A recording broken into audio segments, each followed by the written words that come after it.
come into the Cocodona 250 finish.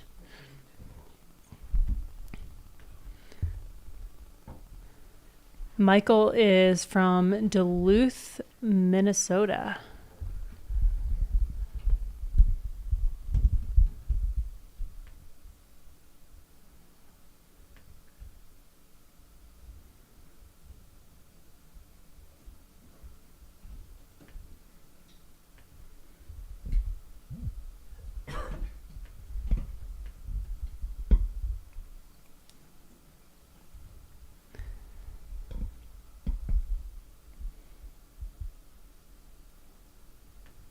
That looks like the Chism family getting a shot with another one of their runners.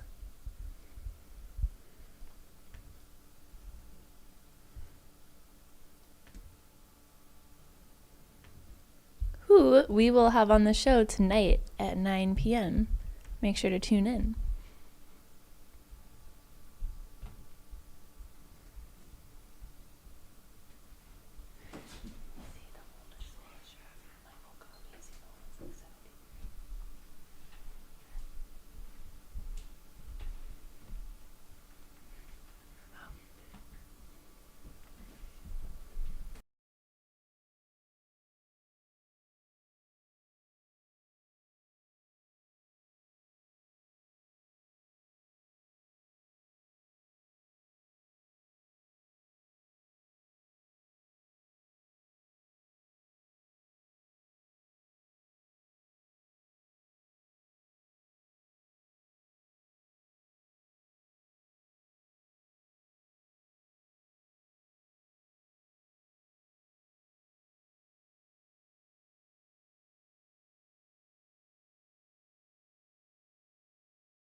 All right, so we are waiting for Michael Copy to come into the finish.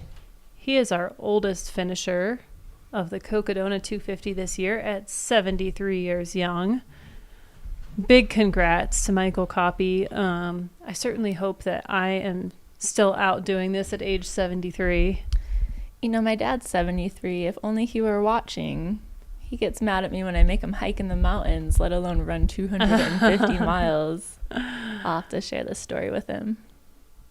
Absolutely. Yeah, my stepdad is still in his 70s and he still gets out and runs, but he's not running 250 miles. He was actually out to crew me at Cocodona 2 years ago when I ran. That's awesome. So he has been at Cocodona before, but I don't think he's going to be signing up anytime soon. I wonder if we could get Michael in the studio. That would be awesome. I think people would really enjoy having Michael in for an interview. If anyone has his contact, let us know. I feel like he would be phenomenal to talk with. He probably has so many good stories. Yeah. Yeah, so inspiring.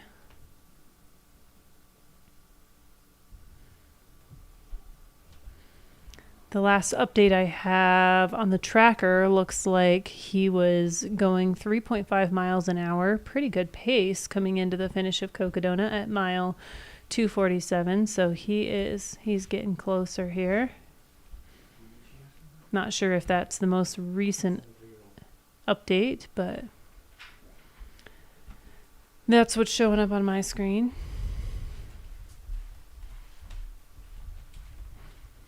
And I believe he's going to be our oldest finisher ever, if I'm correct.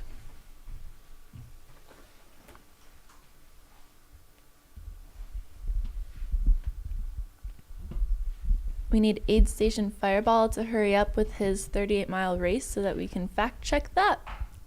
People in the chat are definitely down with the idea of having Michael come in for an interview. Here he is. We've got cameras on Michael Copy right now. Let me see if we have any audio. We might actually hear you if you can hear us. Oh, okay. I don't know if they can. I'm not hearing anything yet. Oh, Can you hear us? I hear now. I can hear now. All Michael, how are you feeling? What a How you crusher. Well, it's been a lot of miles, I'll tell you. But it'd be nice to get it done too. And, you know, the volunteer staff here is so incredible. We got 3 massages. 3 massages. Race, you know. Got my teeth work done several times. So, I don't know. Pretty hard to beat. Pretty good staff like this. So many people are really, really inspired by you. Come up here. We're going to cross the street right here. Yep, we're going that way. We're all right. She said there's a lot of people very inspired by you right now.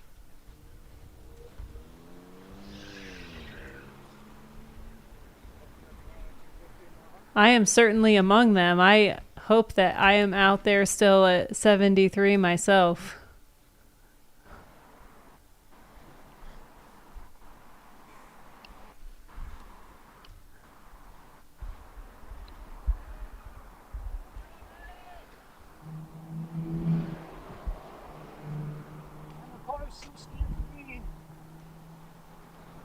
My Western States qualifier,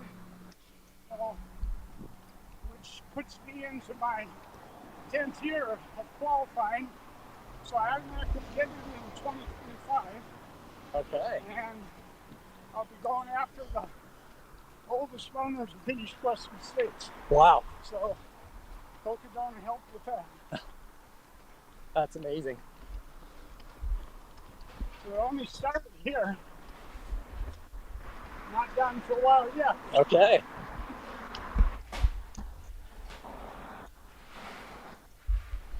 Did he say he's trying to get into Western States?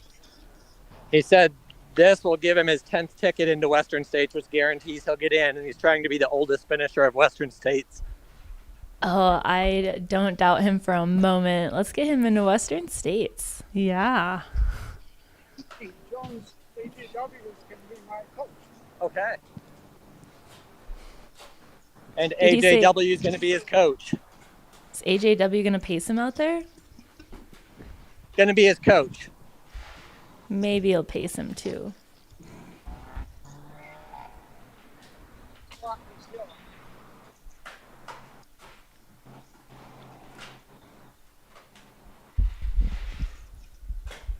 Looking great.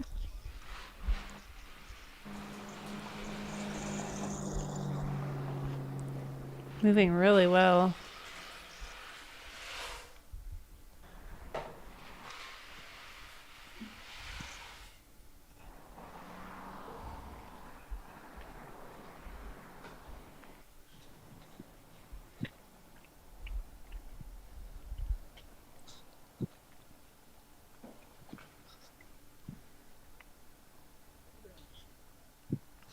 So much love in the chat for him.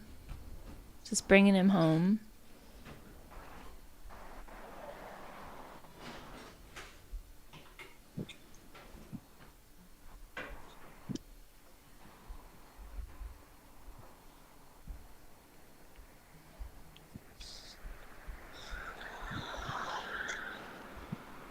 Back on the run.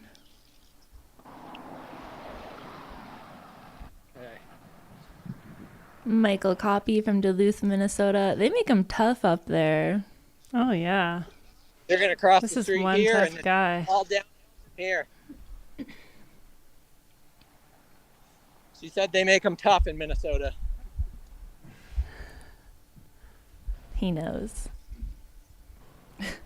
Oh, and I guess someone in the feed says that there's another Minnesotan about a tenth of a mile behind. Hot on his tail is Henry Slockum. They could have carpooled from Minneapolis, Minnesota. Duluth is tougher than Minneapolis. Oh, really? Yeah. Coming from Minnesota? Yeah, I bet so. said it's the first time he's been in shorts this year. Sometimes. But He's we've gonna given him get a nice sunburned. Some days All we right. go. Yeah, We go. let's do it. You don't see a lot of sun up there.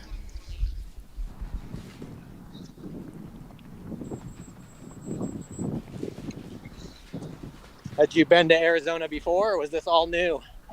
Running all new, except where I did, the practice run. Okay.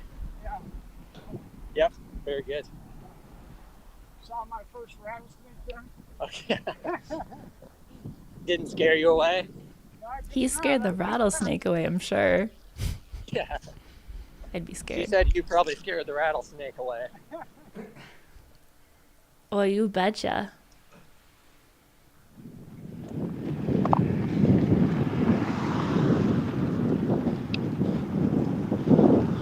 What was your favorite section of the course? Oh man, it's so neat. We started with the Saviola cactus, ended up with the ponderosa pine. I mean, what a tour of the state. Absolutely. You just see the ecology go from one end to the other. That was pretty amazing. That's awesome. Definitely is. And one thing I have to say again is this is my 9th 200 plus race. I have never had massages like it felt like I was cheating. They were so good.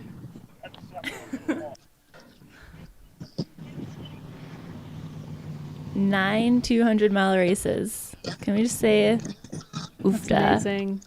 Oofta. For those of you in the chat, you could be getting your own massages next year at the 2025 Cocodona 250 if you sign up now. Just yeah. Pay for the run and get some free massages. Yeah, I thought I might finish in better shape than I started. Yeah. He looks in pretty good shape. He's crushing out these last couple miles.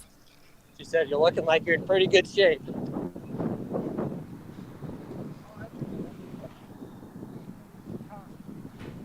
Have you followed along the trip in your past with the live stream, those kind of things?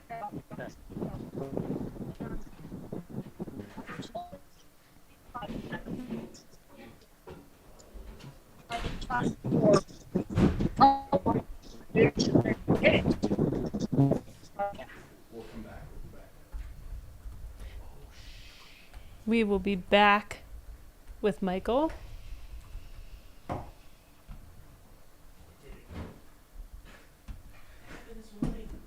I know, I barely made it. We're 15 minutes into a new stream that just wants to crash. You guys are still on, but after this, just you on.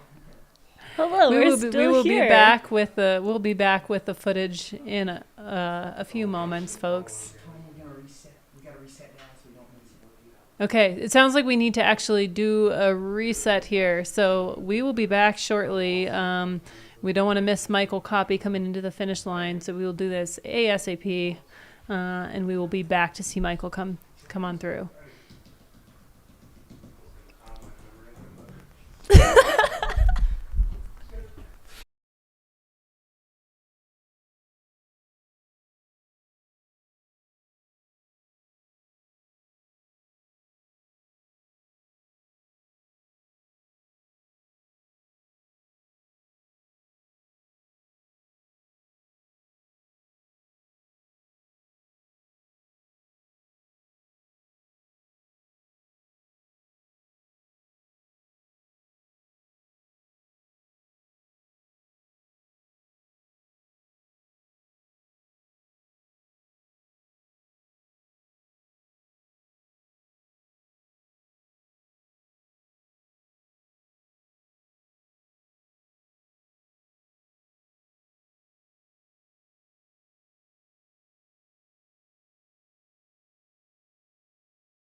Do I'm bad. I Do didn't we do all my nutrition today. we still have captions? We've got Michael Copy back on.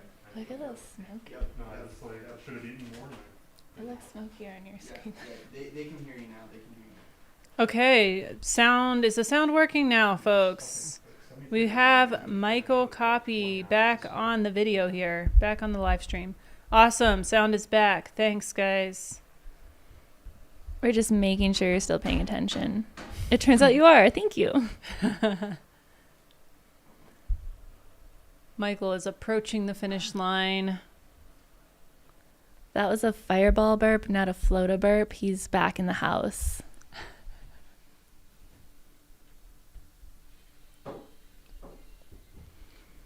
Sean, that is not a dumb question. What is the purpose of a pacer? They have so many purposes. You could find out if you ran Cocodona 250. But a lot of their purposes are fun jokes, some companionship on the trail. A lot of people like pacers at nighttime, kind of help make sure they're on course, make sure they're eating enough, drinking enough. There's a lot of different reasons to have pacers. I had a pacer during Cocodona 2 years ago who told me awesome, funny stories when I just needed to be entertained and get my mind off of the pain that I was in. So I would say that's another benefit. Down to the stoplight.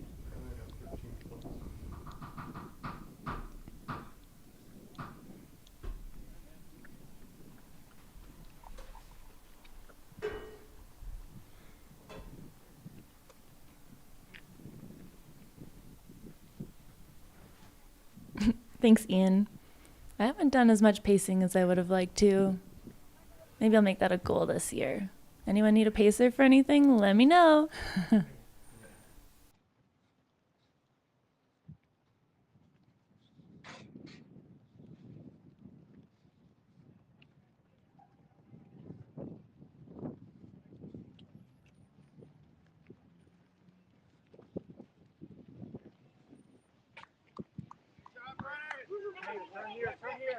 Turn here. This way.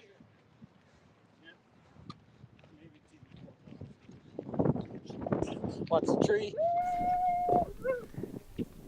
We are still with Michael Copy here, running into the finish. Looks like he's got some family running with him now, accompanying him for those final steps of Cocodona 250. What an amazing accomplishment, finishing his 10th 200-mile race. Right across here, then we're there.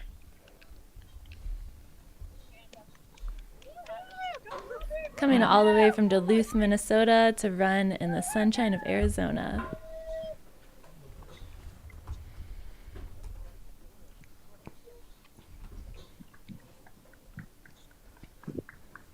Hey, you're heading right down here and you're there. Fun fact, he got 5th place in his Cowboy 200 miler. Oh my goodness, that's awesome. That's what amazing. a crusher. And here we are at the finish line. Folks, that is Michael Copy, our oldest Cocodona 250 finisher at 73 years. Incredible, so inspiring. I know so many of you who are watching are really inspired by him. Someone said if they ever run this race, it's going to be because of him. What an inspiration. I kind of think that too. This guy is a legend. I'm looking at his ultra sign up. He was 4th male at the Madness in Moab 24-hour race. He's just a crusher. He's won a race for the ages, a timed event at least twice, overall winner.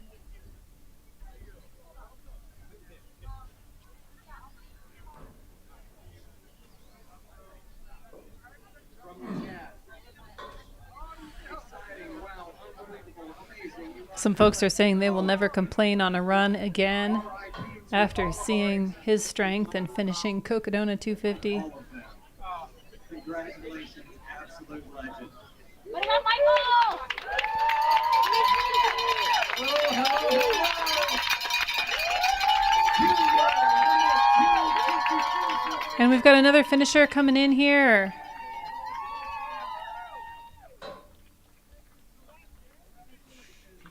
Do we know who that was? No, it's not 82. I have 82. I don't know who that was. I don't know. He looks fresh. Was he an Elden 38 runner? Yep, this is 82 now. All right, currently we are with number 82, Henry Slocum. He's got Henry the is buff. also from Minnesota. Good move there. Buff over the face. It's looking a little bit smoky again. Good work from Minneapolis, Minnesota. Probably hasn't gotten a run on many dry trails this year yet. He's getting all those dry trail miles in now. Perhaps this is his first run in shorts as well. That's I what feel like Michael told us. It most likely is.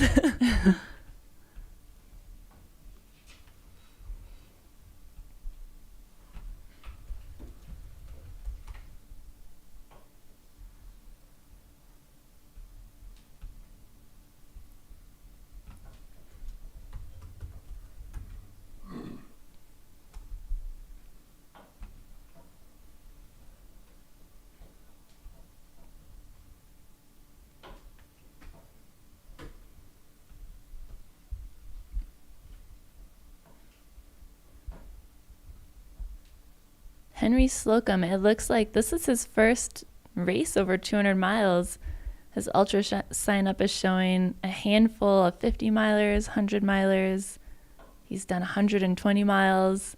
It's looking like this is the furthest he's gone and making short work of it.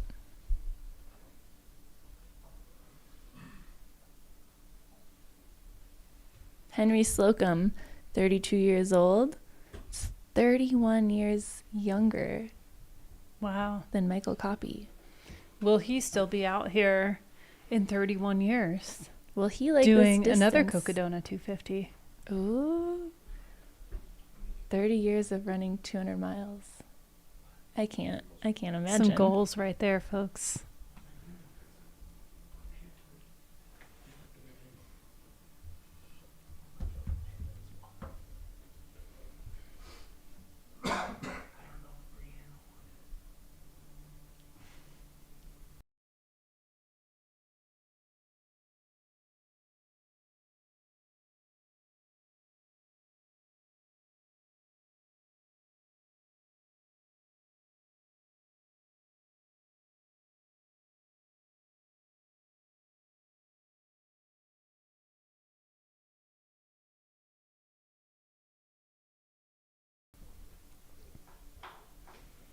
Bringing it home.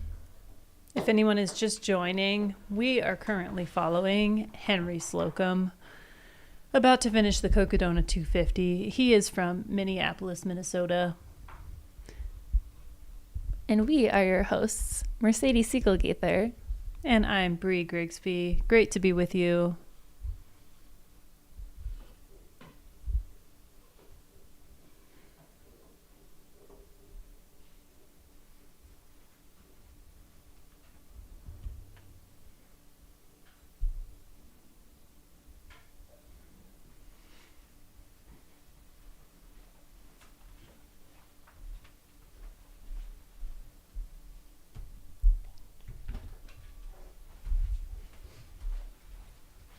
Do we have another 70-something runner out there? Someone in the chat is saying that we have Terry Gardner, who's also 73.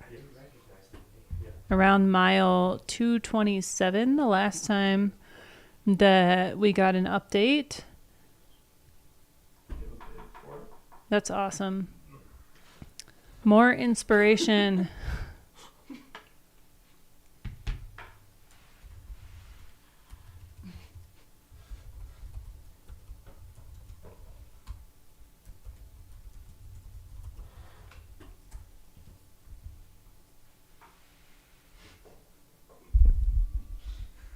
Math is hard 5 days in, folks. My bad. Runner math strikes Someone again. wants to know which of the 73-year-olds is older, and I don't know. I don't know how we can figure that out. I mean, UltraSign Up just lists people's age. Doesn't That say takes a lot of creeping, their but we date could of probably birth. do it. Get the, look on the public registry. Yeah, my food photos, when I buy food from places, I always buy extra so I can have leftovers. Stretch a meal over 2 days or 2 meals. Put them this way.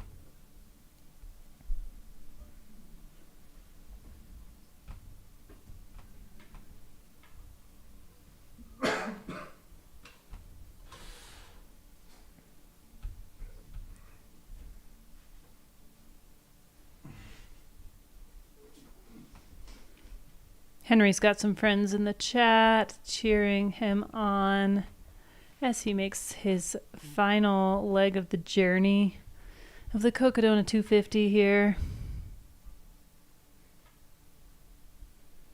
We are following Henry Slocum.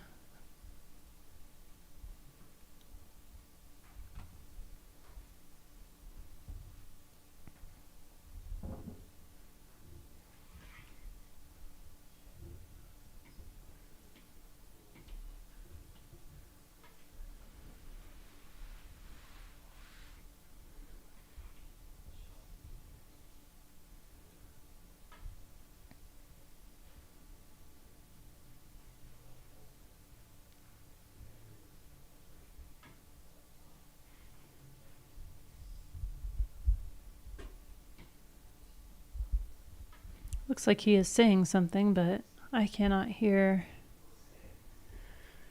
what Henry's saying. For any of you just tuning in who are Andy Glaze fans, you can hop on Instagram and see the Cocodona 250 finish that he did. They've posted a video.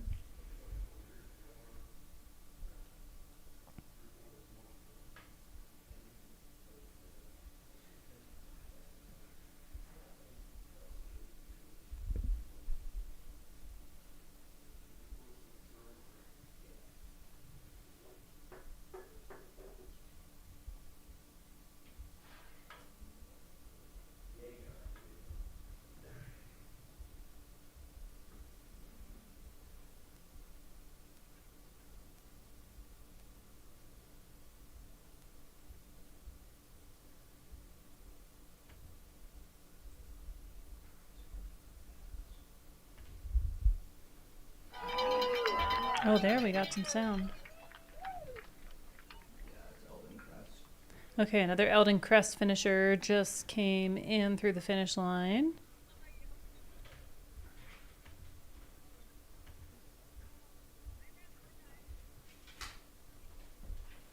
Looks like maybe this was Chris Davis that just came in.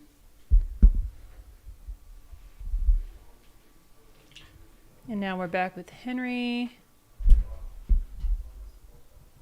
He got that green light and he is turning the corner here. He is almost to the finish line.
Rounding the corner here into the finish line. We have Henry Slocum right behind another Elden Crest finisher here. Scott Rokas cameraman cheering and bringing on those runners home too. We have the live tracking pinned at the top of the chat. You can find the Sedona 125 runners there, as well as the 250 runners. They all have trackers.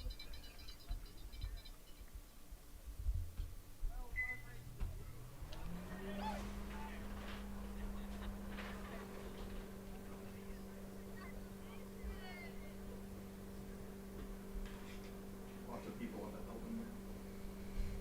And now we are back at Mount Elden, the aid station up there. It looks like we've got number 67, Alex, I think I saw on his bib. I think that's 536.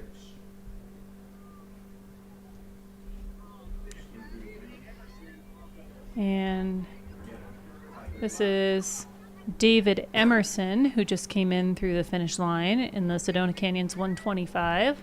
Look at that smile. Still smiling at the end of 125 miles.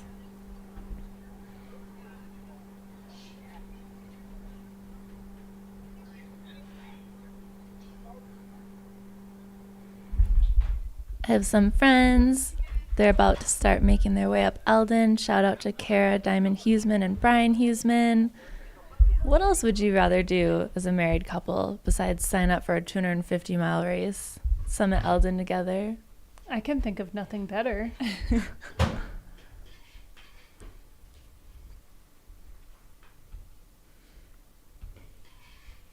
Here we are again at Pete's Meats, our aid station on top of Mount Elden. Sponsored by Catula. Number 67 is sitting there enjoying some food. I'm not sure who else is sitting there with him because I can't see bib numbers. But number 67 here is Alexander Kiss. Alexander is from South Lake Tahoe, California. Oh, looks like maybe this is his pacer here.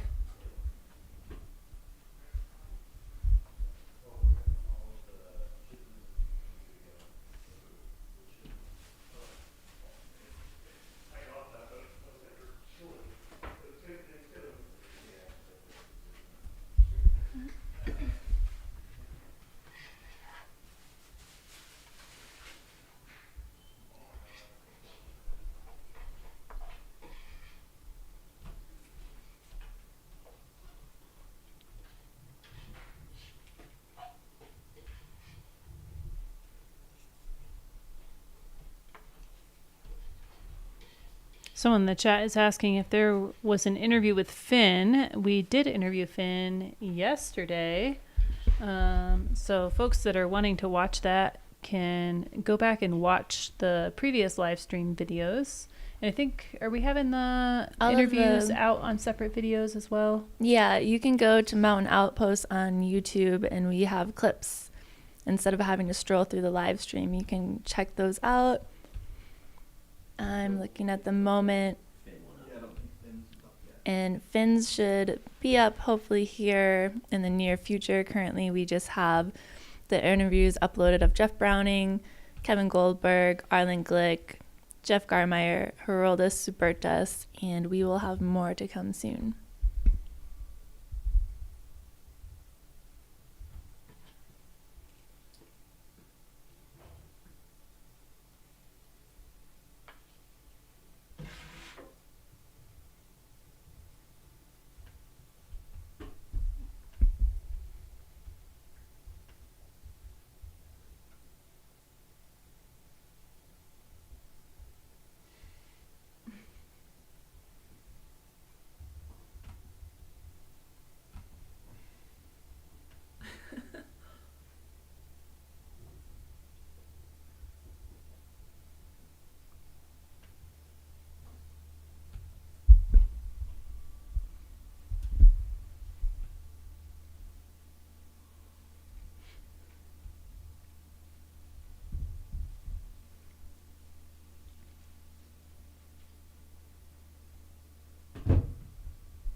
Looks like we're back at the finish line here. We should have some more finishers coming in shortly.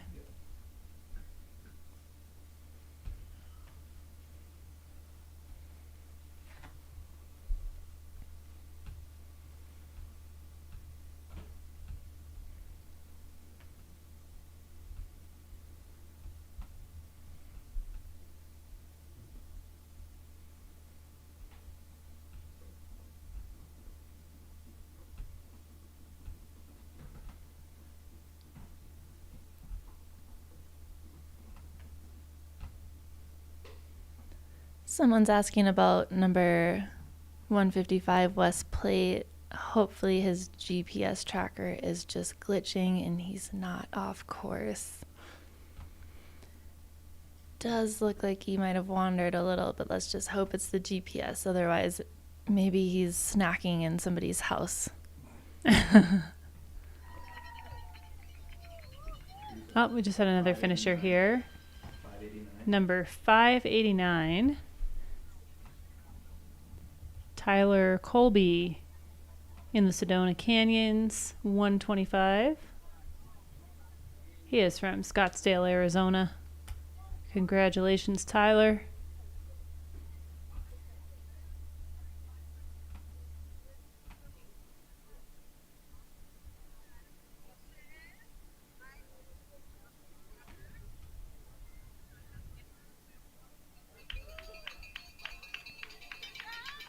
And we've got someone else coming in here. Looks like another one of our Elden Crest finishers. Couple more of them here.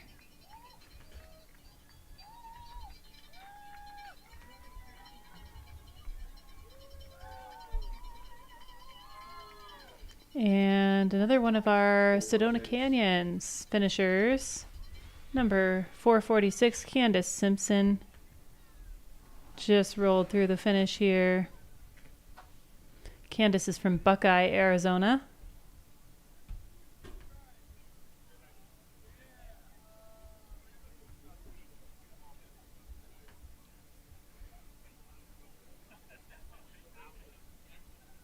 We've got several more shortly behind Candace. We should be having Carrie Taylor coming in soon.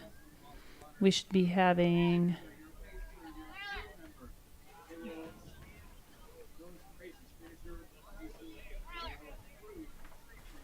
another Cocodona 250 finisher as well.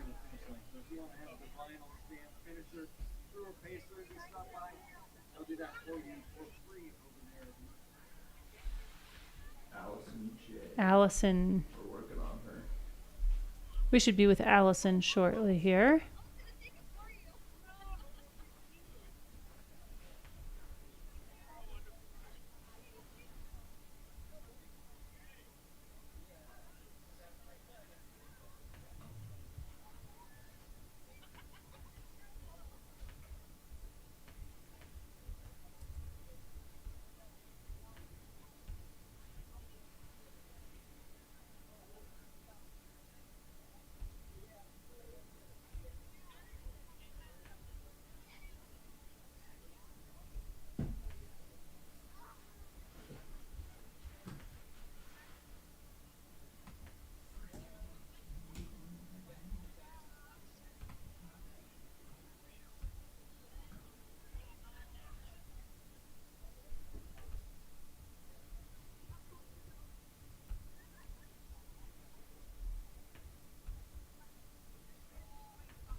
Someone in the chat is asking when Callie might be coming in. The last I saw Callie, she was working her way from Walnut Canyon towards Mount Elden.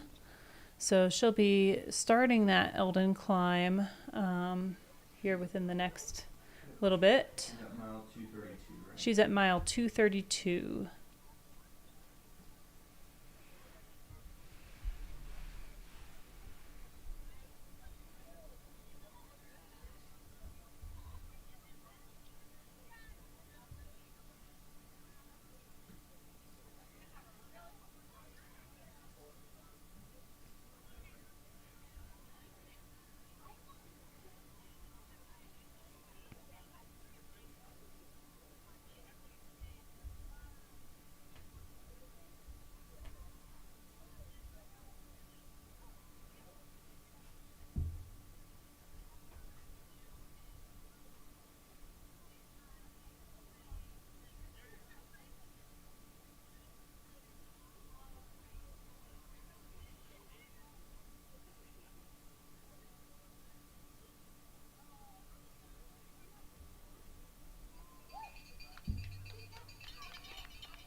All right, we've got someone else coming in here.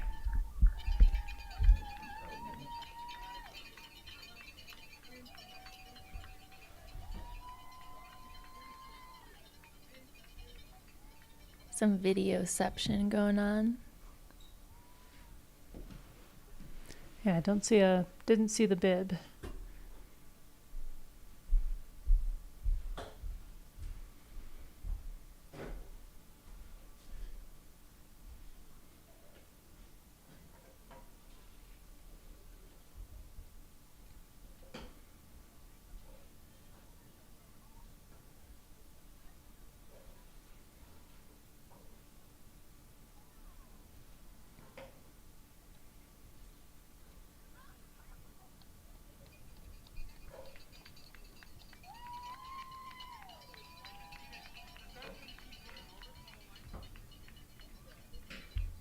Some cowbells bringing in another runner.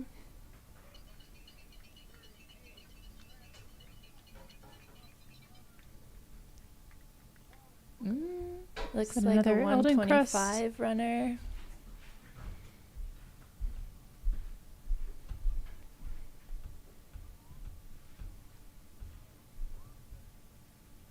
Possibly David Emerson. Nope, he came in already. I need to refresh.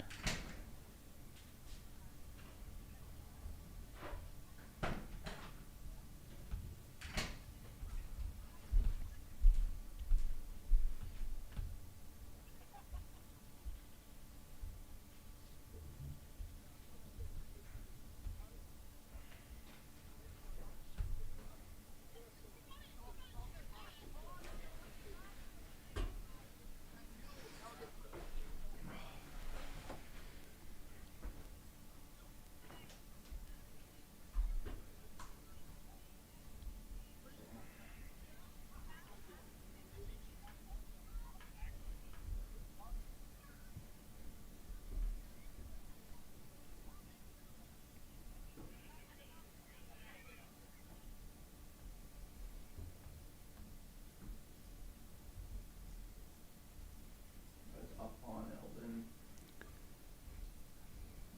All right, we're looking at some footage here up on Mount Elden.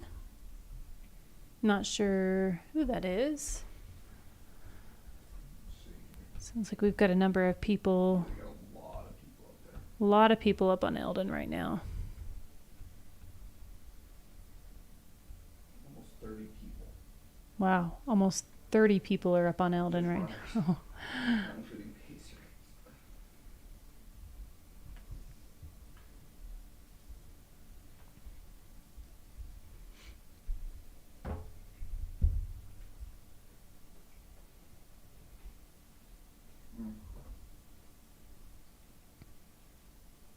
No way.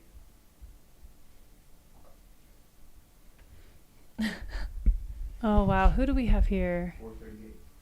Number 438. This is Carrie Taylor. Strolling in, one might say. Finishing the Sedona Canyons. 125. Carrie is from Tucson.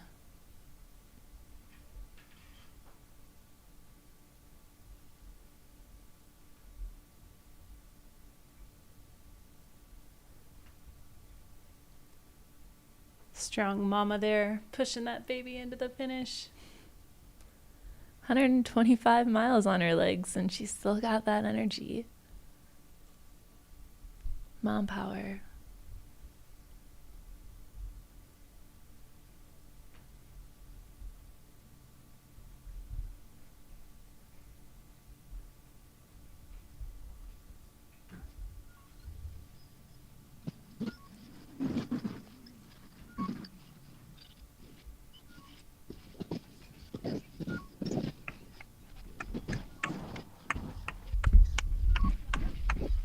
Looking great, Carrie. Does this count as a pacer? Strong mama.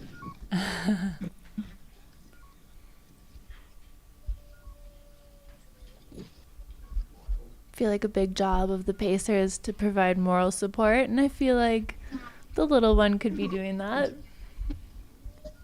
They're going to cross the For street sure. and take a lap. She's probably excited to see that little one after being out on course for 125 plus miles.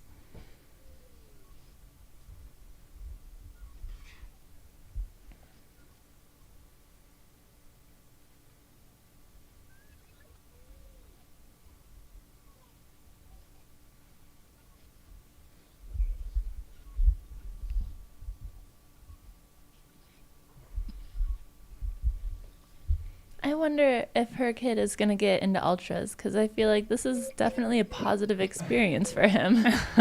He gets to go for a He's ride. getting a ride through downtown Flagstaff. That's pretty awesome. And people are applauding for him getting a ride. What else could you ask for as a little one?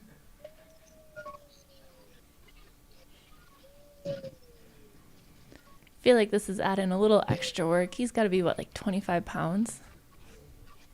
Yeah. No easy Looks like feat. he's maybe 3 years old or so. You're going to cross the street Good and you're job, almost there. Carrie.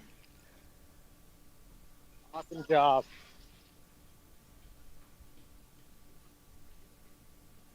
Cute.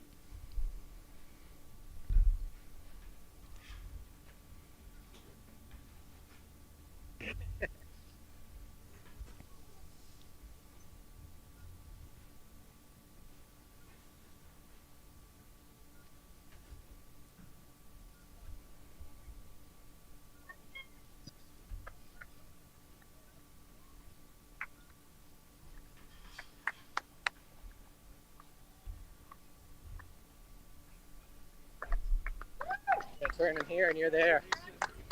Great job, Carrie. Great job. Running into the finish line. Dodging obstacles. Nearly 11,000 feet of climbing on this course, and she's just about done.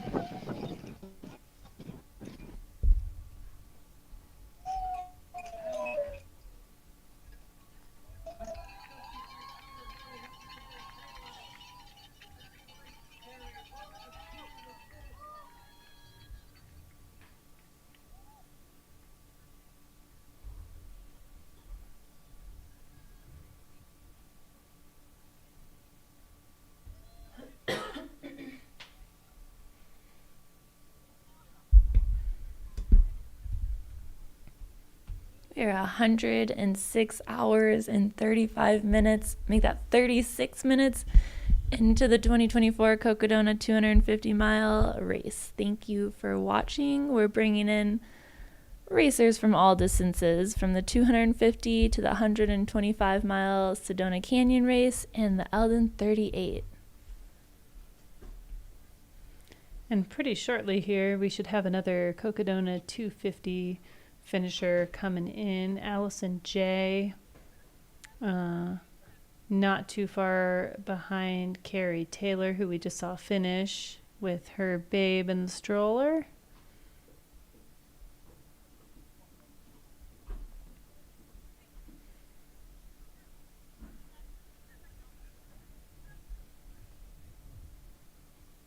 This is up at Elden.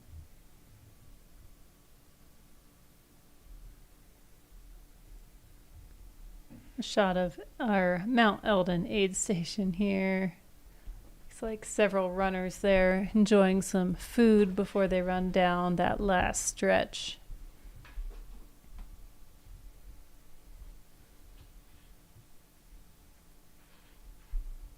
This is out by Walnut. And here we're out by Walnut Canyon. Some nice smooth trails as you make your way towards Mount Elden.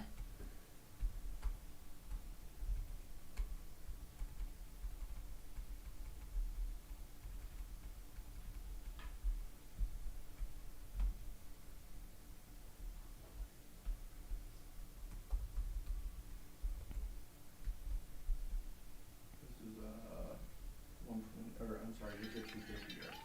Number 99 house. All right, this is Allison.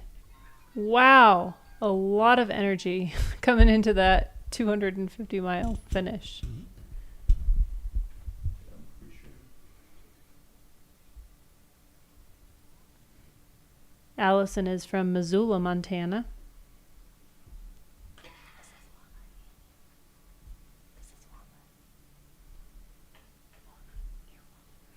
Walnut Canyon on your screen now. Runners have until 9:30 p.m. to make it into this aid station. Out of this aid station.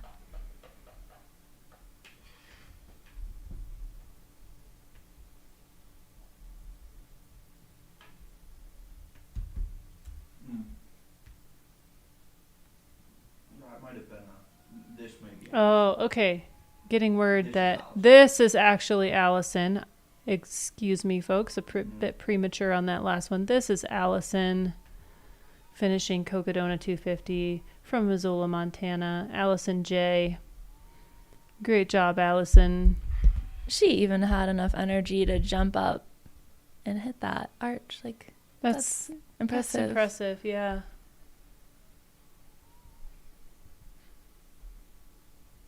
Getting her buckle. What a couple of 5 days.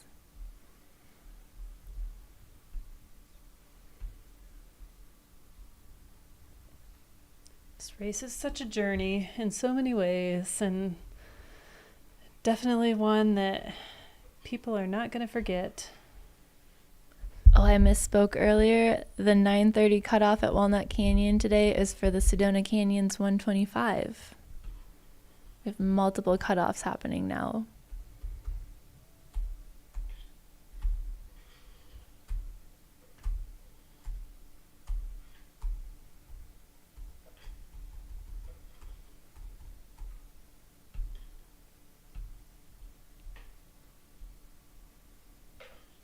Oh, but the cutoff is the same for the 250. How convenient. So you were correct. Keeping you on your toes. Yeah, I think that's one of the nice things about the 125 and the Elden Crest is that these races have generous cutoffs. So for folks who may be concerned about their ability to make cutoffs, this is a great race to come out to, just to give you plenty of time to get that run done. We've got someone else coming in here.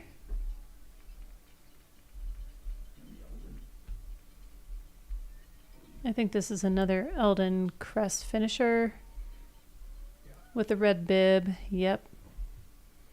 And it looks like we just had our cutoff at Fort Tuthill at 3:30 p.m. So hopefully we got a good bit of our runners through, and that's a cutoff for both the 250 and the 125.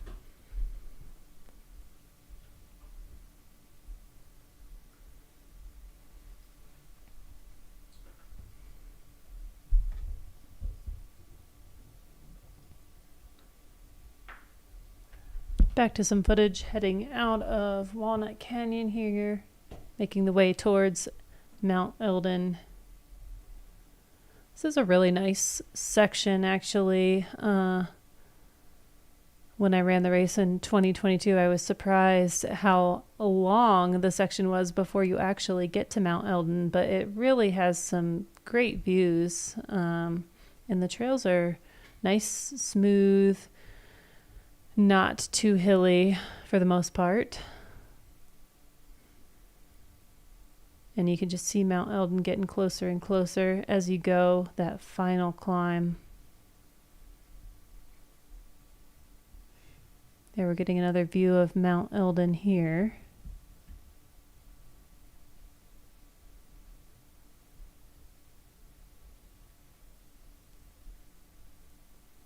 Lots of runners currently on their way up Mount Elden or somewhere in that climb.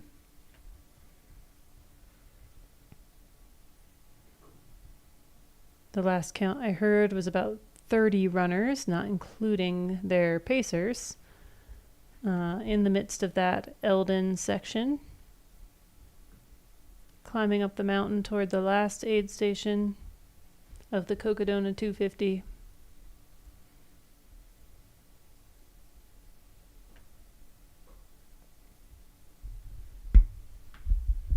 What a great drone shot. Thanks again to our drone pilots out there doing some good work, getting a shot of the smoke from that prescribed burn. It is looking more smoky as the day is going on. I even saw some ash in the air. Hopefully those runners have some sort of protection over their mouths. I don't know. I try to run with a buff for the dust, so hopefully that helps. It's generally been getting smoky early afternoon, and then it'll settle out in the evening. So they get some clear skies for the majority of the day and night.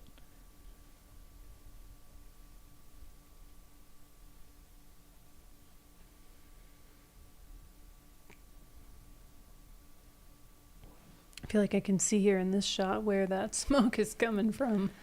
Over there where that burn is happening. The winds are not in our favor. We are following another runner here. I didn't quite catch that bib number, but they are just leaving the Elden aid station. Making her way down that hill. Runners coming out of Buffalo. Got some more runners here coming out of Buffalo Park, heading towards downtown Flagstaff for their finish.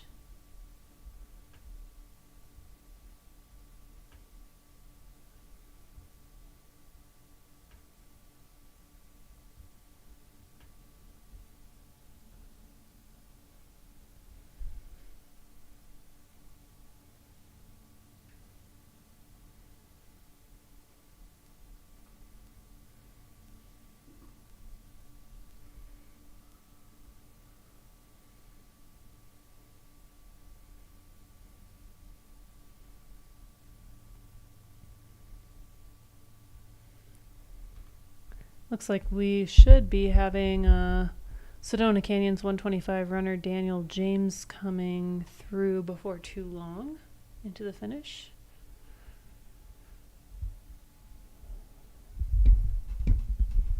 And currently we are watching another runner making their way up Mount Elden. Getting close to the top, I believe.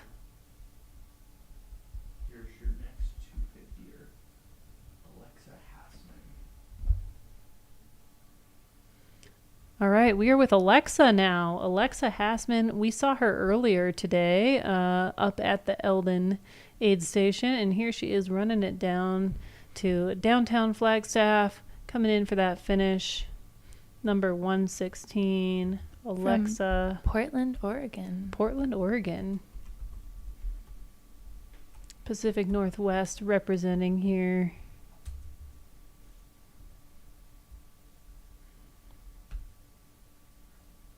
Great job, Alexa.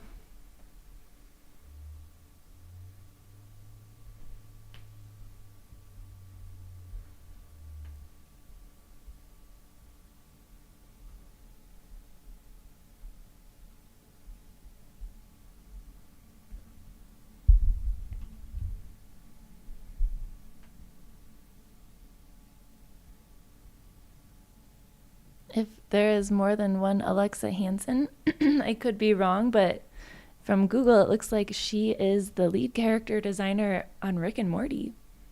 Alexa, I think this is Alexa Hasman, Hasman.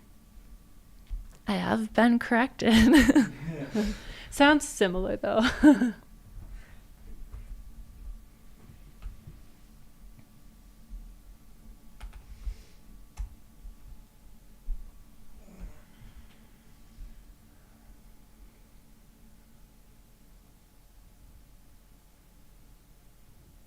This makes more sense. She is a coach.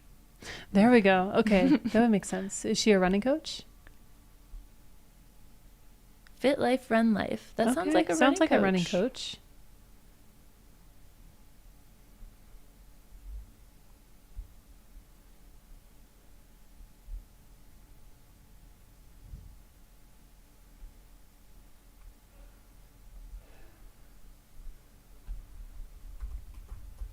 Alexa's moving well on this final stretch.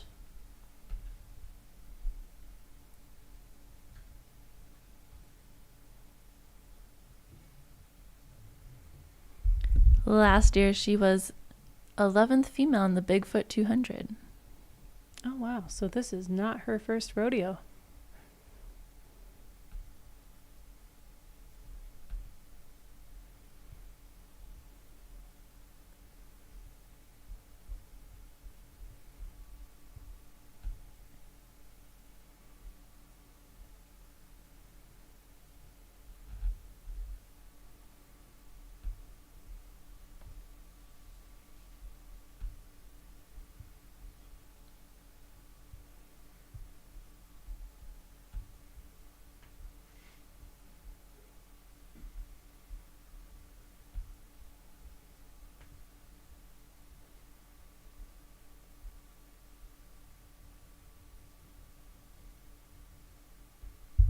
Some happy runners up on the top of Elden. I'm sure they're excited to be almost done.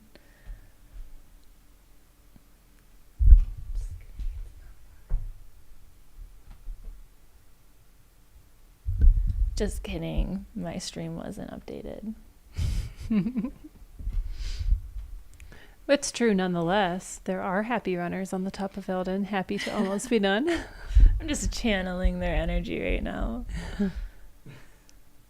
Alexa was one of those runners just not too long ago.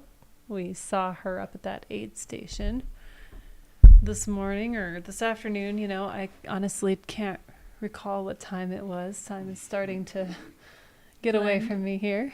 I now know nothing. I'm questioning everything. Gonna eat some mac and cheese. Need some more Florida. Maybe not. No more Florida. I need straight espresso.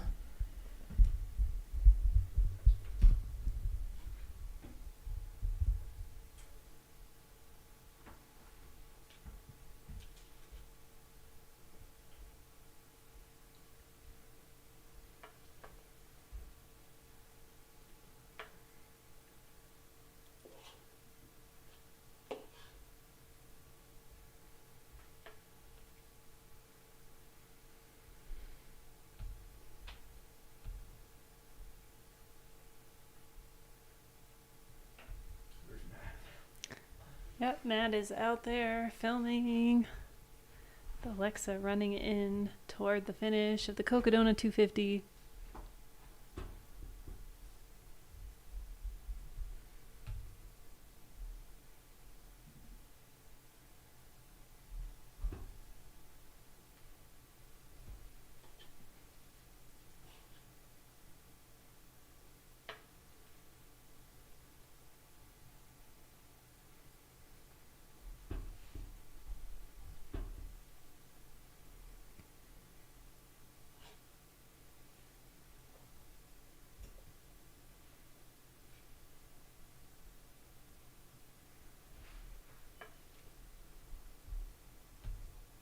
She is about to turn around that corner and make her way to the finish line.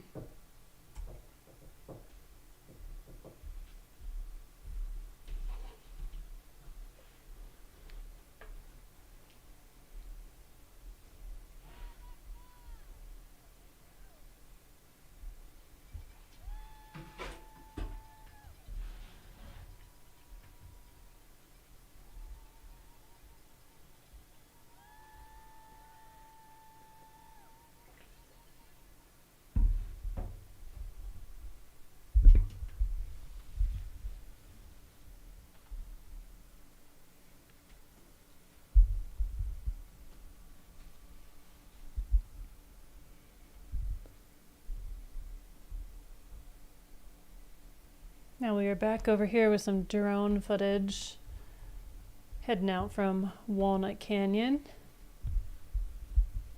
See a couple of runners here, or potentially a runner and a pacer.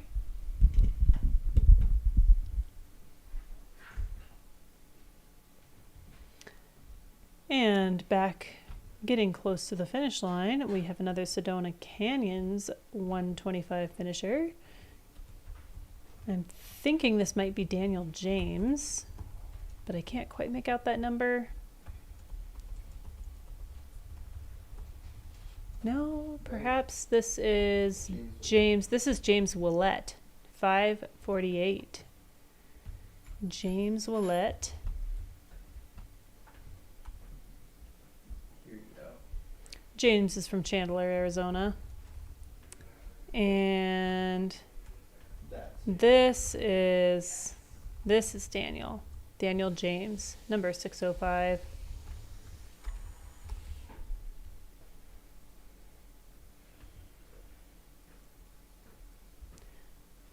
Daniel James is from Costa Mesa, California. Also heading toward the finish line of the Sedona Canyons 125.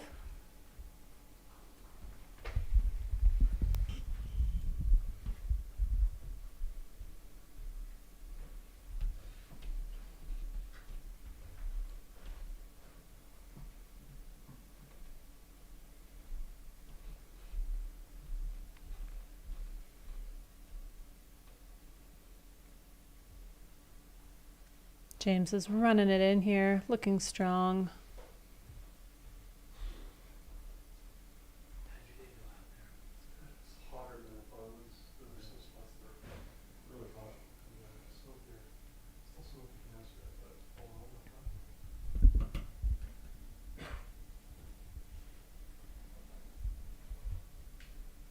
not For any of you just tuning in, we're happy to give you live coverage 24 hours until the end of this finish. So feel free to subscribe to continue to support this coverage. Give us a like on the YouTube. Feel free to throw some hearts out there. We're happy to keep bringing you coverage of all of your loved ones if you can't make it out down to Flagstaff to bring them in.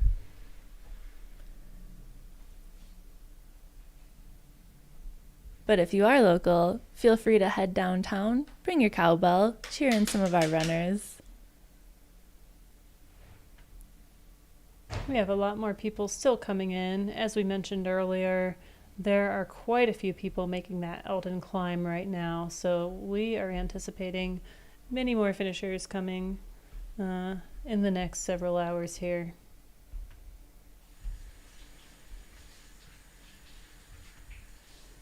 Ooh, we've gotten 2 more entrants into next year's Cocodona 250. We're up to 82, folks. 82 entrants. Wow. If you're considering it, you might be a little nervous. There's not going to be room. You're going to end up on the wait list. So feel free. We have early registration open because it's still happening. You have a year to plan, so sign up now.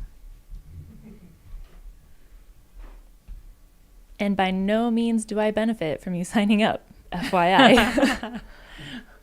We are not making any money from your entry.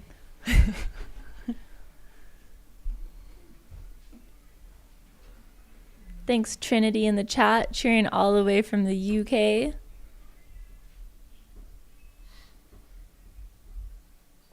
I wonder where our furthest listener is from.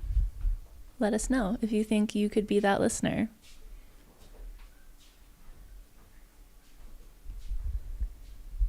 James is running into the finish line here. Congratulations, James.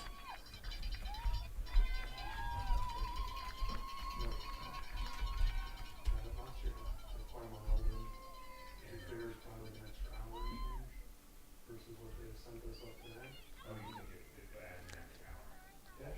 Yeah. And before too long, we're going to be having another Cocodona 250 finisher coming in. Wes Plate, number 155, will be coming in shortly. But currently right here, we have Daniel James in the Sedona Canyons 125 making his way toward the finish line. Just with the NAU cross country t-shirt. I'm like, all right, that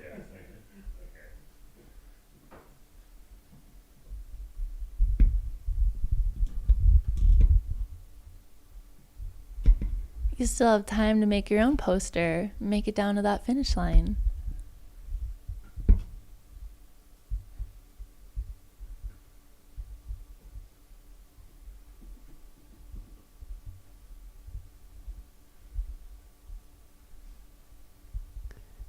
Looks like now we're seeing some footage of some folks running down the Elden Lookout Road on that last stretch, that last 8.6 miles toward the finish line.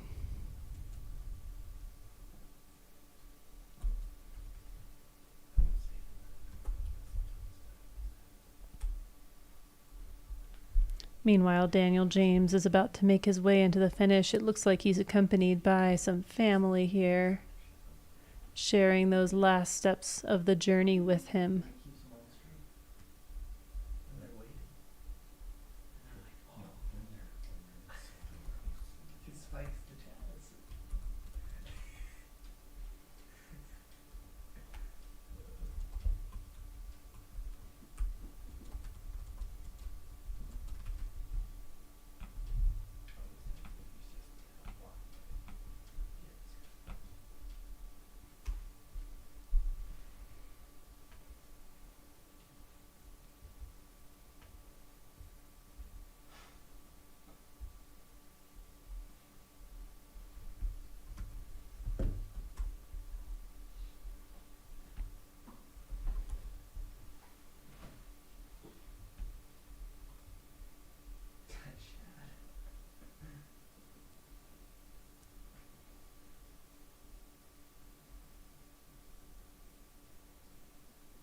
Daniel is about to turn that corner into the finish line.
And just a reminder, if any of you are just tuning in, you can catch some of our interviews with the Cocodona 250 runners on the Mountain Outpost YouTube channel. Currently, we have footage of Wes Plate here, number 155.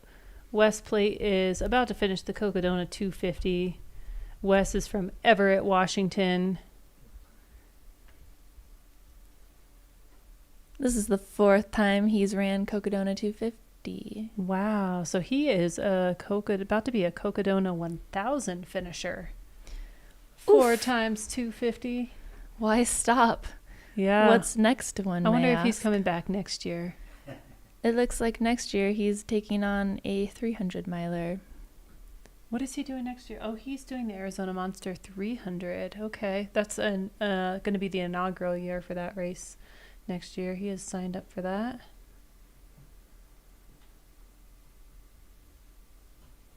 Lots of love for Wes in the chat right now. Lots of cheering. I don't have audio to be able to tell Wes how many people are cheering for him, but oh, now I do. We can hear you if you can hear us. Oh, Wes has many fans rooting for him in the chat right now. Go Wes. Fans cheering for you in the chat.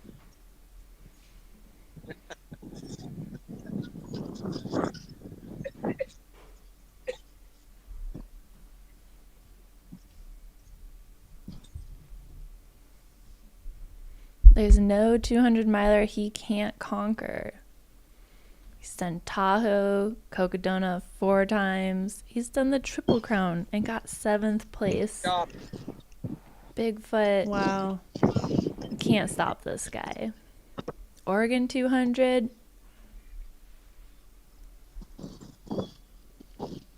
Good job, man. He is a 200-mile veteran. He's even won Copper Kings 100, so he's got some speed on those legs.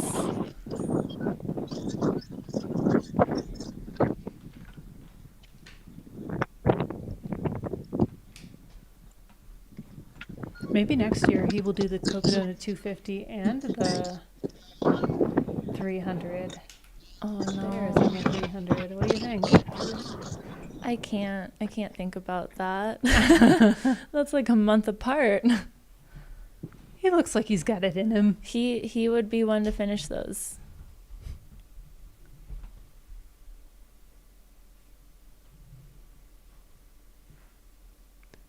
Someone in the chat says it might be easier if we hear the races he has not completed. I think you're right.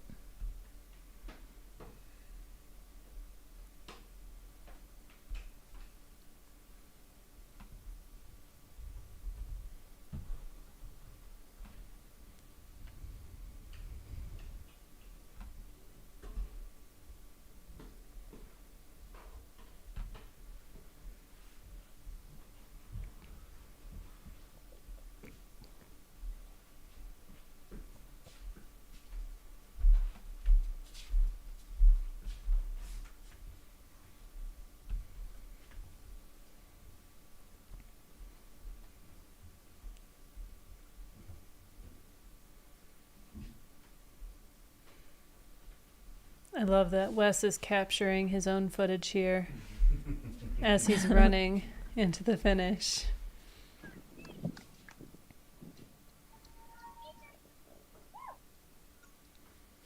Someone in the chat said he organized his own 200-mile route in Washington for fun, and he ran it with a friend. Oh, wow. That does not surprise me whatsoever.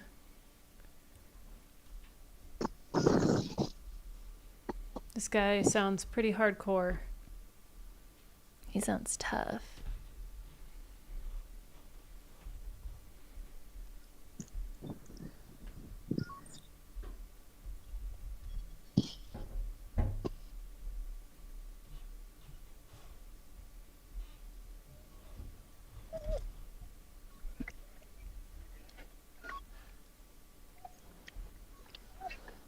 Got it. Wes is about to bring it into the finish here. He is so close. That's got to feel great to finish your fourth Cocodona 250.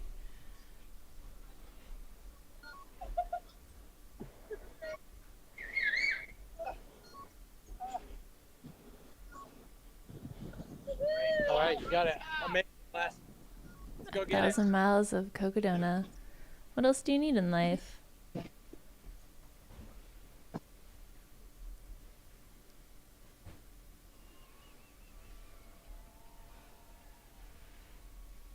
Someone in the chat said he's the Cocodona jog father. Playing off. Someone else had said he was the Cocodona godfather. I love that. Playing off of that. The Cocodona jog father.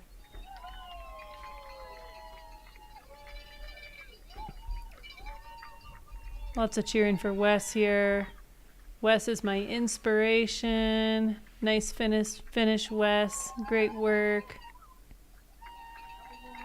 Got another runner coming in. Another Elden Crest runner, it looks like, just came through. Or a couple more, maybe. Possibly Stephanie, someone said in the chat.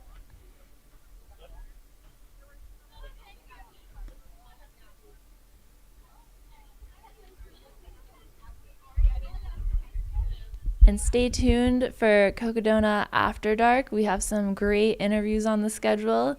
6 p.m. That's less than 2 hours away.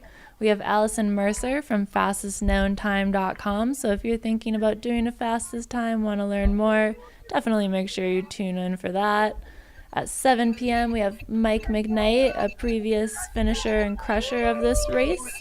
And at 9 p.m., we have the entire Chism family, well, at least Brody, Ben, and Jenny coming in. So make sure you tune in. A lot of folks have been looking forward to that one and requesting their presence here in the studio.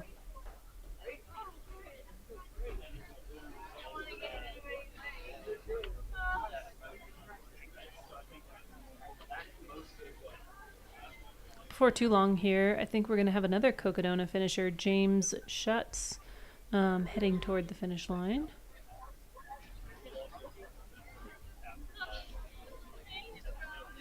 Six, 7:67. That's a tough one. Kimberly Stewart in the chat we're getting. Looks like she just finished Elden's crest. She like singing like a 26 with like the hot crime emoji. We will be back, folks. We are going to take a brief ad break here. Hang with us, and we will have multiple more runners coming through. Today's broadcast is also brought to you by Speedland, the best trail shoes ever created. This is the brand new commission, the GS PDX, the 6th model in Speedland's short but illustrious history. You'll notice it's a throwback to the initial colorway of the first model, the SL PDX, though this is built on the GS platform. Plenty of cushioning to take you as long as you want to go on the trails. There's people going to be racing in it this weekend in both the 50K and 28K, but also people wearing it at Cocodona here in just a couple months' time. Everything you've come to expect, the double BOA fit system, the HTPU midsole, the drop-in P-backs, secondary midsole, also removable carbon plate, nothing better than the Speedland. Go pick up a pair of the GS PDX. You'll find a link and a discount code here in the description on YouTube.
Look at the growth of ultra running the past few years. In fact, now they have 200-mile races, 240-mile races, 250-mile races. They're growing exponentially. I've been involved in all of this along the way, and everything has been the same. Athletes, truly inspired by athletes, want to go farther and faster in the mountains. What an incredible journey this has been. The joy that people experience when they're in the mountains. The personal growth that is obtained through going faster and farther in the mountains. The journey that an athlete has to go through, going from the ups and downs and the highs and the lows, and how the products that they carry and the systems that they put in place, the training that they put in place in order to accomplish what 35 years ago I thought was not possible. But now it is possible. And it is possible because all the great innovation that is going on in this world in all the areas of the industries, and now they are obtaining things that are incredible. With Ultraspire, we are truly inspired by athletes, and as I reflect back on my years going from there to now, I am so happy to be a part of this journey.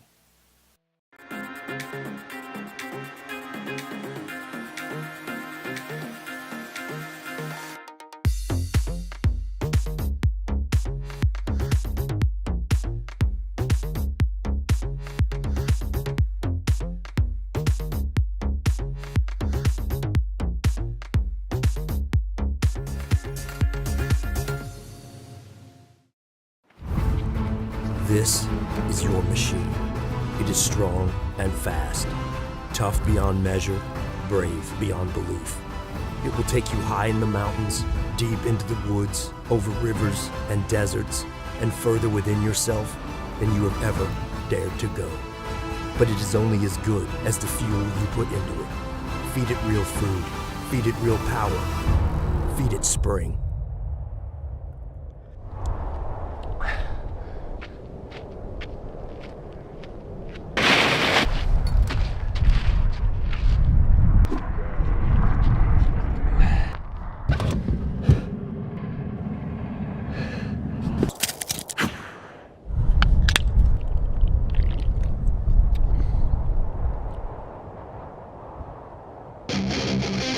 Soda! Oh, the energy of soda. Welcome back, folks. We are here with the live stream for the Cocodona 250 2024. We have more runners making their way into the finish from all of the races. The 250, the Sedona Canyons 125. I believe we still have more Elden Crest finishers to come in as well. And we're your hosts, Mercedes Siegelgaither. And I'm Bree Grigsby. Thanks for joining us. Great to have you with us.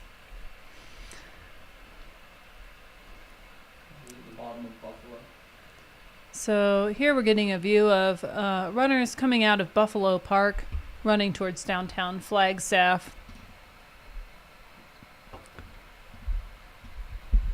I believe our next finisher for the 250 should be James Chutz, number 260. This is probably some of the first pavement they've seen in a while. Another shot up here at the Mount Elden aid station. We've got some runners refreshing themselves, getting ready to run back down Mount Elden to the finish line. We got a shout out to runners 187 Sean and 439 Tammy from their dad in Fort Lauderdale. That's so sweet that you can watch your family do these races from across the country. We're happy to be able to bring you some footage.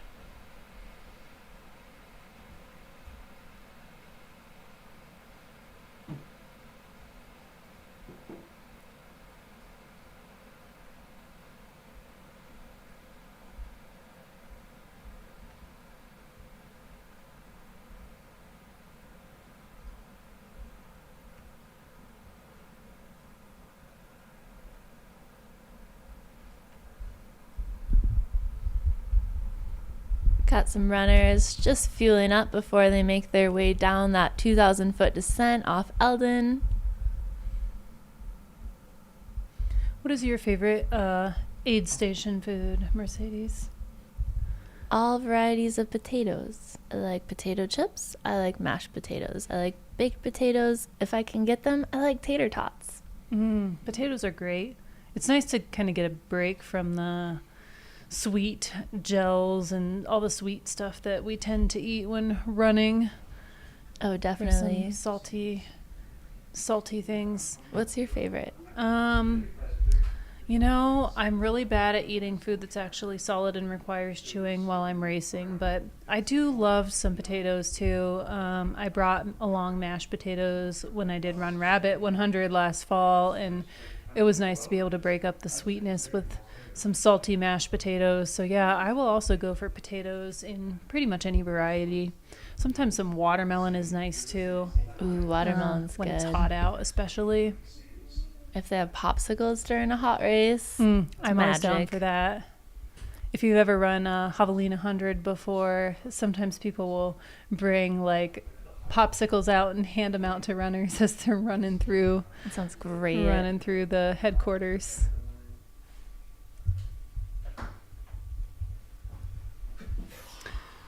All right, we are seeing another runner.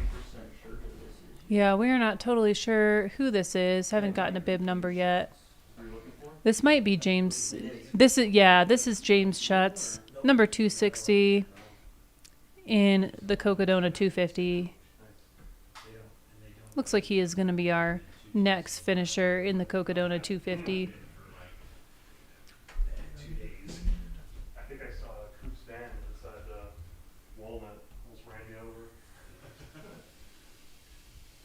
James is from Surprise, Arizona. An Arizona local.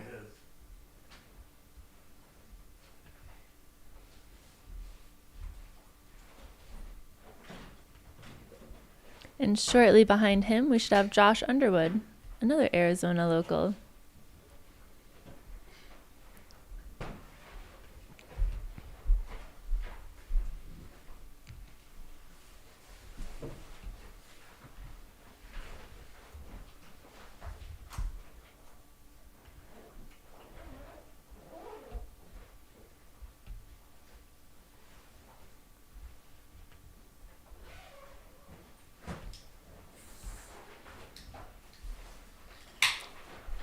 What a solid pace to run it in after all those miles. I am always impressed by folks that are running so strong here through this final section. And it's warming up out there. They have a little bit of heat to work with. I saw Callan this morning at Fort Tupville with Scott. She was doing good.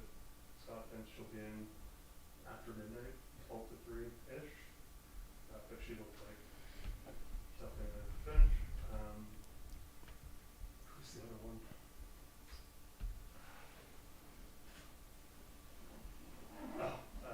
Ed Jester. Oh, yeah. I saw him yesterday at Packet Pickup at Fort Tupville, sitting in a chair, eating a hamburger.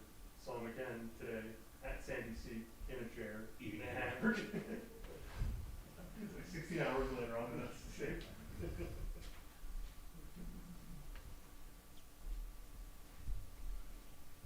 Looks like someone in the chat is a fan of rice balls to fuel with.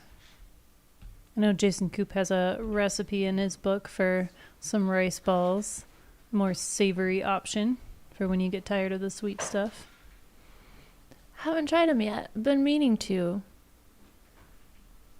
I have made them once before, not by his recipe, but just like rice and ginger, like a ginger paste. It was kind of nice.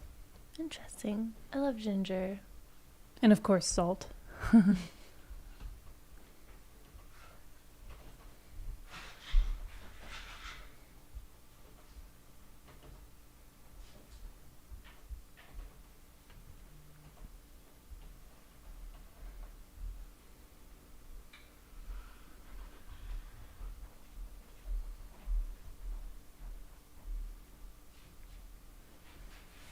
Looks like James is just running past the hospital as he makes his way toward downtown Flagstaff.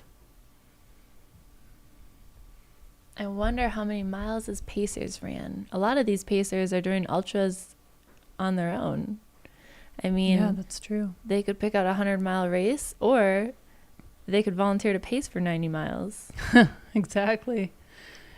Yeah, one of my pacers, when I ran this race 2 years ago, I think ran close to 100 miles with me, Mandy Holmes. That is dedication. Yeah, she and I have paced each other many times at many races. Thank you to all the pacers out there. Doing some hard work.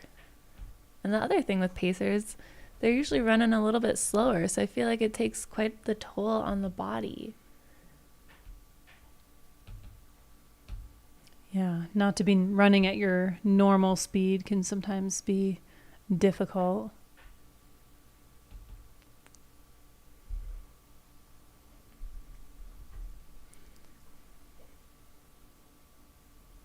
Looks like we've got some more folks coming up behind here, behind James.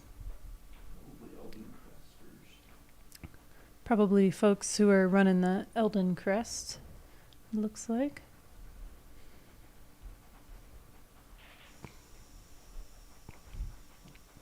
Though we should also have a couple of Sedona Canyons runners nearby. Sarah Kingstrom and John Doe should be coming into the finish pretty soon as well. What was that last name you just said? John Doe, D-O-U-G-H. Oh, okay. John Doe. John Doe. Not not John Doe, D-O-E, but dough as in like pizza dough. The anonymous runner. From the fridge. What? You need something from the fridge. A drink.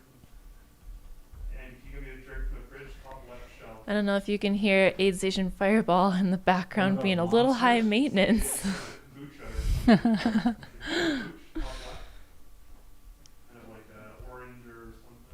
Aid Station Fireball going for the booch. Ultra peachy key. Oh no, I see. God, that looks like it tastes like armpit. Better booch. We'll find out how armpit it is. There you go. Hydrate up, bro.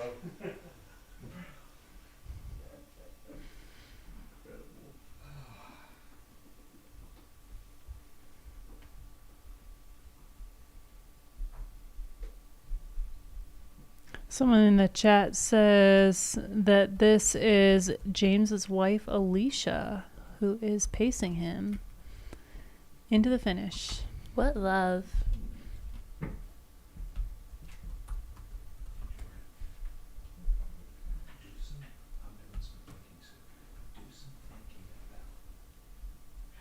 Doing a little digging on James Chutz. This is not his first ultra. He recently has done the Jackpot Ultra's 24-hour, where he came in 8th place male. But it looks like it is his first 200. Make it a 250, why don't ya? Yeah. I mean, you might as well. If you're already going 200, I mean, what's 50 miles more, right? Just add it on. I mean, eventually you get to run downhill and just rounding up, do some runner math. It's like a 300-mile race.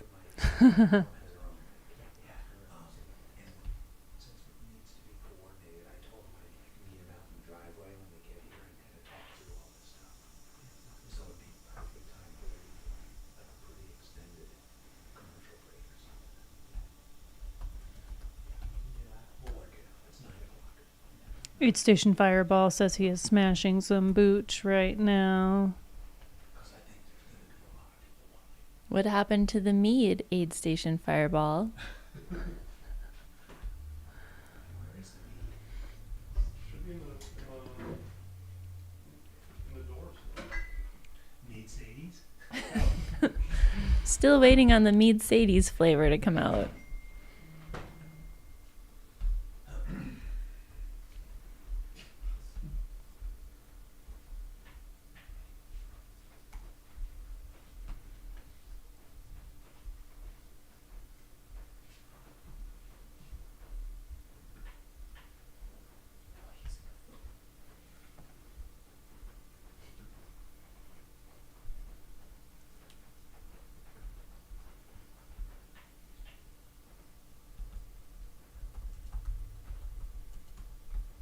Any of you in the chat have a long run plan this weekend or a race?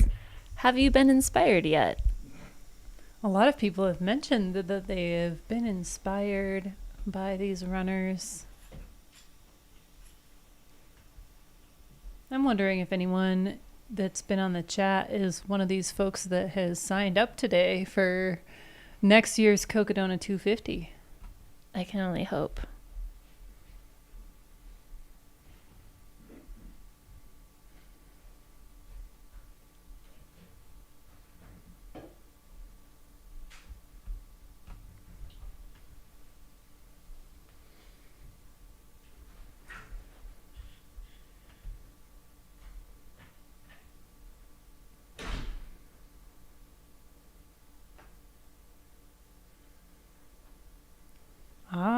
We've got some plans going on now in the chat. Someone doing a 20-miler tomorrow to prep for Laurel 70.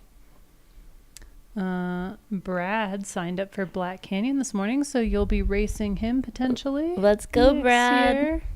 Bring your A game. We've got Sarah working Cougar Mountain Race and Tiger Claw. Thanks for volunteering, Sarah. Trinity has a 100-mile race next weekend.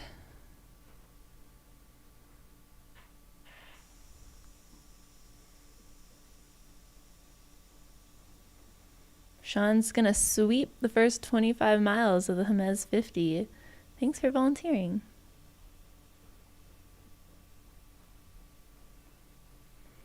Just as Spartan, Christina. I wouldn't say just as Spartan. You're still getting out there, crushing some miles, lifting some logs. Good luck. Susanna is in her taper for Mohican 100.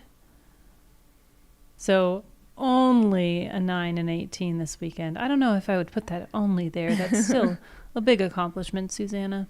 Any taper tantrums going on out there? Aid Station Booch in the chat. Sup?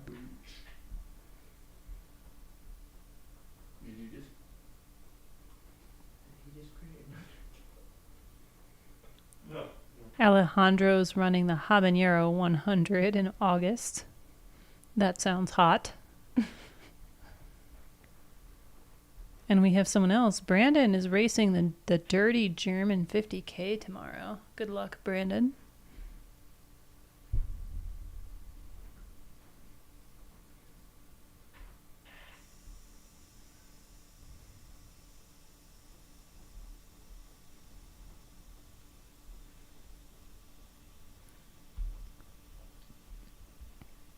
I want to give a shout out to Biago as well. I don't know if I said that name right, but they say on here, definitely inspired. Haven't run seriously since 2017, but this afternoon shoveled through 3.5 miles. Feeling inspired from watching these Cocodona runners. And on the screen we have James bringing it in, turning his last corner. About to come into the finish line. Awesome work, James.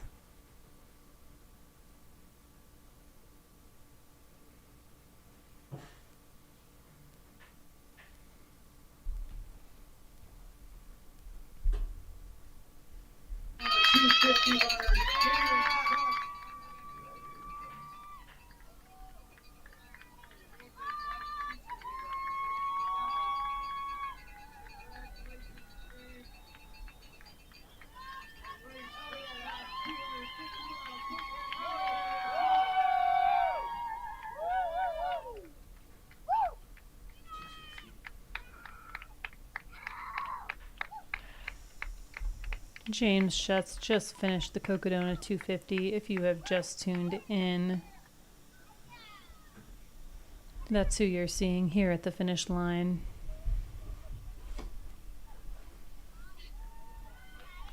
Not too far behind him, we should have Josh Underwood.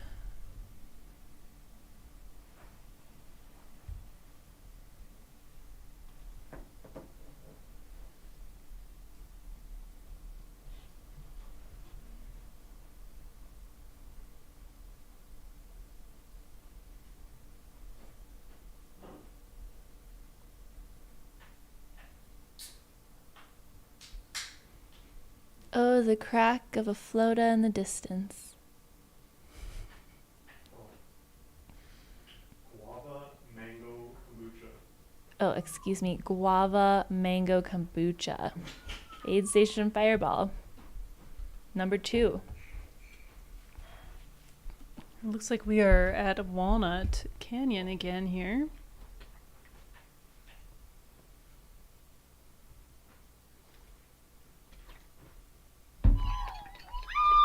Oh, and another finisher.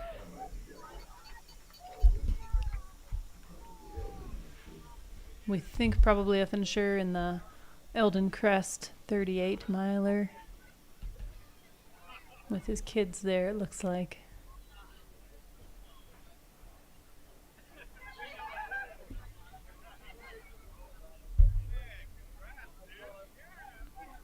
Those 125 and 250 runners headed to Walnut Canyon have until 9:30 p.m. to make it out of that aid station. 464. And here we have runner 464, Sarah Kingstrom. On the verge of dropping her pacer. She is booking it to the finish. Sarah is from Nome, Alaska.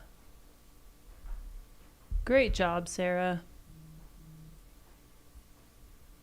I wonder if this is the first time she's gotten to wear shorts. Maybe the first time wearing shorts this year, like a Dry couple trail. of our other finishers. This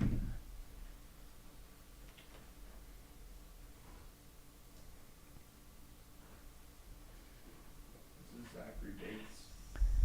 Zachary Bates on camera. No, that doesn't look like. You're delayed, fireball. Delayed. Bib number 98, another fan favorite. He is roughly at mile 227.5 from Snowflake, Arizona. He's got a little less than a marathon left.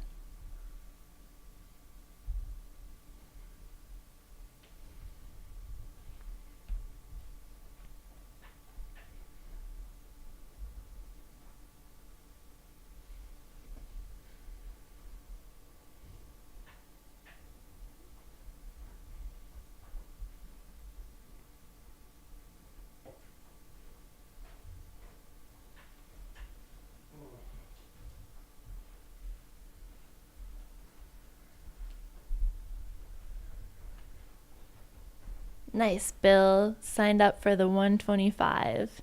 You got a year to train. Pick out your pacer.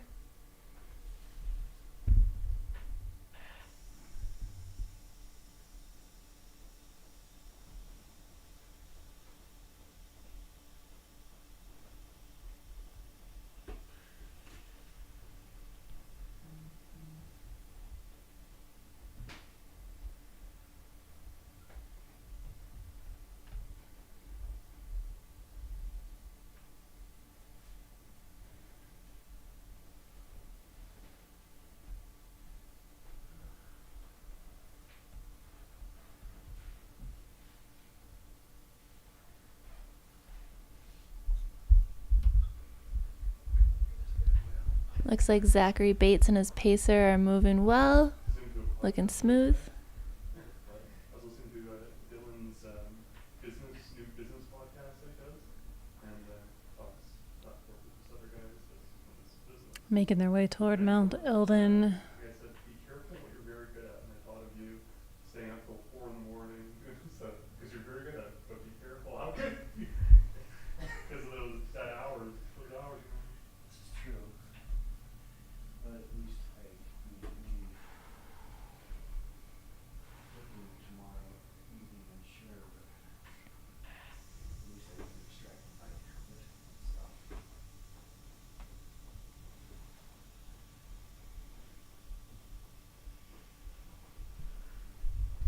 I know I've mentioned a few times that you can sign up for next year's Cocodona 250, but also, just a reminder, you can sign up for the Sedona Canyons 125 or the Elden Crest 38 as well. How many folks do we have registered for those? I know we have 80 some already registered for Cocodona next year. We currently have 18 entrants for the Elden Crest 38. For the Sedona Canyons 125, we have 35 entrants, and we're sitting steady at 82 entrants for the 2025 250.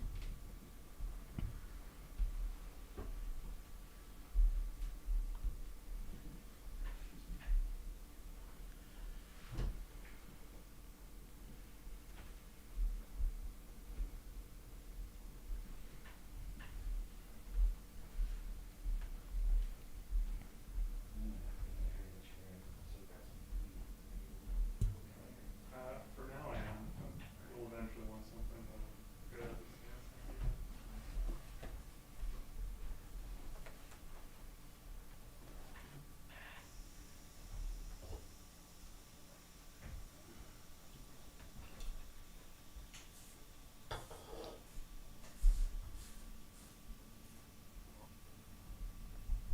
Rachel, there are limits for the entry. I'm not 100% sure what the race is capped out at, but I think it might be 250.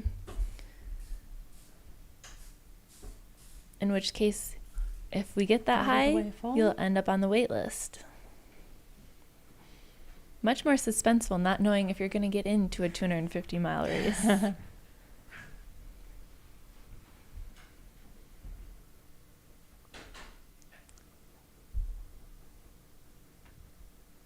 And it looks like we are back with Sarah here to see her finish in the Sedona Canyons 125.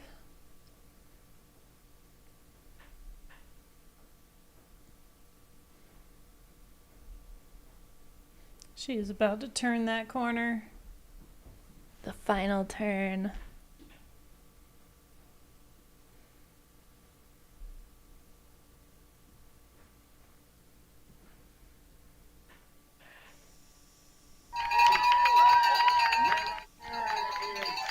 What a week.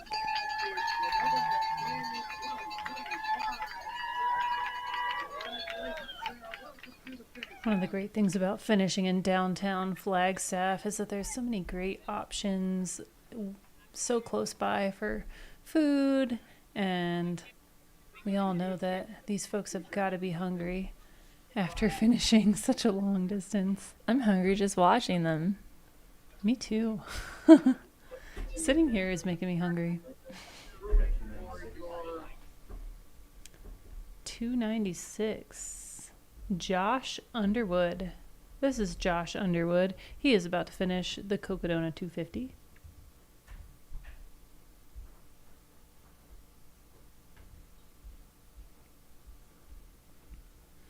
Josh is from Apache Junction, Arizona.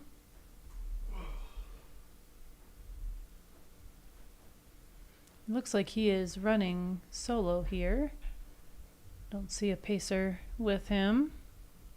Maybe he dropped him. I don't know. Or her. Maybe so.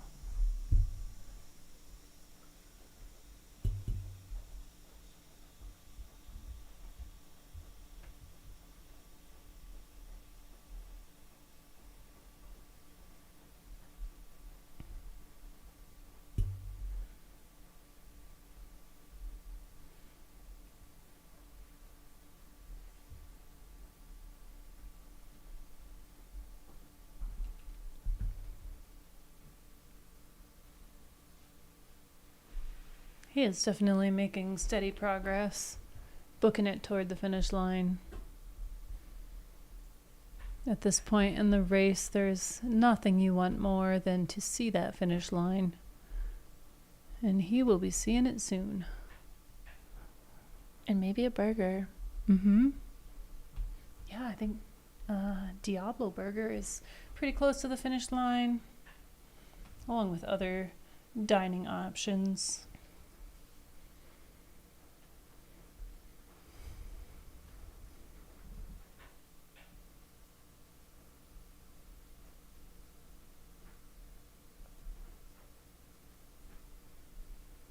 And that is Josh Underwood. You can tell by the mustache. His race photo. It looks just like him. It's fun that the photographers are out there taking before and after photos. And if you're out at the finish line, you can see the photographers kind of snag them away from people. They're taking them to go get their finish line photo. But you've probably been there. Yeah, and my finish line photo looked nothing like my start photo. I did not look like the same person. None of my family or friends who were watching the live stream believed that it was actually me, and when they did realize it was me, they were very concerned for my health. I feel like that might be kind of common practice with this race. Yeah, I looked much different with, 20 extra pounds of water weight on me. Unrecognizable. Oh my goodness. Thanks for photographers, our drone pilots, our runner cams. I have a feeling they haven't slept much in the last 5 days. No. Wow. Turns out this is Josh Underwood. Great job, Josh. One of our cameraman men, as of yesterday, ran 72 miles so far. That's impressive. And an ultra in his own.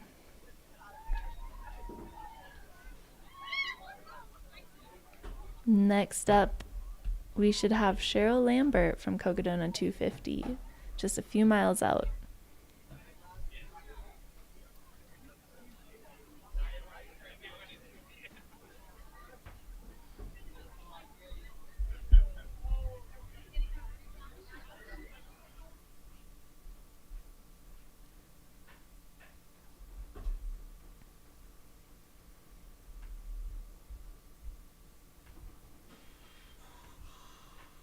Is that Sasquatch? It's hard to tell. Maybe. Is this a photographer or a runner? That I looks think like a so. camera. It looks like a camera hanging from the side there. And we're back Someone at else coming Buffalo out of Park. Buffalo Park here.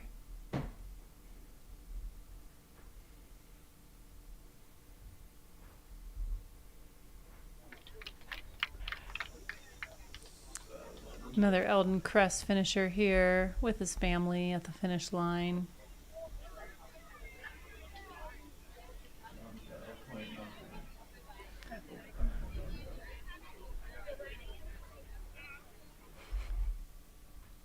Is this John?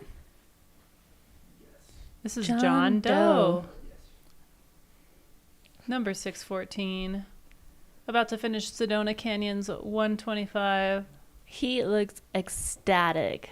He looks really stoked. Is he stoked because he's almost to the finish, or is he stoked because he just ran 125 miles?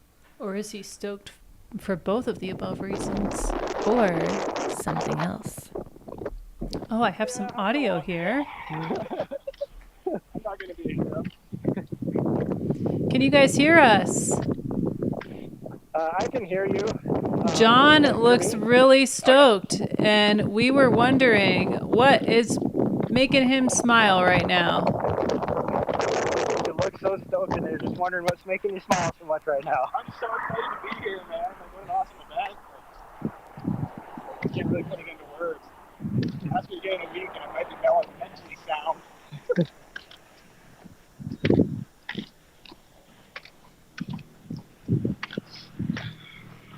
Well, we love seeing happy runners running into the finish line. You're doing a great job. Keep it up. They say they love seeing happy people going to the finish line, and you're doing a great job. So just keep it up. Thanks, man. Thanks. Who is it? That was Brandon Grisby. Okay. Well, thank you. From Sarnia, Ontario. Yeah, I didn't think I was going to finish this after the first race. To be honest with you, like, I got cooked. I'm from Canada, so the heat and me, we don't see eye to eye. I'm from Montana, so I'm really close to that too. Better time on the back half for sure. Ask him if he's craving some poutine. No, thank you. Thanks. They want to know if you're craving some poutine right now. Pizza. Shout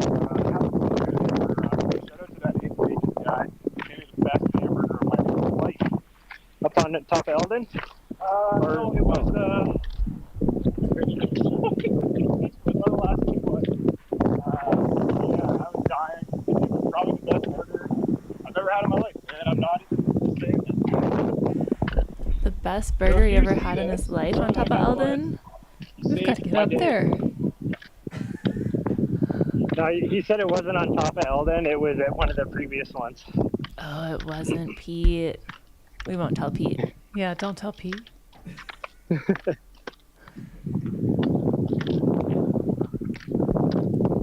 Good work, John Doe. Good work. Yeah, we're getting close now. Yep, you're going to cross the street and turn left. Yep, and then you got a block and a half to go. I'm almost kind of sad it's over. He's almost kind of sad. It's Sounds over. like he needs Wow. to sign up for the 250 next year. Registration's open. They're just reminding that if you're sad it's almost over, you can always sign up for next year because it's open right now for registration. Yeah, I've been carrying one of these extra tractors for $50 off. That might be my plan. It's probably like a couple hundred grams. Yeah. But is it in Canadian dollars or US dollars if you sign up You for have to Ultra take sign up? races yourself, Plan? I will be doing UTCT this year. That's my nice. peak race. So. Beautiful.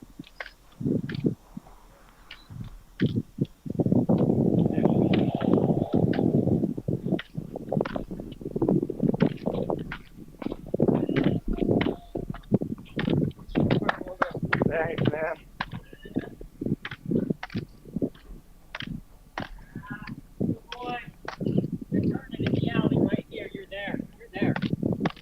Half a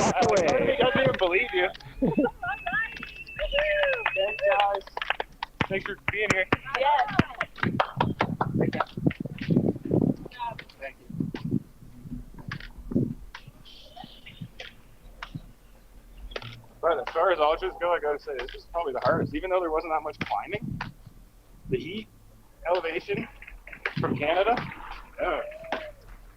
If you're from Canada and you're thinking this is a good idea, you might want to come down here for a few weeks before. All right, you're there, man. Awesome job. Congrats.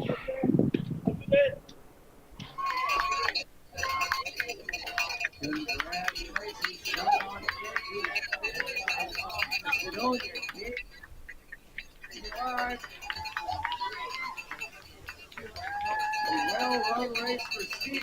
Congratulations, Steve. Welcome to the finish line.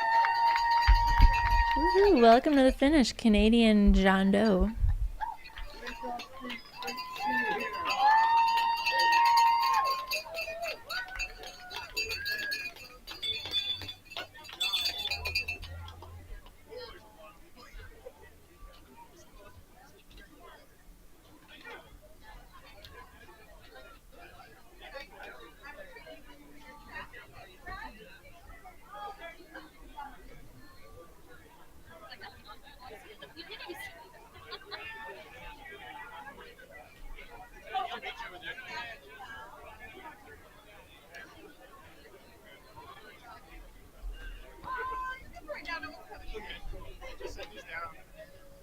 Looks like we have another Sedona Canyons 125 runner, Steve Goodman, who should be not too far out from the finish. There he is. Wait, is this... This is someone else, I think. 477. Danny Griffith. Wait, it might be 577. Is it 477 or 577? 4. Well, 577 hasn't updated in 2 hours. This looks like 477, which would be Danny Griffith.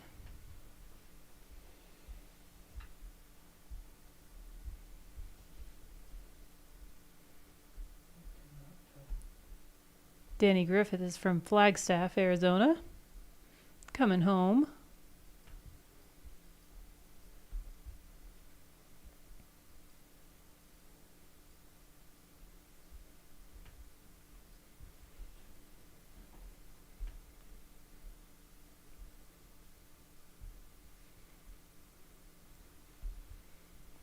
Maybe his tracker's not working because I have him at 92 miles.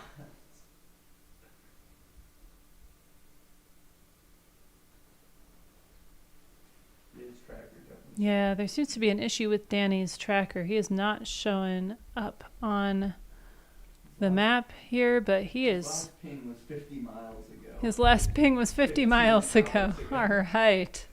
But he is most definitely here in downtown Flagstaff running toward the finish.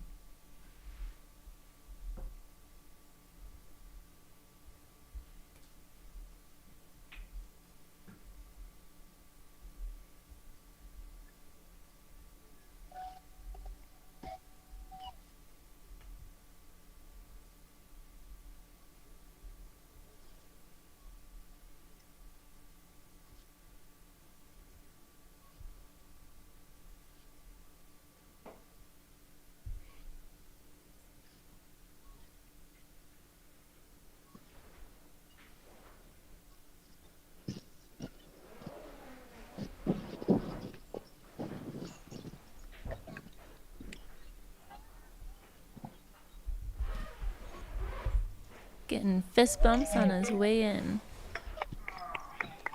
What a couple of days.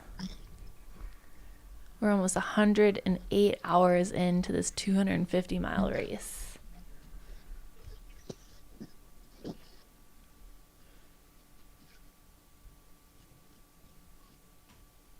What time did our 125-mile runners start yesterday? Good question, yeah. I am not positive.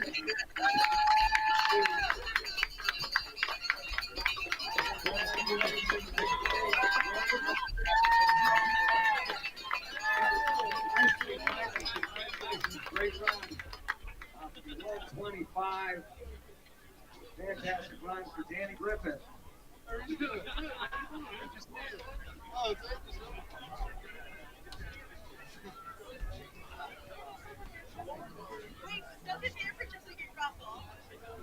It looks like we're going to have another Cocodona 250 female runner coming in before too long. Cheryl Lambert should be making her way toward the finish.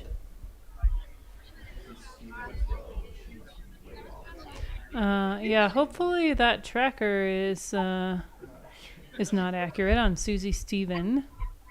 Susie's from Tucson, Arizona. She has a charity bib. She is running Raising Support for Raising Hearts.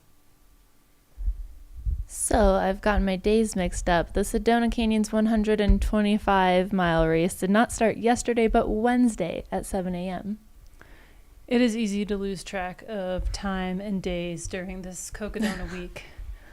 It is a long week for many people, runners and commentators alike.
Another finisher here.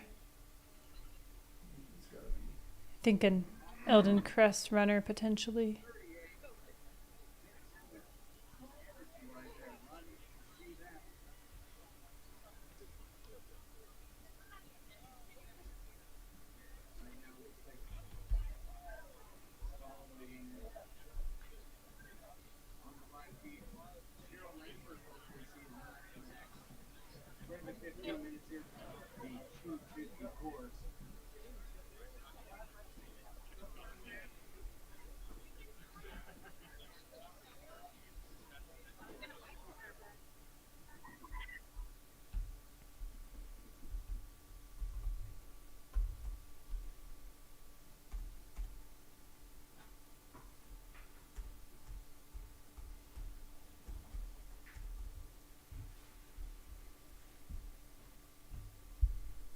Got a couple of runners coming down Elden here, it looks like.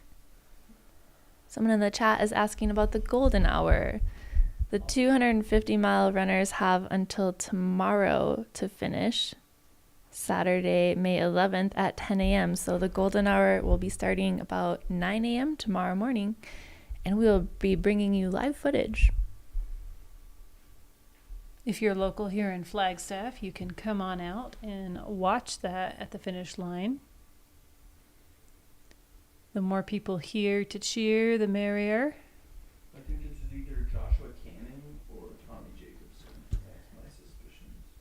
I see something in the chat, and I'm hoping it's not just a rumor that we might get Orange Long Shorts guy in the studio shortly, also known as Cody McKesson.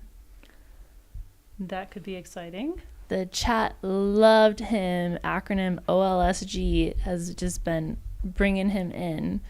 See if you can pick up Orange Hat Guy on the way.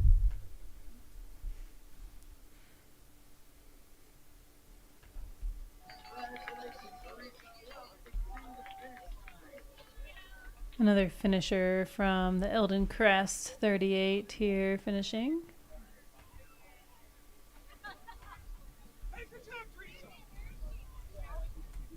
Have we seen Cheryl Lambert yet? No. We should be seeing Cheryl soon. She looks like she's very close here. Just pinged a quarter mile line.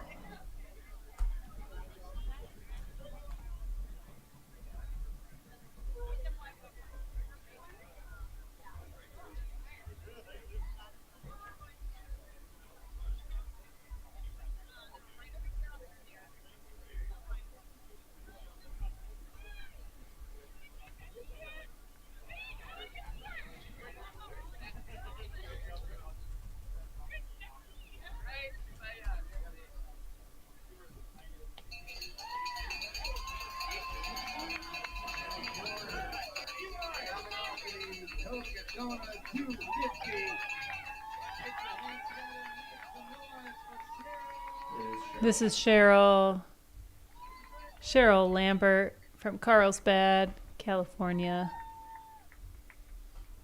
Congratulations, Cheryl.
Cheryl Lambert on screen right now just finished. She's 56 years young, and next up, she's got the Arizona Monster 300 as well. Oh, goodness. Wow. She actually got second place at Jackpot Ultras this last February.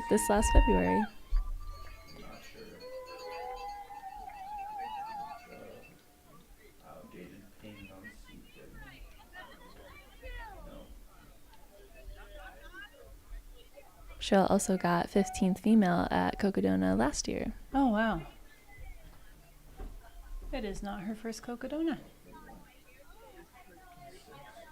Okay, here you go. Here's your tracker that's being GPS floating. Number 6. Ah, is this Susie? Susie Stevens. Go, Susie. She is from Tucson. That is where I live. What an absolute crusher. She won second place. Actually, she got second place female at her last 2 50-milers. And she won the 50-miler before that. What a crusher. 45 years young. Crushing She it. is amazing.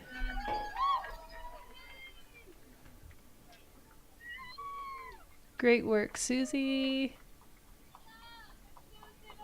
It's been fun watching her journey throughout the week this week.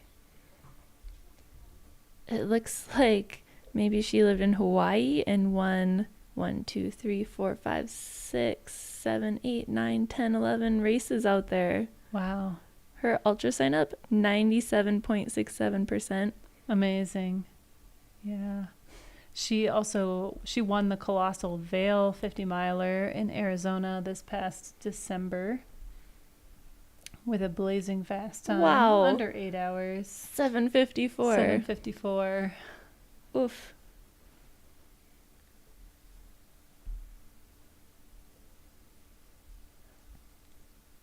Great job, Susie. I'm glad she is not actually where her tracker is picking up at the moment. Because that would be very sad if she had to make her way that far back onto course.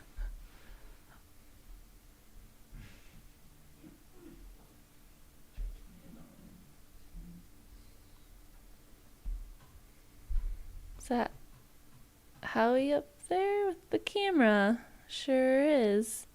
Getting some Mount Elden Bikatula aid station shots.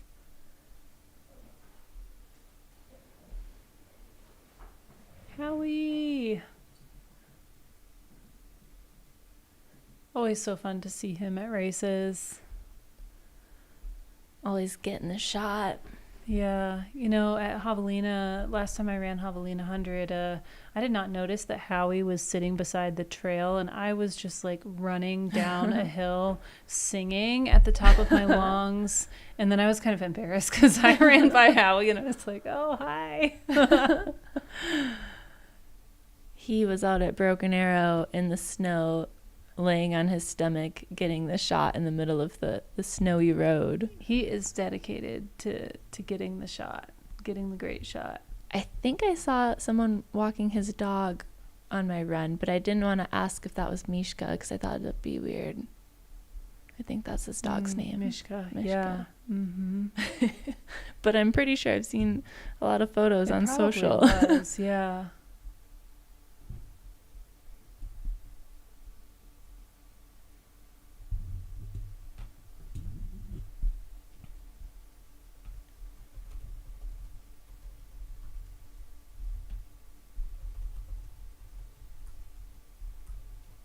Looks like they got a fire going up there. It's probably getting chilly already on Mount Elden as we get toward evening.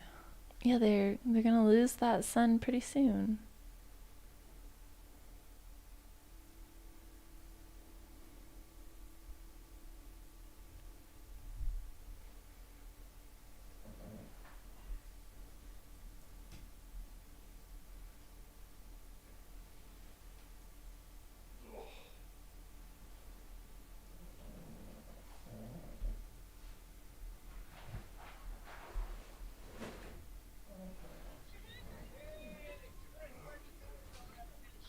Back to the finish line here. We should have a couple of runners coming in shortly.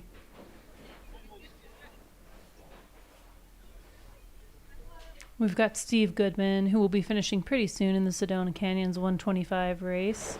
And Anthony Saviola will be finishing. He's got the lean. The ultra lean happening, but he still has a smile on his face as he heads toward the finish line.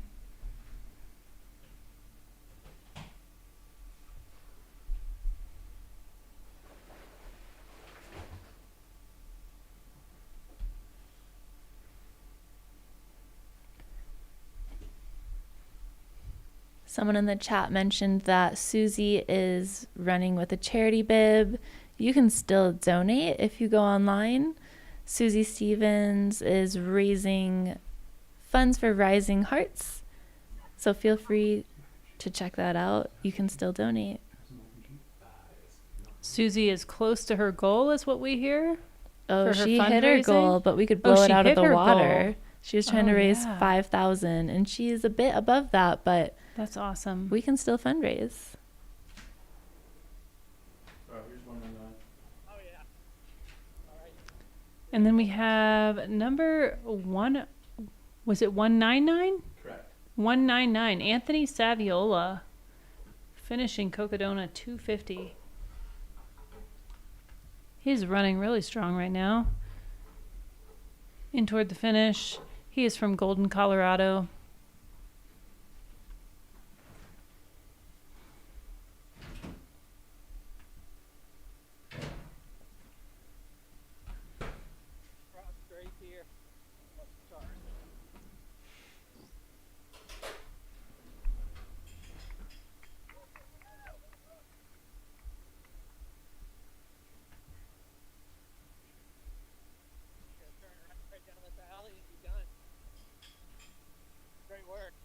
Yeah, between the gates, right here.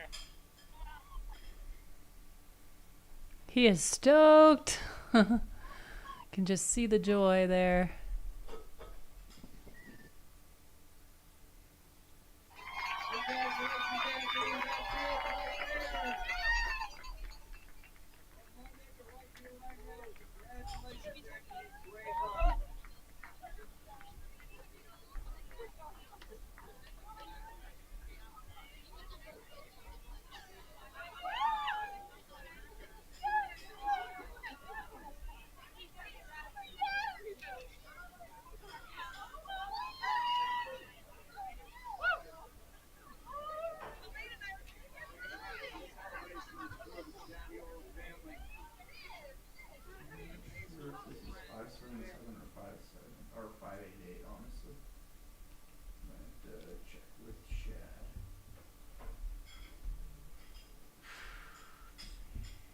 he's moving. Is that just somebody's speeding on through? Doing a workout? Maybe an Elden runner. 588. Yeah, this is Steve Goodman. You can do it, Steve.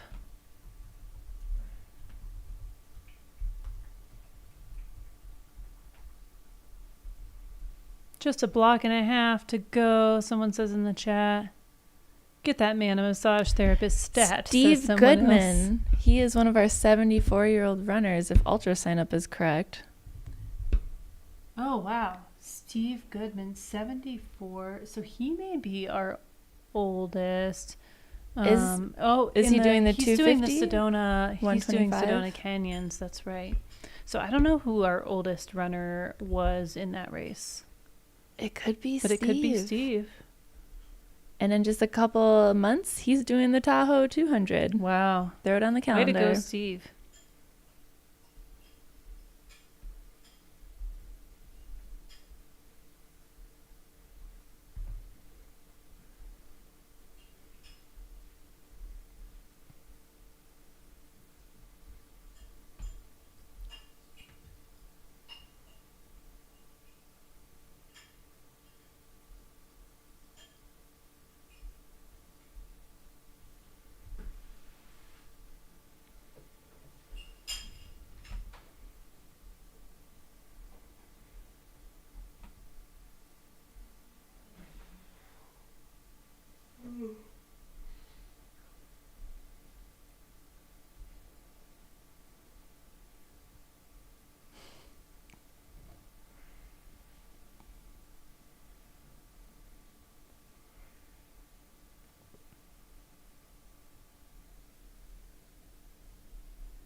Seeing some more Elden Crest finishers here coming into the finish line.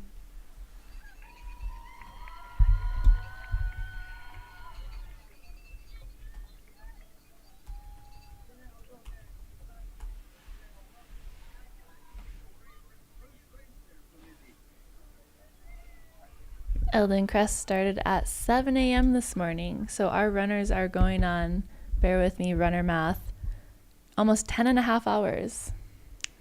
Good job. Good runner math. Thank you. Yeah. I heard that we might have a teacher coming in the studio. Orange, long shorts. Oh, orange, long orange shorts. I can't remember. Orange long shorts guy. Anyways, I'm hoping he's a math and English teacher. And here is Steve Goodman coming into the finish.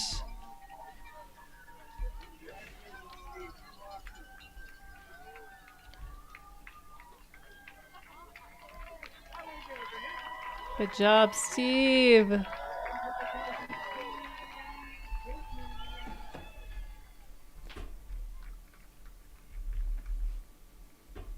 What a feat. Good job, Steve.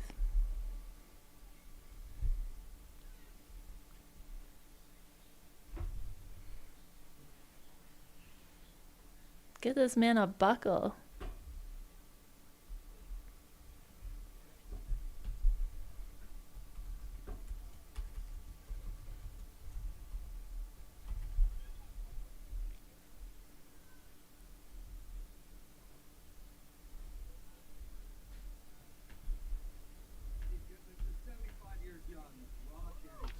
$75. Okay. Ultra Sign Up has not updated his age yet, apparently. Someone just said he is 75 years young.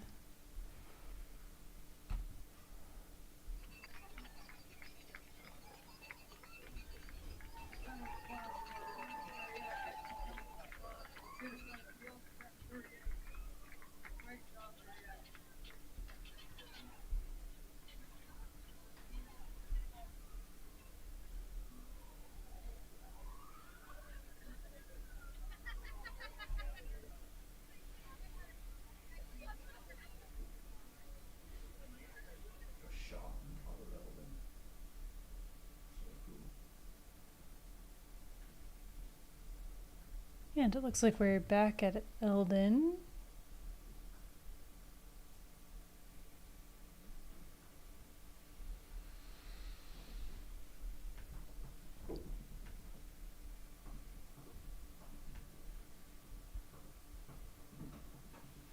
Still quite a few folks heading up and down Mount Elden.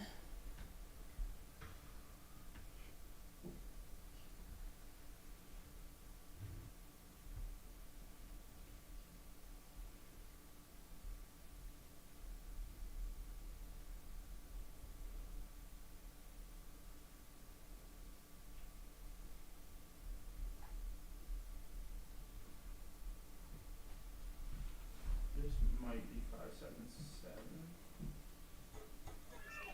No, Elden actually. What's Elden? We've got another Elden Crest finisher. What's in that large backpack? I feel like he's just taking on an extra challenge. You never know. I feel like, what's wrong with being ready for a nap at a moment's notice? He probably has so many snacks in that bag. Maybe some Flota. Good trail buddy to have around. One with lots of snacks.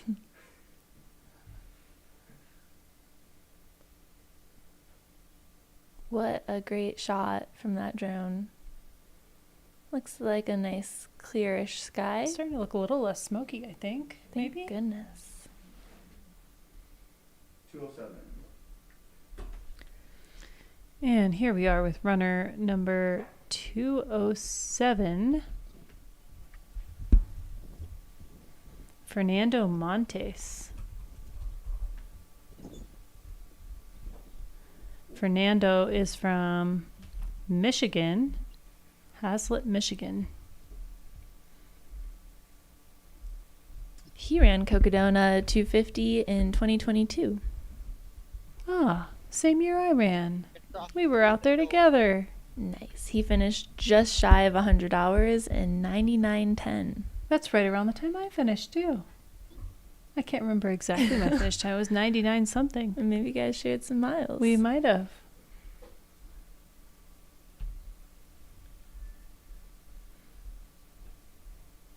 Oh my gosh, you guys finished right next to each other. Did we? 2 minutes apart. 2:24. I was 2 minutes after Fernando in 2022. Wow. Look at that. Cocodona. We probably did share some time out there together. Good job, my friend Fernando. You're back at it sooner than I am. That's so funny.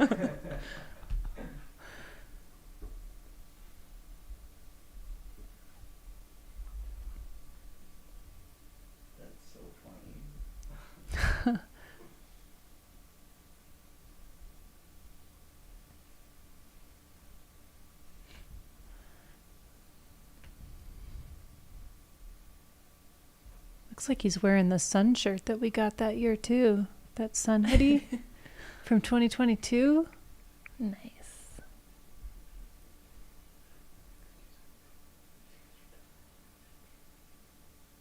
Dude, this thing has the tractor thing. So dumb. Yay, Fernando. Running into the finish. Going to 250.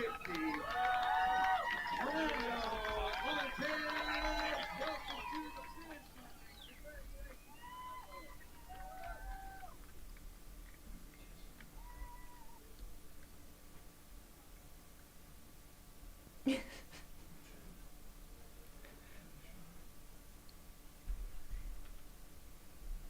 think this is 274. Here we've got another Cocodona runner. Believe this is 274. No, it's 34. Oh, No, it's definitely not 34. Chris Haas. That sounds right. 274. Chris Haas should be. That looks like two numbers though. Oh yeah. 76. Is it 76? 78. Yep, hasn't updated in a while. 78. Oh, okay. Nicholas Steinbrenner. His tracker hasn't updated in a while. Got so many people rolling A lot of people coming through. Nicholas is from Springfield, Ohio, close to where I grew up.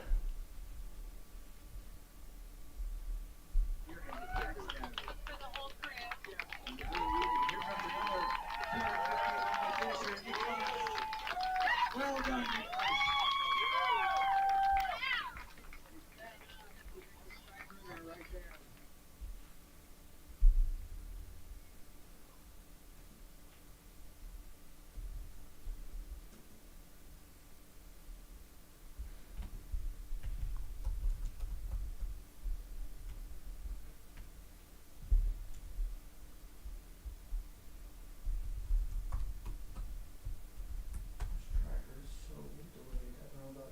Yeah, the tracker is very delayed, which is why we are having some difficulties recognizing runners as they're coming in.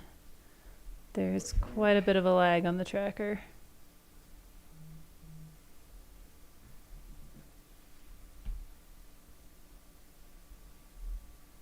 My tracker is still showing Nicholas with 1.8 miles to go, but clearly he is at the finish line.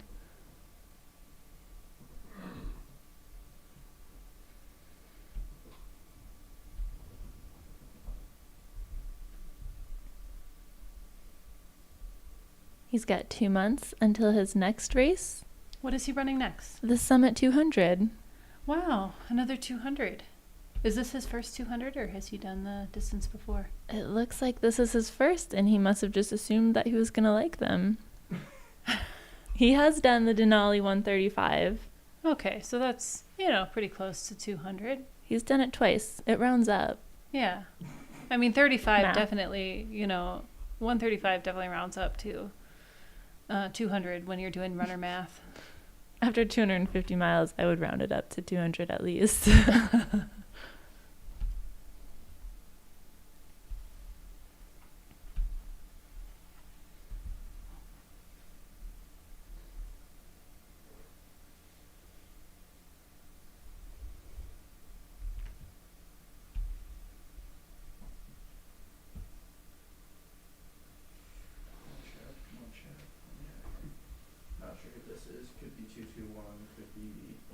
We've got another runner coming in here. Unsure who it is. Could be 274. Could be a number of people. We cannot see the bib. Cannot confirm who this runner is, but he is booking it to the finish. He is ready to be done.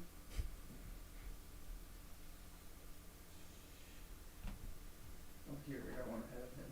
274, I think. 274 is Chris Haas from Hesperia, California. Running it in with the family here. And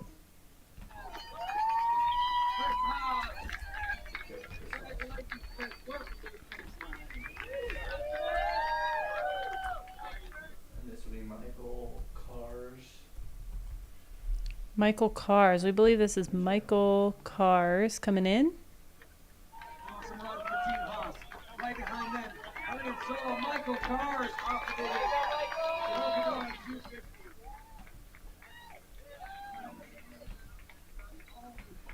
Lots and lots of folks are getting close to the finish right now from both the Cocodona 250 and Sedona Canyons 125. We're going to have a string of people coming through here in close succession.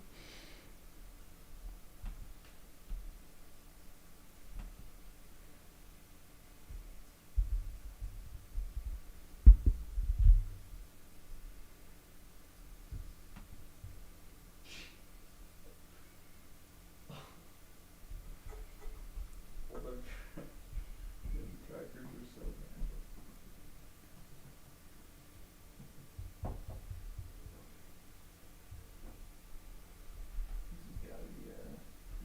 bad.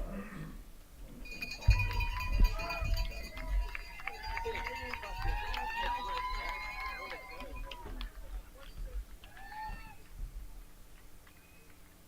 to be 125. Looks like that's a Elden crest runner potentially. It looked like a red bib.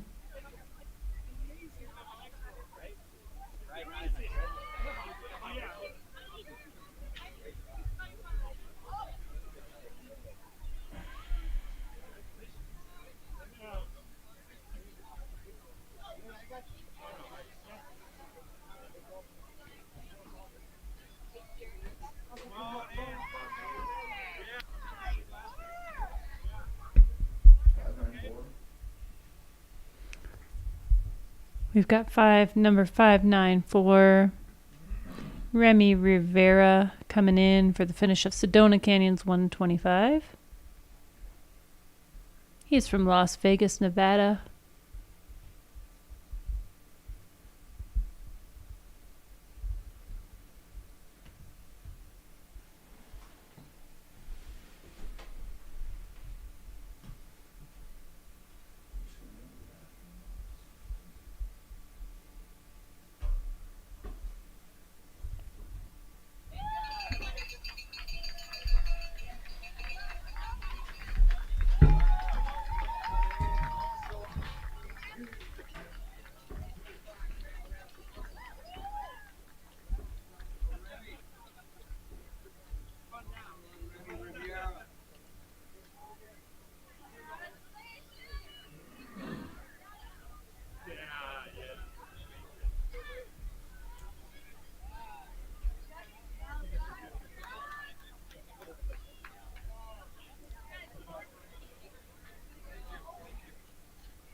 For those of you just turning in, you can check out some of the interviews that we've had already today on the Mountain Outpost YouTube page. Feel free to subscribe and give us a like. You can check out interviews with Arlen Glick, our third place male finisher, Jeff Browning, our second place male finisher, Heroldis Bertas, our first overall winner and course record holder with over 10 hours. We also have interviews with Jeff Garmeyer up, as well as Finn Melanson. And here we are looking at Leslie Astle. She is in the Sedona Canyon's 125 race, bib number 525 here. Great job, Leslie. She's also experiencing the ultra lean, it looks like. Tried to get a run going there, but it looks like she's in some pain. Doing a great job, Leslie. Keep it up. You are almost there. And you have about 23 minutes left with your current hosts. I'm Mercedes Siegelgeither. And I'm Bree Grigsby.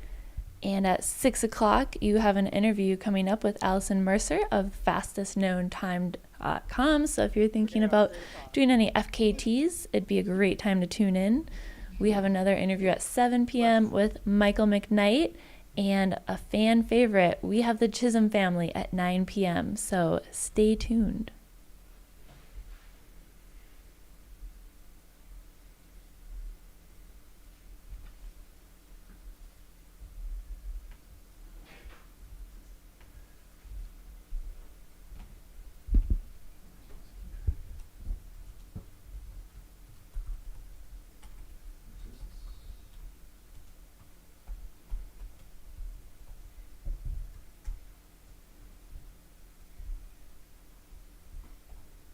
Almost there. You're almost there. Great work. Great job, Leslie. You've got this.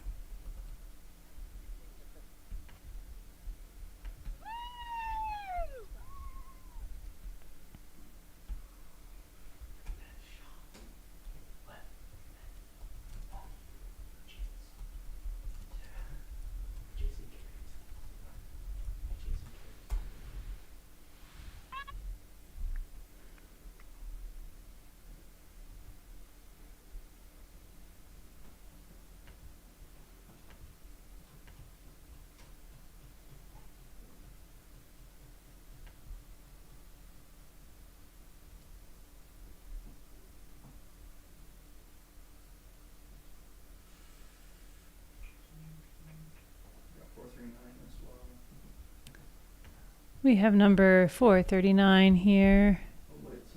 And someone else just passed.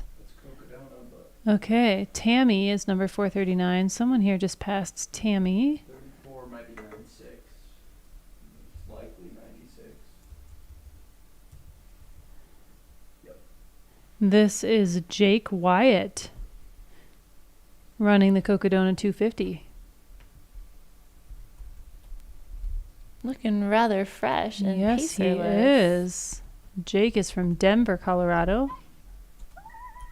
Meanwhile, Leslie is coming in. She is so close.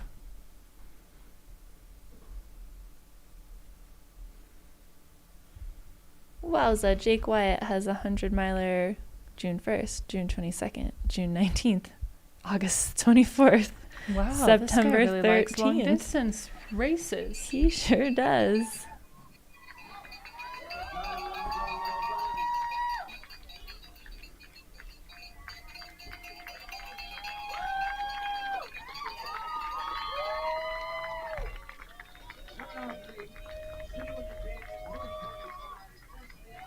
Yay, Leslie! You made it. 96 again. We are back with Jake here. Jake, who is running many 100-milers in his near future.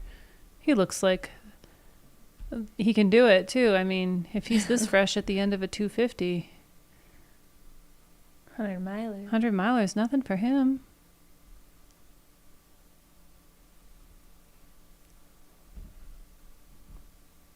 Just looking like he's out on his morning jog here. Might be 429. Just came in here. That finish line is getting packed. Lots of people out spectating. We've got a lot of runners about to come in.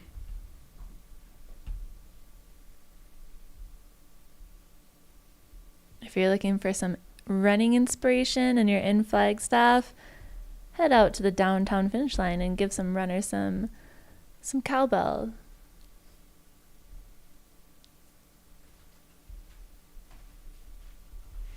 And cheers. Sorry, aid station Fireball ran out of booch.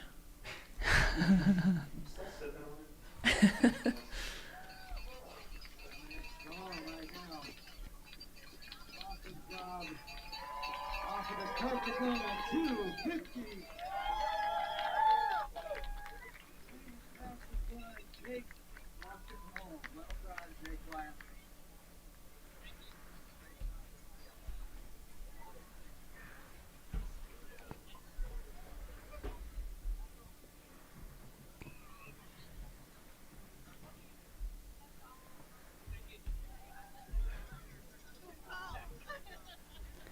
We are expecting some other Cocodona 250 runners in soon. I don't think we've seen Anthony Saviola yet, have we?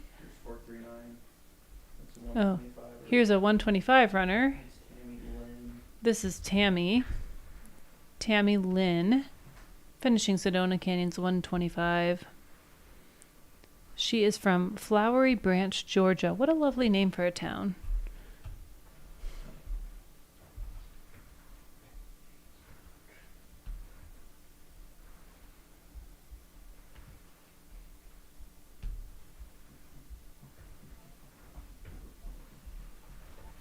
Ooh, we got another entrant into the Cocodona Did we? 250. We're at 83 now? 83. If I was thinking about signing up, I would be starting to get a little nervous. This is just early registration too, right? Yeah, I don't think we expected this many to sign up. Yeah. This race is getting more popular and more competitive by the year. We have runners from Canada, New Zealand, Mexico, Africa. This is great. It is going to be, France. Getting quite the international field out here at Cocodona. It is. It will be exciting.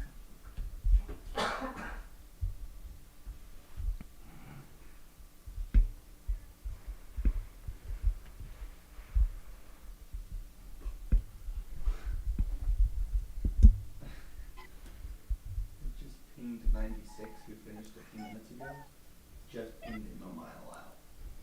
So that tells you what we're working with. Love it. Here's Tammy coming into the finish line of the Sedona Canyons 125.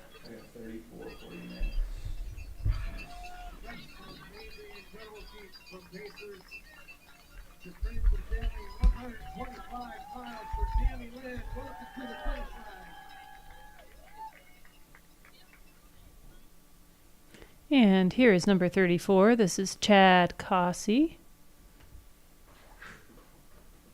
Good job, Chad.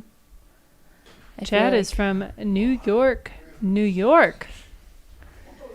I think maybe all of these runners coming in around the same time might be slowing down our GPS updates, so bear with us. The tracker is a bit behind right now.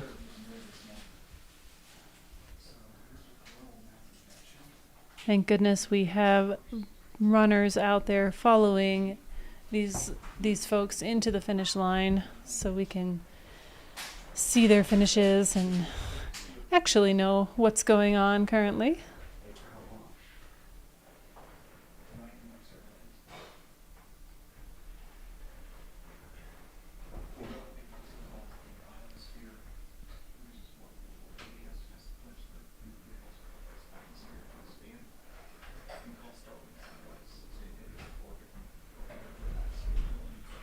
Great job, Chad, finishing the Cocodona 250. Looking fresh for 250 miles on his legs. So many of these people are. It's really impressive.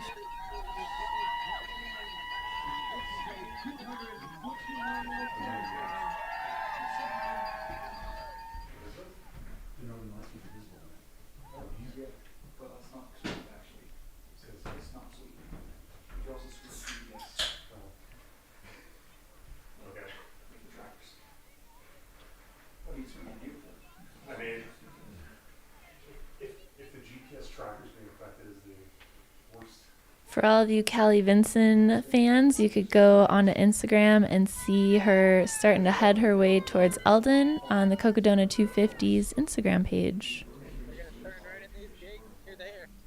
We've got another runner coming in here. Not sure who this is. We really are not sure with how the tracker is functioning currently. But he is running in strong, that's for sure. Congratulations, amazing run. Good job for James Robinson right there. I think someone said Robert. That sound right? I want to get one footer in the rest of the finish.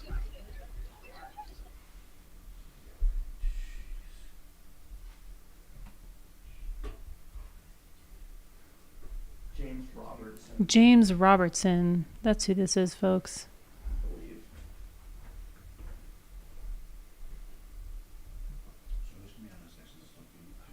I'm on till 10 or 11, I think. So, did my friends tried it. So, did we already talk about the fact that we have somebody calling in?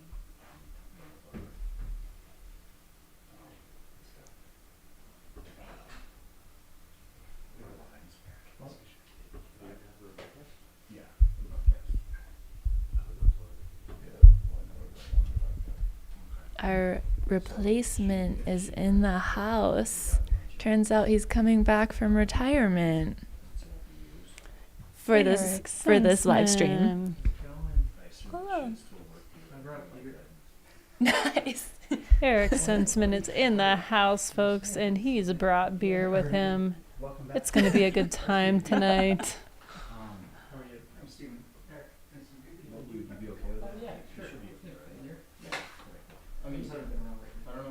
Now I feel bad that I didn't bring anything. I didn't bring anything either. I brought coffee, but a hand grinder, so I don't think people have been willing to work for it. I did make Pete do it, though, and then I realized he had like a brace on his wrist, and I come back and he's hand grinding coffee. I'm like, oops. I brought chocolate-covered almonds for myself that I've not been sharing. Is that bad? Only if you tell people. Okay, oops. 71. Another runner just came into the finish here. I can't see a number to confirm who that is. Oh, it's an Elden Crest runner. Yep, I see the red bib on their back.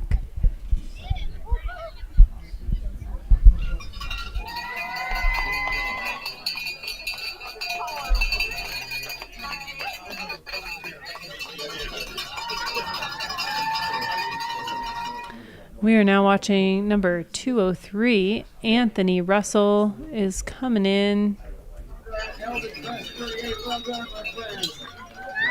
Another Elden Crest runner here, finishing.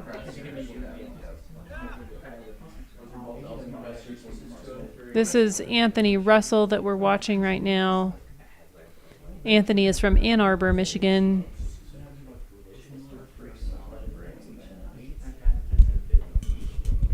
Might be his first time in shorts. It might be. It's a possibility.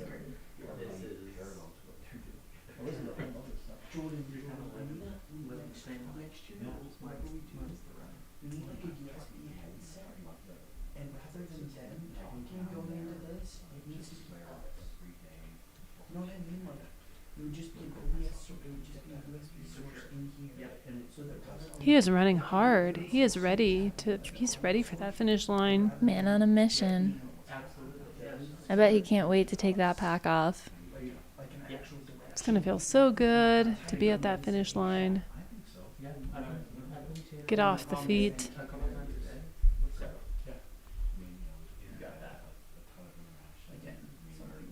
If you're running this race, what is the first thing you do when you finish? Burger, hot tub, just sit? I puked and had a bloody nose simultaneously, so that was the first thing I did. If you could choose something. You know, I was really hankering for some celery cucumber juice, and I know that sounds really weird, but I texted my crew and said, I need someone to pick me up some celery cucumber juice from Whole Foods and bring that to the finish line, and that's what I wanted immediately afterward. That sounds refreshing. It is. Healthy. Someone in the chat is asking if there are links to the women finisher interviews. Those should be up in the near future. The guys are up because those interviews happened yesterday. So we just need some extra data and a little bit of time to upload those. So stay tuned. We've got another finisher. Did we say 71? We think this is number 71. Jocelyn Briggs.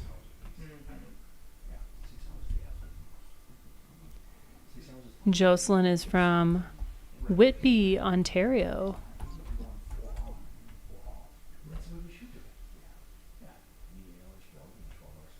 She is also signed up for the Arizona Monster 300. Oh, wow, we've got several runners now who are running that next year. And this is not her first 200. She's done the Divide 200, Bigfoot 200. Guess she decided she really likes 200s. She likes this distance. Good for her.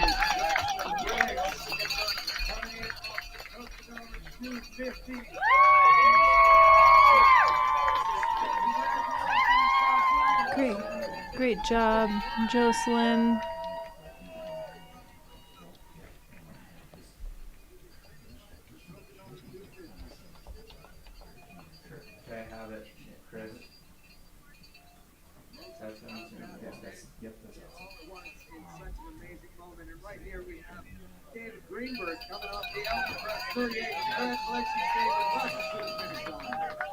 Those finish line vibes. Maybe I'll go sneak out there after this. Could be nice to get out of the house for a little bit. I'm sitting here all day. You've been here longer than I have. Oh, we only have 6 minutes left. Yeah, we will be turning over the baton soon here to some fun folks who will be taking over for us, commentating. Throw a little love in the chat while you can, because this is my last day on the live stream. This is also my last shift on the live stream as well. Shoot. My first and my last, since I was out pacing earlier this week. Number 67 is coming in. Alexander Kiss. Alexander is from South Lake Tahoe, California.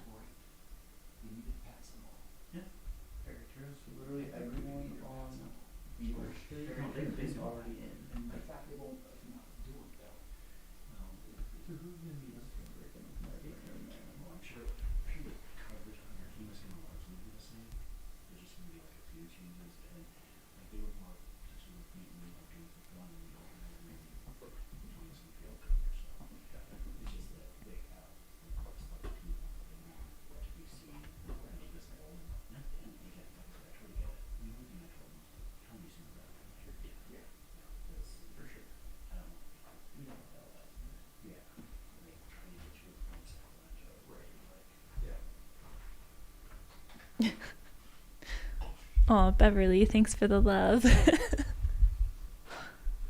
You might just have to stay for longer, Mercedes. Maybe I'll come sneaking in between interviews later. We'll see. There is still some mead left. And I got my run done already. And some interesting interviews coming up tonight, too. I am excited for Allison Mercer. Oh, she's supposed to be in on 4 minutes. I want to talk about FKT things. I don't think anyone's noticed my shirt. Get FKT. You're wearing the perfect shirt for today. I know, but they're booting me early. Oh. I've been on my best behavior today. With her audio, you don't need to be able to see her. Like you can introduce her. We'll introduce her and we'll show her. I'll introduce her like this, but then I'll cut away. Because you're gonna begin your finishers for a while. Cool. So were you running up and down? Yeah. Yeah. How many miles were you at? My second one was running over a year and a half, 26 miles.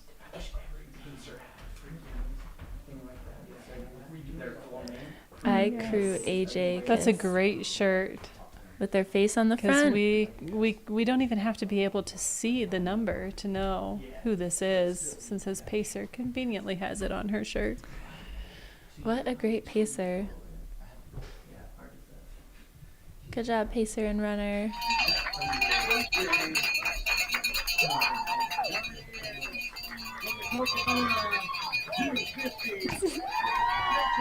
Thanks for the hashtag, Chris. Feel free to keep that going.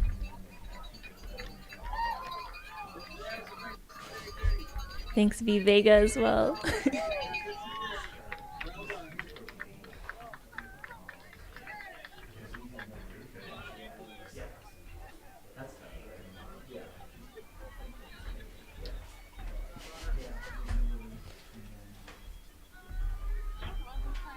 Gosh, what am I going to do once I leave the live chat? Go into the real world? Or you could pull up the chat on your phone and your computer and keep commenting. You know, I probably will. Let's be real. I'm just going to be like 20 feet over there on the couch, just without a microphone. So Mercedes will still be around, folks. Do not fret. I'm never far. She will still be in the chat. It's like Beetlejuice. If you say my name 3 times or click your heels together, I don't know. I'll magically appear.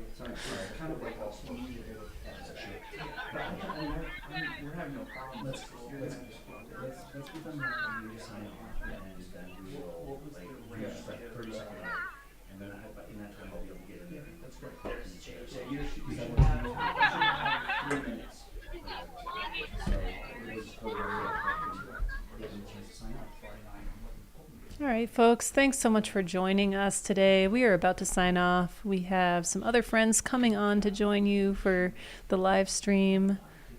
Chris Warden is coming back on, and we've got Eric Sensman here. So it'll be a fun night. It's been a pleasure. It's been a great week. You still have another night and day to watch, but not with us. Thanks for joining, everyone.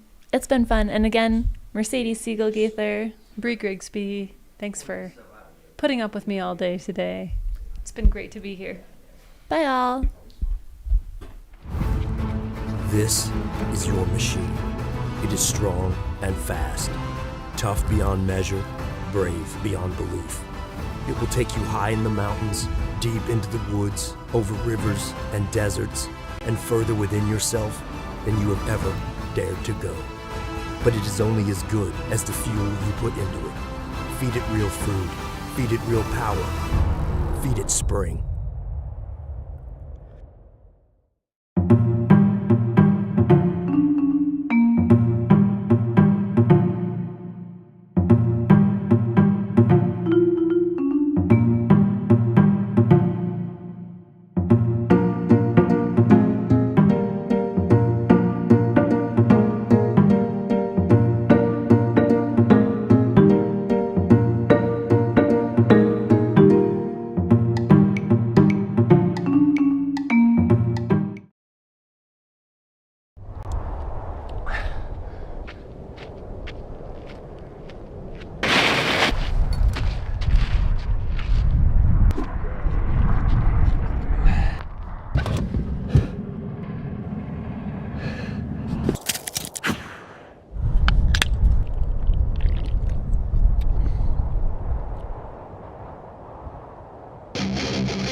Soda! Oh, the energy of soda. Good afternoon, folks. Thanks for tuning in. This is the Cocodona 250 presented by Air Viper Running on the Mountain Outpost YouTube channel. If you've been watching it all, I'm Chris Warden. We're actually being graced by another special guest here tonight that's going to hang out with us. This is Eric Senseman. Eric, welcome to the broadcast. Thank you, Chris. How you doing? Good. I haven't seen you in a while.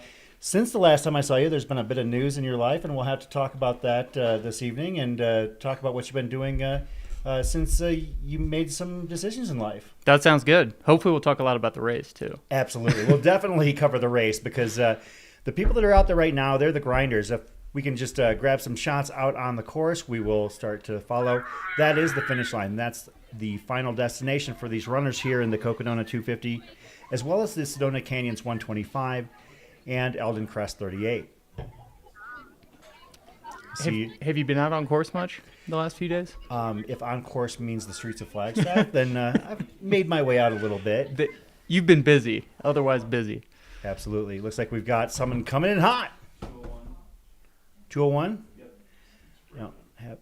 I don't have my numbers up, so I just need to.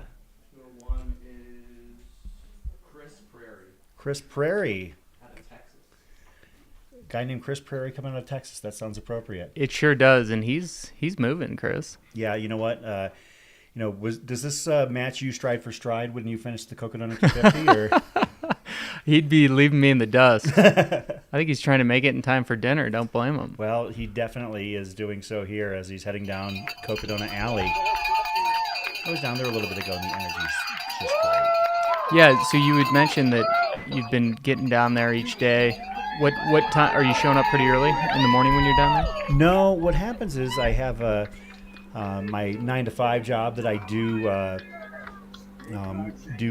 have to honor in order to be here, and to that end I usually use it as a buffer between jobs. I get down there and I feel the energy and the flow of what's going on down there, seeing these runners bust their ass and give it all they've got to finish this race, and it leaves me with a good feeling, and also reminds me, even if I'm tired, these people have been working a lot harder than us. So.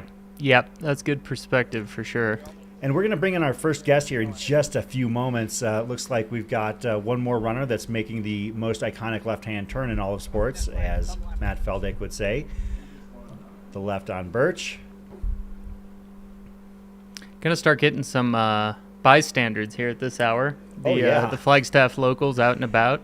And it's graduation weekend. Right, yeah, so a lot of foot traffic. I was driving over here coming down Beaver, and, just a stream of athletes between the different races. I must have seen 10, 15 athletes, and I was thinking to myself, man, if you didn't know this race was going on, what would you be thinking? Where are these people going? I mean, they're all like, fairly heavy pack carrying, pole carrying, like hikers. That's not necessarily an unusual sight, but the sheer volume of them would probably kind of freak you out a little bit. Right. You'd think it was an exodus of sorts. Yeah. what is that, bib number 109? We'll find out who that is. He's That would he's be moving well Martine too. Bermudez. Okay. Arizona local. If that, he said, what? Oh, I'm sorry. That's Chase Pearson, actually. My mistake. Chase Pearson. Way to go, Chase. And we're going to talk in a little bit as well, like, when you see these runners cross this finish line, what that means to you in terms of your experiences here with this race. Of course, you famously ran it in 2022, and you literally took the long way home, as it was said in the banner of the film. Yeah, that's right. Quite a way to do it. That was an interesting year because you might recall, Chris, that was the fire year. Yeah. With the reroute. So here's they're coming in number hot 127. I'm telling you, they were flooding the streets. One thing, Eric, you're going to want to grab that earpiece, and so you'll be able to hear our first guest when we bring her on here. As soon as this runner finishes, I think we'll have an opening to talk about that. And I want to thank her for being extremely gracious and in our virtual green room, as it were.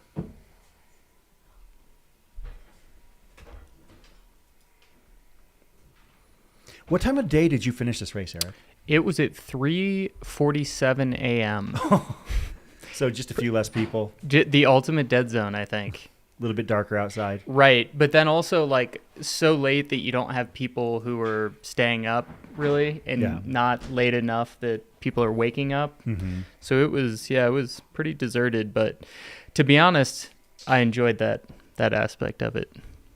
Yeah, after an event such as this, I'm sure that there was a bit of value in the solitude that you had when you finished this race, for sure.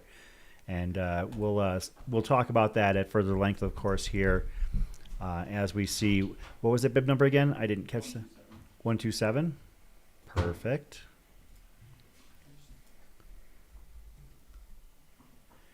That is Fanny Barrett. Congratulations to Fanny for making it all the way downtown, as you can hear the sounds of Heritage Square here in Flagstaff, Arizona. Congratulations. Looks to be in great spirits. Yeah, well, it's some feeling getting all the way to Heritage Square, so you can understand the jubilation. Absolutely. And yeah, I just saw a peek at our guest here in our monitor, but let's take this quick moment while we've got it to bring her up in so she can introduce herself, and we will then also just have her via audio and keep our eyes in the field. Can we do that? Perfect. Welcome, guest. Do we have Chris. her unmuted on both ends, on her end and on ours? Mm-hmm. Okay, yeah, if you can just set her in. Folks, this is Allison Mercer, one of the curators of fastestknowntime.com. I hope that that's a fair description of your involvement in the website, and I'm just trying to kill time until we get your audio up here. So, Allison, of course, a great runner in your own right, too. So, and one of the reasons that I wanted to bring her on was to talk about the rise in through hikers in long distance ultra running. It's not just people that are moving from the 5Ks and marathons into the 100 and 200 mile races. It's also people that are doing things like the Long Trail and Pacific Crest, John Muir, Arizona Trail, that are coming into the racing as well. Jeff Garmeyer, a very notable example of that here at this year's race. And we're going to talk to her about that as soon as we can get her audio up. You there? Yeah, I can hear you. You forgot about the Appalachian Trail and String Bean. Come on. I can't remember everybody, but yeah, Allison, thank you for joining us here. You're here with Chris Ward and Eric Senseman, and we've got our next finisher coming in. But the first thing that I want to do, as soon as I can ID this runner, we'll give them their props. That looks to me like bib number 81. That would be Gina Harcrow. Gina Harcrow was a hard rock finisher this year. One of the women who tore it up there on that course with an amazing 92% finisher rate for the women at Hard Rock of all places. Exceptional. That is exceptional. I wonder, we'd love to sit her down and hear about her experience at Hard Rock versus Cocodona. For sure. Again, excellent effort by her here. And we'll give her moment in the sun as the sun actually starts to descend here in Flagstaff.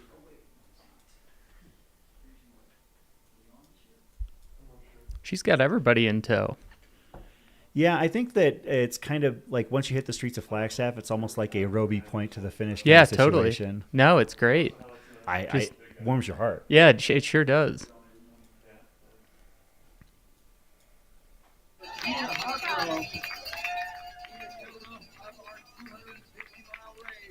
Of course, Gina Harcrow was one of AJW's personal interest picks here in this race. Getting it done. Congratulations to Gina. Allison, thanks for joining us here this evening. One of the things that we were excited about as we have yet another finisher, 273. Okay. We will tell you who that is here in just a moment. But Allison, talk about what fastest known time is for people who might hear the term FKT or fastest known time, and give a description of what you and your website do.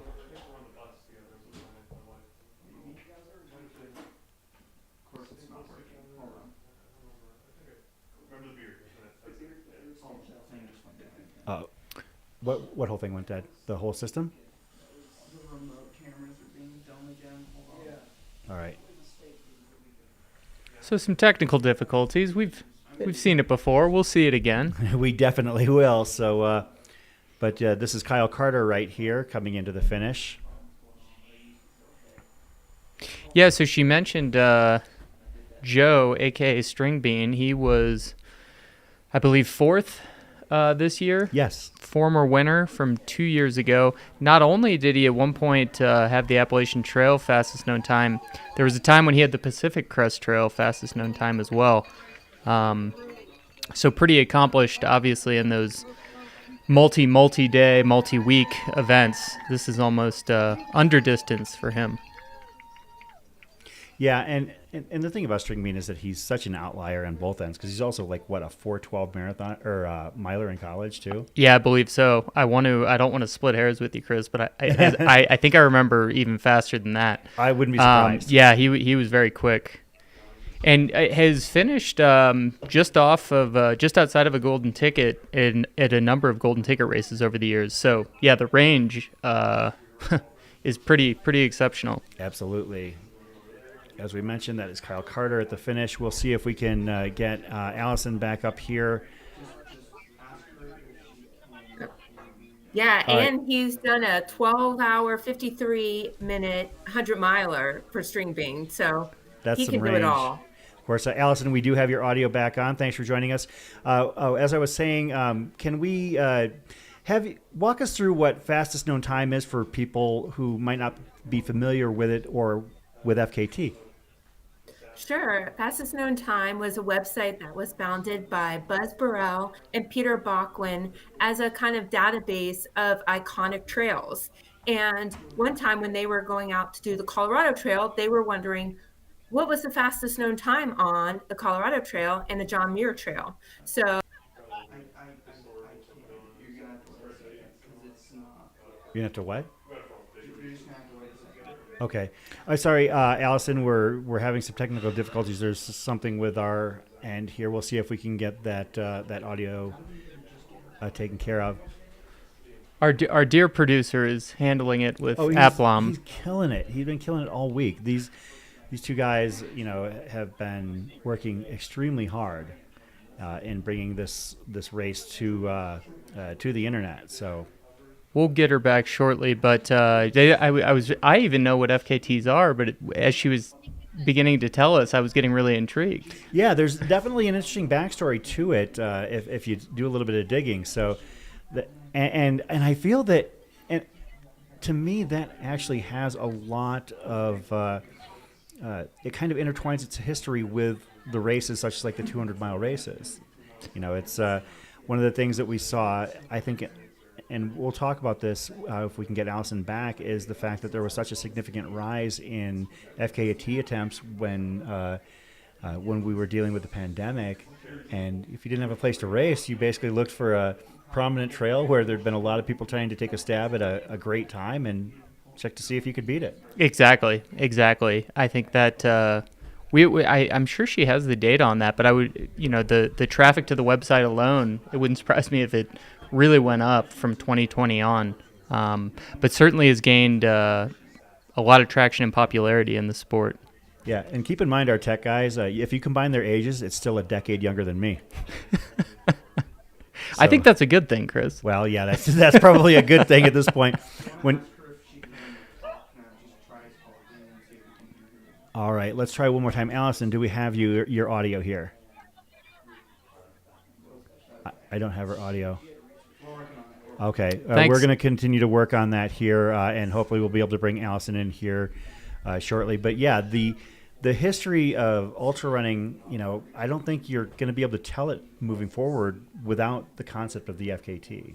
Certainly. I mean, in some sense, it would predate ultra running, right? Like, not in the form of fastest known times website, but just the concept. Get from here to there faster than anyone else. So, I mean, it's almost kind of the bedrock or the predecessor of ultra running in terms of competitions. So it's something that allows people to challenge themselves without having to go through, say, flying all the way to Arizona to run a race. Stuff that's more accessible you can do on your own timeline, which is makes it convenient, obviously. And one of the cool things about their database is the fact that you can find out what's literally right outside your own door. Exactly right. That's actually something I'll want to ask, and thanks to Allison for bearing with us as we resolve this. But that I'd be interested to ask her is there any is there any FKT like too low? Like, in other words, like, you know what I mean? I wonder what their perspective is on kind of like the barrier to entry. Like a 1/10 of a mile down your street in your neighborhood, I'm sure maybe I don't know enough about it and they have these guidelines, but like. Yeah. And that would be interesting. And that's one of the things we definitely would like to know is the guidelines that, okay, well, there's this, little 2-mile stretch of trail that's extremely popular maybe in the forest or the mountain preserve near you. Does that qualify, that kind of thing? So and I'm sure she'll describe that whole process in telling us more. We do have questions, and Chris feels like we should know this, but it's okay to ask questions. Yeah but that's one of the beautiful things about this sport is that it's ever evolving, and it's still, I think, largely pretty young. And that's one of the things I want to talk to you about as well. Of course, you has recently decided to step away from competitive ultra running here recently. And we'll talk about your career and how I think that one of the defining moments in the later stages of your career was your Cocodona run. I would agree, and I'm glad I did it. We do have another finisher here, Chris, if you can believe it. Feels like they're coming in every 90 seconds. Yeah, well, they pretty much are because we're actually following 3 races at once, and that makes it tricky. That I don't have looks like that is a runner in the Elden Crest race. So the Elden Crest runners, because they start over at Fort Tuthill and traverse a fairly safe, non-remote area of trail, it is long, it's 38 miles, but I think I want to clarify that when we're talking about the runner tracking and the GPS that each of the runners is tasked with carrying, it's nice that we can use it to track them on the live stream. But first and foremost, that's a safety precaution. Right. Yeah, that is for with the fact in mind that these runners are heading through areas that are pretty wild and pretty remote in some cases, and if they were to go off course a substantial amount, as we've had in the past. We had Aaron Schmidt, Race Command, come in here last night and tell us about, some experiences where runners had been, a mile or more off course and had to basically get text messages and be collected and, told to turn around to get back to the course. That's what the GPS tracking is for first and foremost. So. Yeah, and you never want that, right? you don't want the issue in a race to be a safety one. You'd like to remove that variable. What are you getting on the comments there? So actually, Allison is following along in the chat, and I do want to bring her back in here if at all possible. But let's see if we can hear you now, Allison. You there? Okay, we don't have her yet. But she did say in the chat, if we could highlight that comment that she made, 0.1 mile in the neighborhood would be good for a Strava segment, but not an FKT. Ooh, excellent. Well, challenge accepted on that one. No, that's a good clarification, because I'm sure, right, there are boundaries, sure, right? Yeah. I mean, there are rules. It's not just kind of a go out and do whatever you want, because I know, for example, these routes have to be submitted. Yes. In fact, I've done very few FKTs, but one that I did do was the Bass Trail in the Grand Canyon, and it had only been done once, and that's how it was established. And that's the only reason I even knew about it. But I know that there is a process by which you need to, if it is not an existing FKT, apply for it to be one. Yeah. Yeah, and I mean, I have some friends who have done FKTs in various areas around the country. Some of them are obviously more popular than others.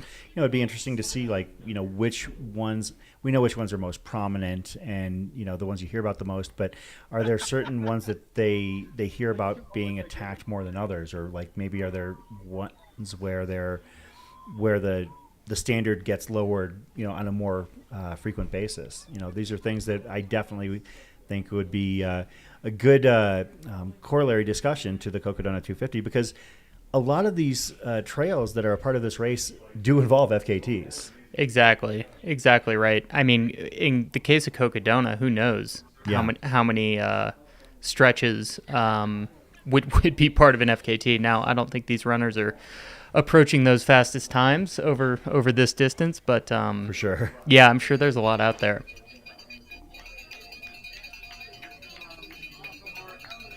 But back to what you asked me, Chris, we got another finisher here. Yeah.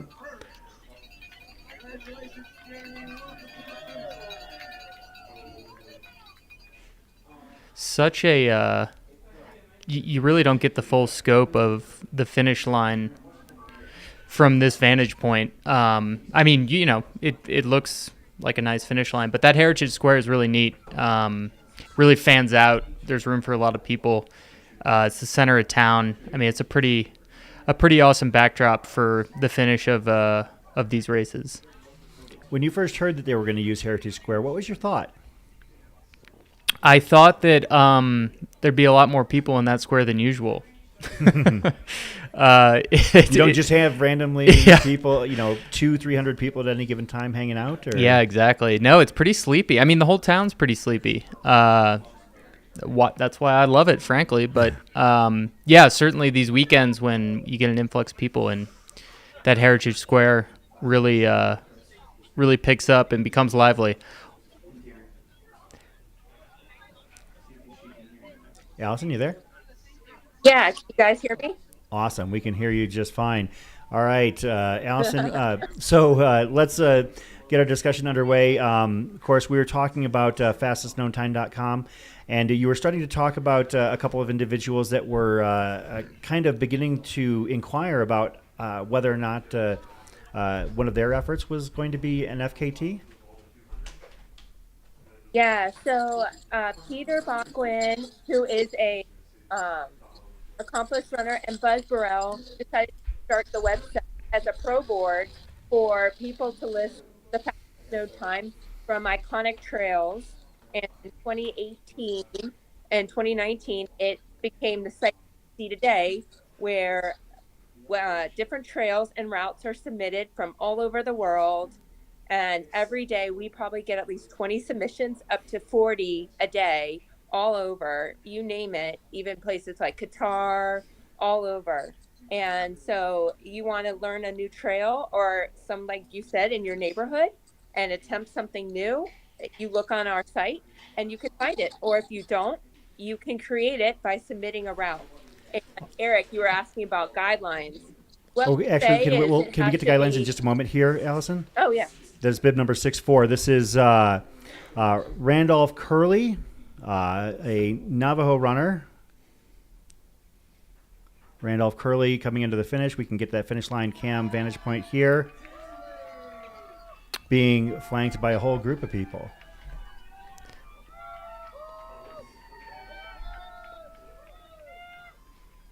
Yeah, that's awesome. Sometimes there's not much you can add except to watch along and listen to the sounds from the finish line. That was cool. Yeah, there's some ample native representation in this race, and last I checked, for the most part, most of those athletes were doing very good. We'll share some of those names here as the night progresses, but congratulations to Randolph Curley, bib number 64, finishing the Cocodona 250 in about 109 hours and 15 minutes.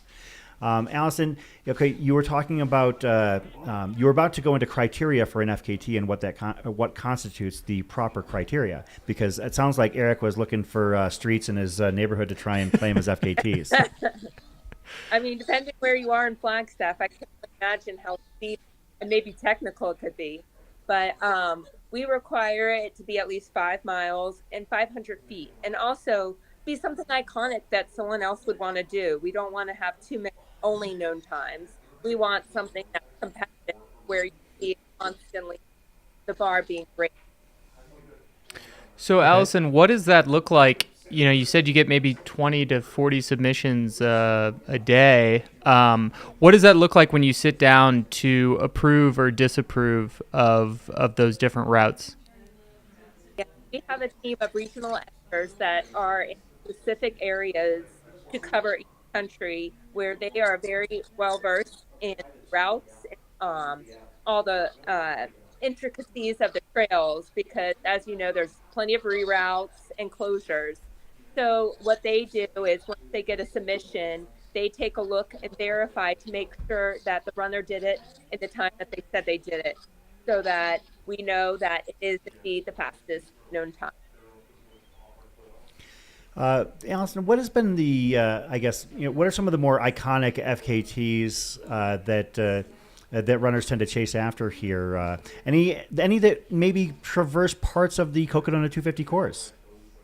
Yes, it's funny you say that, because the running joke was the fact that some of your past winners, Michael Versteeg, Joe McConaughey, even Jeff, as you mentioned, and also Josh Perry are all record holders of the Arizona Trail.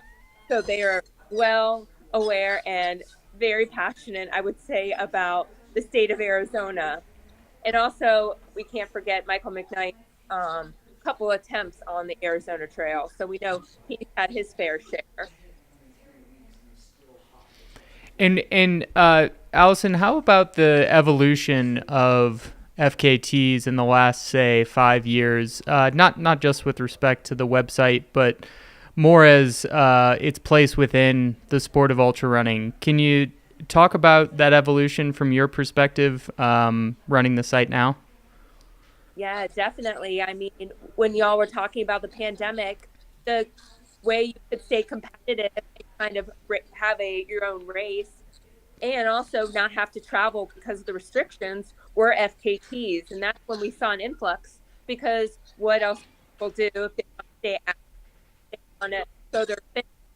So they decided to do FKTs, and that's where the influx was. And that's where we got a ton of submissions and saw some iconic routes going.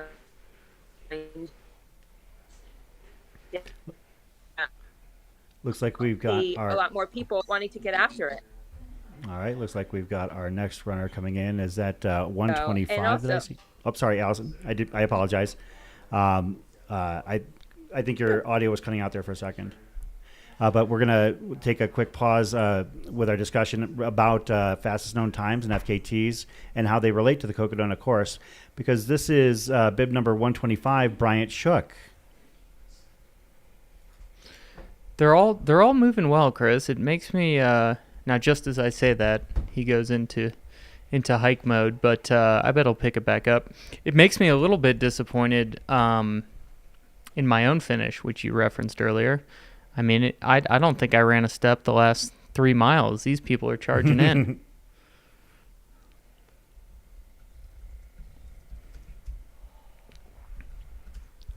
Eric, you're not giving yourself enough credit. You said you're not giving yourself enough credit. Oh, sorry. I took that out for a minute. It's bothering my ear.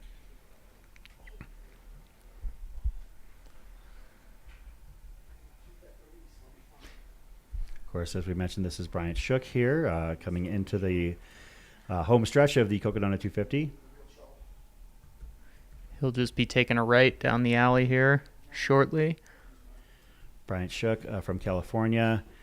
Looks like he's no stranger to at least the 100-mile distance. Ran Kodiak last year, but this is definitely leveling up in distance. So congratulations in getting this done.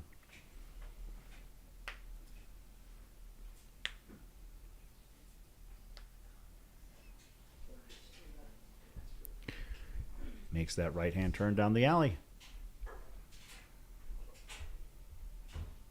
And that is a beautiful sight after that many hours out on course.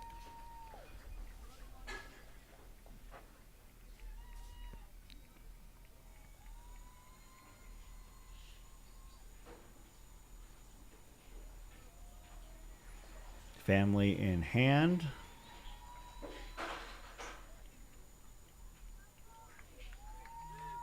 Congratulations, Bryant. Great job. Awesome stuff with the kids in tow. That's great.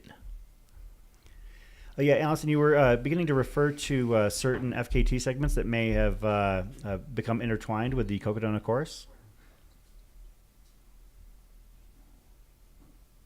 Yeah, I would say Arizona Trail is, I mean, you literally go on it during the Cocodona course. So I feel like for some people like Joe, Jeff, even Whit, Josh, it's an advantage. So they know where they are. They know what to expect.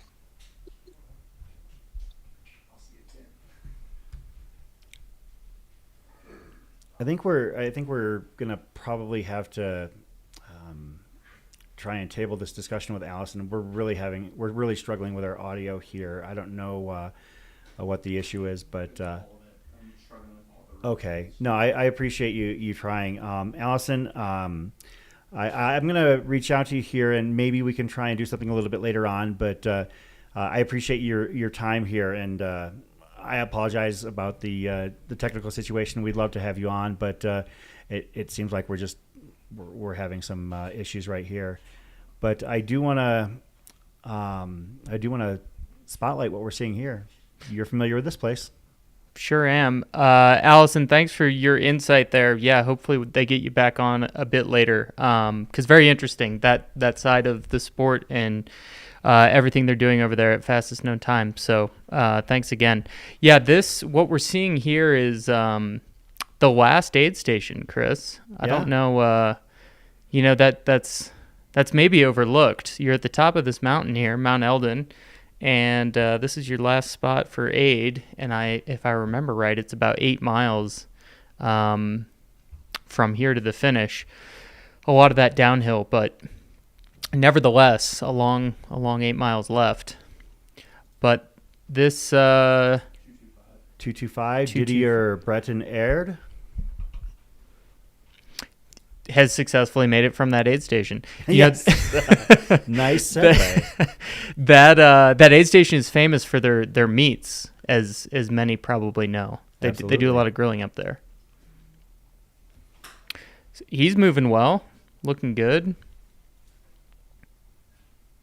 Have you seen more of the safari flaps, Chris, this year? Yes. That's an excellent point. We've seen a ton of them. I mean, we saw Finn Melanson himself coming into Crown King looking like a member of the Foreign Legion, like a Legionnaire lost in the Sahara Desert or something like that, out of a 1940s epic or something like that.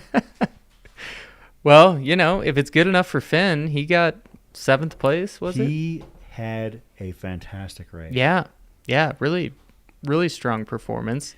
So maybe it was the safari flaps that were the sort of the secret sauce. Safari hats are the new bucket hats for 2024.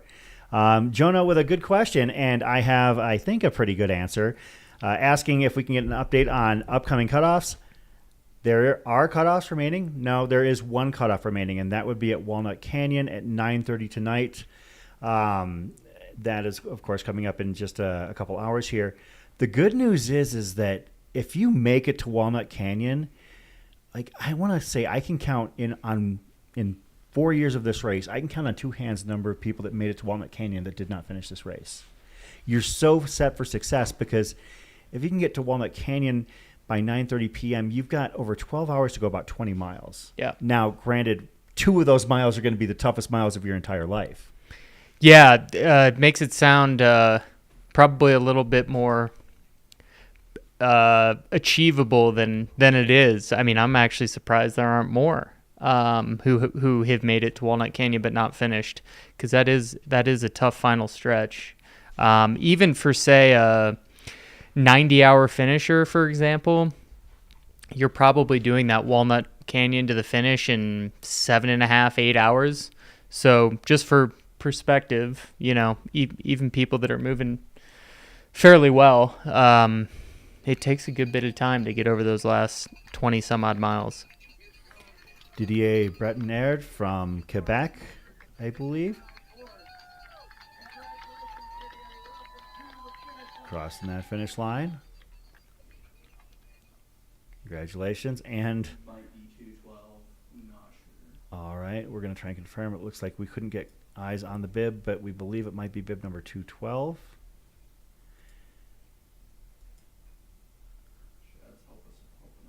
Yeah, Shad is the best follow filmer in the business. That man, by the time he is done, he will have logged enough, actually probably more miles than the runners of the Sonoma Canyons.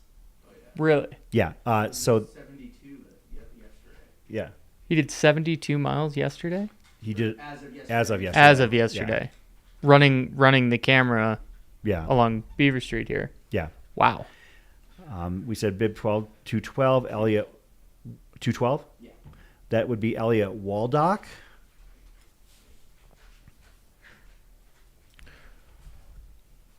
Well, that certainly speaks, Chris, to what it takes to keep the lights on, so to speak, and cover this race. You got to have someone that runs 72 plus miles to capture these images here at the finish line. So that's pretty awesome, and hopefully appreciated by everybody tuning in and watching all these runners finish. Elliot Waldock finishing the Cocodona 250. Looks like his first 200 miler, but based on his ultra sign up, probably not his last.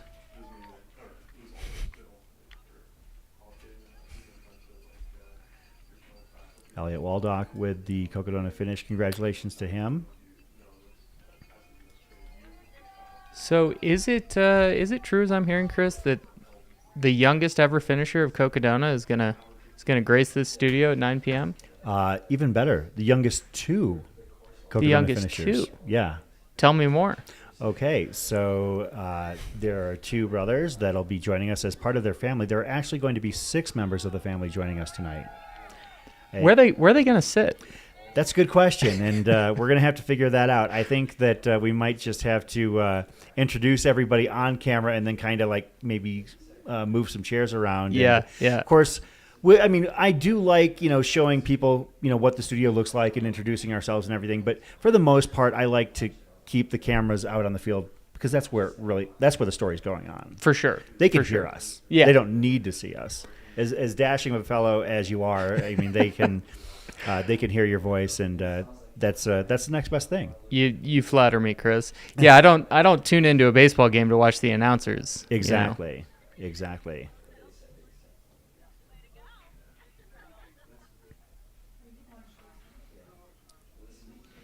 So, do we have? Because I'd be curious myself. Mm-hmm.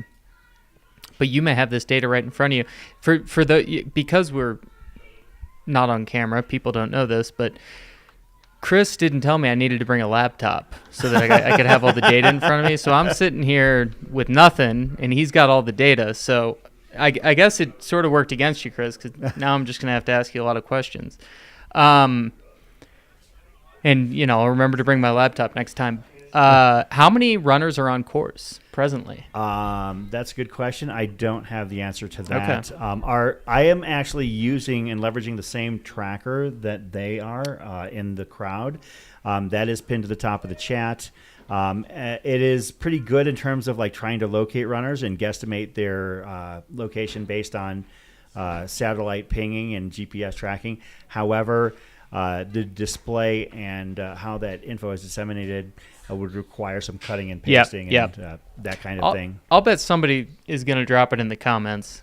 Somebody out there is going to be. So we actually have a guy. His name, I don't know if you've heard of him, is 8 Station Fireball. Sure. And he's in here in the house, and he's, I don't know, I think he was like over there watching TikTok videos with somebody. And I think I saw said person. Of course, 8 Station Fireball actually ran the Elden Crest today.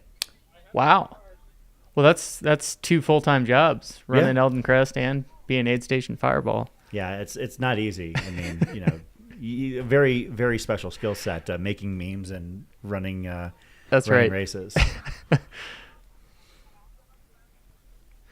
Well, we finally got a short break here in the action. So actually, no, we need to circle back around to what you had asked about. You asked about the youngest runners. Yes. So so last year there was a family, the Chism family. They're through hikers, and they were here to watch. We'll talk about this guy here in just a moment. I know who this is. Absolutely. But the Chism family had come out here to cheer on somebody they were a fan of in the hiking community, Josh Perry. And Josh got second at Cocodona, and they, as a family, decided to enter the Elden Crest.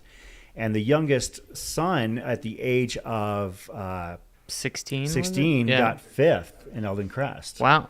And they came back, and they decided that the mom and 2 brothers were going to do Cocodona. And I'll admit, it raised an eyebrow with me. I was a little bit concerned because, a 250-mile undertaking is huge for anybody, let alone a kid who hasn't finished high school. Lo and behold, he finished just outside of the top 10. He was 11th, was he not? Yeah, absolutely. And that was... or maybe 12th overall, 11th yes. male? Yeah. Brody Chism finishing 12th overall. His brother Ben finished a little bit later. And earlier this afternoon, their mom, I believe Jennifer... Jenny. Yeah, Jenny Chism finished the race as well. So I think that this has become a Chism family race here, and we're going to have them as well as the family members who help support them through this journey, all joining AJW in the studio. I'm going to bow out and give them an extra chair to sit in. So we'll be having them in here at 9 o'clock local time tonight. That's wonderful. Well, stay tuned, folks. That'll be a treat. Okay, what you're seeing right now is a certifiable legend in the sport of trail and ultra running. And you can probably guess which one it is by the 2 outfits. That on the right, for those unfamiliar, is Ed the Jester Eddinghausen out of Marietta, California, I believe. Ed has done in excess of 200 100-milers. I believe that he is trying to break the world record for most 100-milers in a year, which I think is 50, that is currently held by Walter Handloser. We're going to go back to the Jester here in just a minute. Looks like our feed cut out. Do we have another feed anywhere on course that we can go to? Chris is camera shy. He wants it off us. I'm extremely camera shy. Absolutely.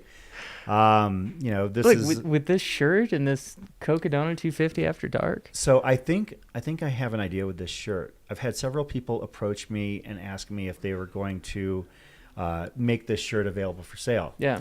I don't know if they are, and if they don't, I'm going to either put it up for auction or donate it to a charitable organization that they can actually, if somebody wants the shirt off my back, they can have it. I'm not going to wash it before we give it away, but that's part of the deal. You're paying for an unwashed shirt. Yeah, you're paying. When I used to work for a radio station, oddly enough, somebody said that they would auction the shirt off my back, and the person was disappointed that that's all they got. Like they thought that was like maybe some other additional prize or anything.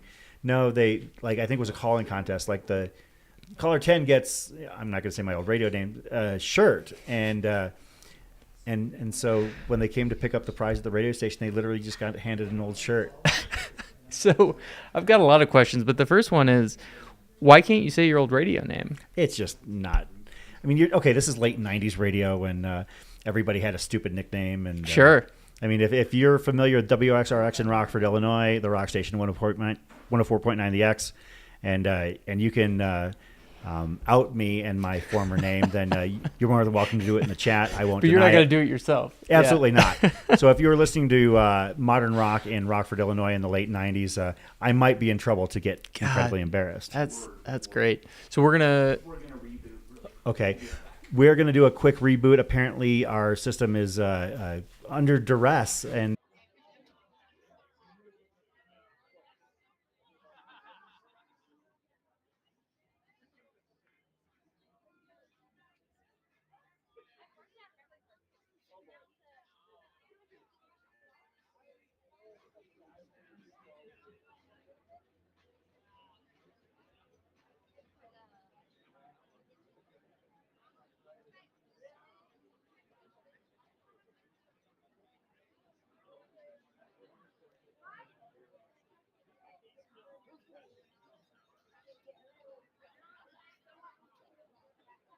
all right, that was Ed the Jester Eddinghausen, highly prolific 100-mile specialist, kind of looking like he didn't go across the finish line. Am I mistaken? Yeah, unless we missed something, Chris. It looked like he maybe ducked it, but as we were saying, if you finish this many of these things, does it really matter? You walk over the mat, you walk next to it. I give him a finish either way. Well, my answer would be maybe not, but I also know that that Ed is going for like some sort of world record every week in terms of most 100-mile finishes. I believe he's shooting for literally 52 one a week over the course of this year. Well, so does this count as 2? Well, no, he did Sedona Canyons. Oh, he did the 125. Yeah. So that makes more sense. I wouldn't be surprised though, because I know how Ed rolls. I wouldn't be surprised if he's actually going from this to another race that starts tomorrow. Like he's done that before, where he actually leaves. And some of these guys, whether it be Ed Eddinghausen or Walter Hanloser, who are going for like the most 100-milers in a year, they actually stack multiples in a weekend or in a week, simply so they can, there aren't a lot of. I mean, there's a lot by some standards 100-milers out there, but to try and find a different one that's geographically viable every week is pretty tough. Yeah, I'm tired just kind of thinking about it, to be honest. It sounds like a lot of work, because it's not just the running 100 miles every weekend. Yeah, it's the travel. Right.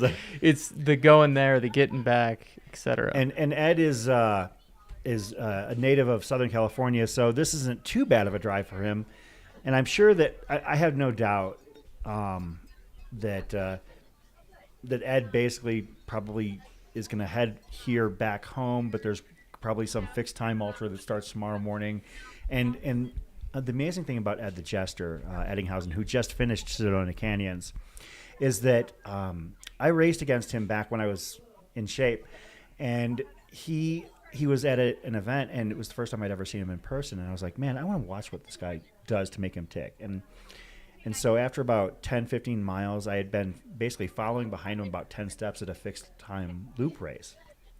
And I got bored because he was just maintaining like a solid 13.5-minute mile pace for, what amounts to an hour, hour and a half. And I was like, you know what? I can do better than this. So I started creeping ahead of him, and I got, maybe to the point where I was 10, 15 laps ahead of him at about the 10, 11 hour mark. And I started to push a little bit more, push a little bit more, push a little bit more. And then by the time hour 14 rolled around, I was cooked. And Ed was walking with a 12:30 pace while eating a bowl of chili. And, of course, Ed beat me at the end of that race by about 23 miles. Jeez. Yeah, well, Ed, he's a legend. Indeed, and that goes to show you it's a bit of a different sport when you start going this far. Yeah. Also, Ed carries all of his buckles with him together on a single, quote, keychain. And it's very, very heavy. Looks like we've got another finish here. It looks like it might be Elden Crest finishers based on those bibs. Congratulations. Great work. 38 miles is nothing to diminish here. I mean, obviously, we do have other distances, but these runners have run all the way through the final stretch of the Cocodona course. They were diverted due to some issues with the Mexican spotted owl. So the Elden Crest race, in fact, did not crest Elden this year. It was around some of the base trails to try and protect the... Was that the same as the Sedona Canyons 125? Yeah. Both of those races had an alternate course instead of summiting. They're very worried about the Mexican spotted owl here. Yeah. Actually, you know, as a local, can you tell us about what you've heard? Perhaps has there been anything that? Well, I would say I'm a conservationist at heart, Chris. So in theory, I think I like it. But the thing is, they'll preclude a handful of people from hiking a trail under the guise of, you know, Mexican spotted owl. Can't have people in there. But then they'll go in and bulldoze all over Elden. So it's curious, those two approaches. So I hope it's helping to have fewer people on these trails in terms of the conservation efforts. But yeah, there's been a lot of work on Elden, largely due to fires that have happened over the last few years. Unfortunately, some of them caused by some of that work that was being done on Elden, the thinning and so forth. But yeah, it's I guess it's a delicate ecosystem, and you got to do what you can. Absolutely. I'm getting a heads up that we do have our follow cam runners down there. I want to get our names of our follow cams because they're doing a bang up job, and I want to give them the love that they deserve. Looks like there was David Saris that also came in with Ed the Jester as well here. We have another runner coming in. I don't see a bib there, but we do have follow cams that are basically catching runners as they hit the streets of Flagstaff. It looks like our next guest is running a little bit late. I think that this is somebody that people are going to be excited to see. Of course, one of the beautiful things about broadcasting on YouTube is that unlike a network affiliate TV station or something like that, we're not beholden to the top of the hour where we have, you know, our propers and our legals that we have to go through. It's kind of nice, kind of liberating. We can roll however we want, and frankly, that's how we do it at Aravaipa After Dark. Yeah, I think that's, if you were to describe the ethos of Jamil, I would describe it as you just described it. And I mean that as a compliment. Yeah, no, for sure. Of course, everybody in this house is busting their rear to help bring this, as well as everybody that's working under the direction of race director Steve Adderholt to put this thing on. I have a saying, Eric, about working for Aravaipa and working for Jamil. As we see our next runner there, is that bib number 231. Awesome. Thank you very much for verifying.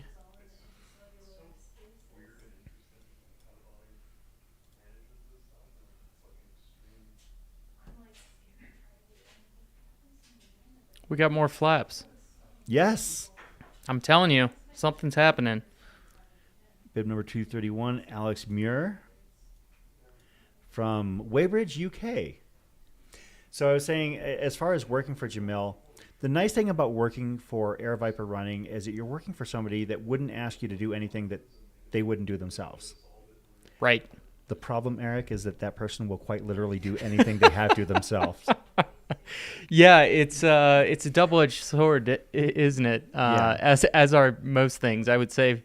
For many people, their strengths are also their weaknesses, and the result is, you know, that you get a lot of good out of your, in this case, hard work, but yeah, maybe some shortfalls as well. Jeremy asking what the time the race ends tomorrow. The race actually ends at 10:10 a.m.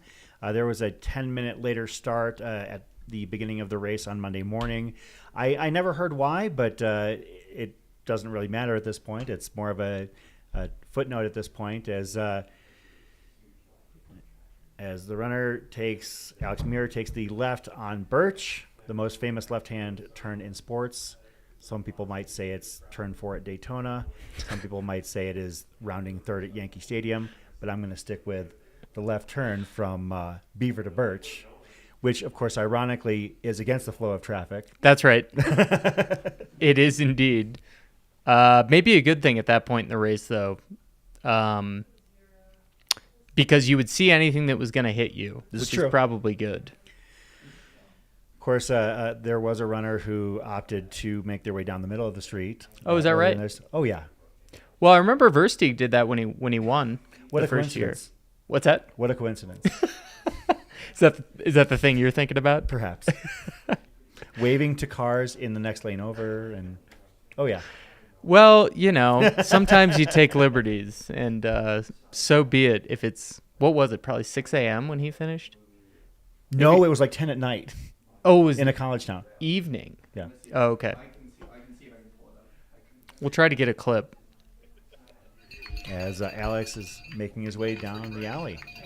Now, speaking of, some people would say I think Ed's going to be there all night, slapping hands, which is great. Doesn't it look that way? I think he's just posted up. Wouldn't be surprised. Yeah, no, which is great. Imagine if when you finish, you had to stay until the cutoff and high five everyone. Well, it'd be like some Game of Thrones stuff. Well, here's the thing, Eric. As somebody who has been a DFL in a Western States qualifier, I believe 3 out of 5 times that I made the cutoff for my lottery ticket, it doesn't bother me in the least. You actually like that idea. You think it'd be good. If I have to wait for the end of the cutoff, then I'm not waiting very long. You'll be just fine. So my times versus the cutoffs at my Western States qualifiers. Under by 4 minutes, or under by 6 minutes, under by 4 minutes, under by 49 minutes, under by 11 minutes, under by 4 minutes. That's the cutoff, not like course records or anything like that. Now I'm wondering if when cutoffs were invented, they just sort of thought, how long is it going to take Chris? And let's just add 5 minutes. That's that tracks. They kind of just measure the course out, and they're like, well, it's going to take him this. We'll give him a few minutes of cushion. Yeah, and I guess I'm getting my money's worth out there. Right. Yeah, that's a good way to look at it. Those of you who finish Black Canyon in 8 hours or whatever, 8.5 hours, y'all, I'm getting twice as much per dollar. Now, here's my thought on that. Well, I'll start by saying, Chris, you'd have to pay for it to get your money's worth, but I couldn't help myself. Was that too mean? No. Okay. No, I didn't. It wasn't untrue. I mean, I have paid for. I think I paid for some of my Western States qualifiers. Yeah. I mean, some. Yeah. Yeah. But not all of them. No. Yeah. But my real point was going to be, I think it's harder to be out there until nearly the cutoff and finish than it is to finish fast. Sure. Yeah. I mean, like the amount of time, the time component is, even if it's a lesser degree of exertion per minute, for example, it's just the cumulative time out there really is a lot of respect for people that manage to finish in some of those near time limits. Looks like we've got our next finisher coming in, bib number 144.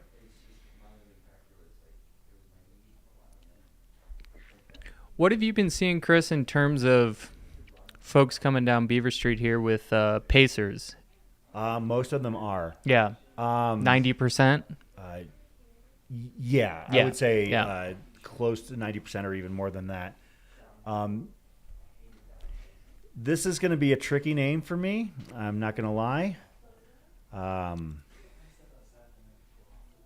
you want me to read it? Sure. I'll be embarrassed. Sure. Oh, my. Yeah. Chris, I don't know where to start. Right. I'll give it a shot. And this, I apologize. I'll try my best. Hathai Chanok, Chantha Rapid. much better than I would have done. Yes. I think you can put it into Google and then ask it to dictate it. Thank you, AZ Tortoise. I appreciate you putting in the chat. I wish I could even venture a guess to try and pronounce this name properly. But in any event, however you say it, the one way you say it is Cocodona Finisher. That's right. And that's no small feat. Corinne Chavoy asking whether Zach Bates has finished. Zach has not finished yet, but that is going to be one of the more exciting stories here at the Cocodona 250. Have you been following young Zach Bates' career at all? Yeah, I know Zach. Impressive young man. Absolutely. Yeah, has accomplished a lot. And he's on. How old is he? 22. Yeah, still pretty young. I know Pete Mortimer was out there pacing him for a stretch on the course today. But yeah, go speak at length, Chris. I'm being told that this runner goes by the name of Tiger. Oh, cool. I think I'm going to go with Tiger. Yeah, I like that. Congratulations as she makes her way across LaRue Street. And I don't know, I think you saw it, Chris, but our next guest has made an appearance in the building. So that is coming soon for those watching. So our next guest is more than welcome to come and join us here in one of the chairs whenever he likes, whenever he's ready. Get comfortable. Come on over. Oh, okay. Whenever he's ready, you can just come in and just have a seat, honestly. As Tiger heads down Cocodona Alley, is there an actual city name for this alley that we just kind of commandeered? No, there's no name for this alley as far as I know. Because we should just have them put up. Yeah, we should get a sign. Signs, so. I like going to city council meetings, so I can bring it in front of the council. There's Ed. Give him more high fives. So yeah, Ed did finish, and is simply hanging out. Ed the Jester, giving these runners their shine. Going to hang out for a while. I don't know how long he's going to be there, but if he were to hang out to the end of the race, he's got another 16 hours. I think he might pull it off. I wouldn't be surprised. Mike. Hey, special guest, you can have a seat whenever you're ready. Yeah. We're not on camera back here. We'll introduce you on camera here in just a sec, and then we'll just get right into it. Talk about your experiences here this weekend, how things went good, how they might have not gone as well as you hoped, and to talk about your historical experiences at this race. Just keep it simple. We're just here hanging out, talking as friends. You'll want to grab one of those microphones, though. And do you want to go to the studio now? All right. Our next guest is a man who has put his mark on the 200-mile discipline across the United States. This is Mike McKnight. Mike, thanks for joining us here at the studio. Thanks for the invite. Appreciate it. Glad to have you. Is this Mike's first time on the broadcast? I think it is. Like ever? Last year? I didn't. I did something at the finish line. I don't know if that was for this or not. I can't remember. But you didn't come into the studio, though? No, I didn't. Oh, well, welcome to the Cocodona studio. Thanks is big. For joining us. Oh, this is big. Yeah, thanks for the invite. Yeah. I'm glad I made it. Yeah.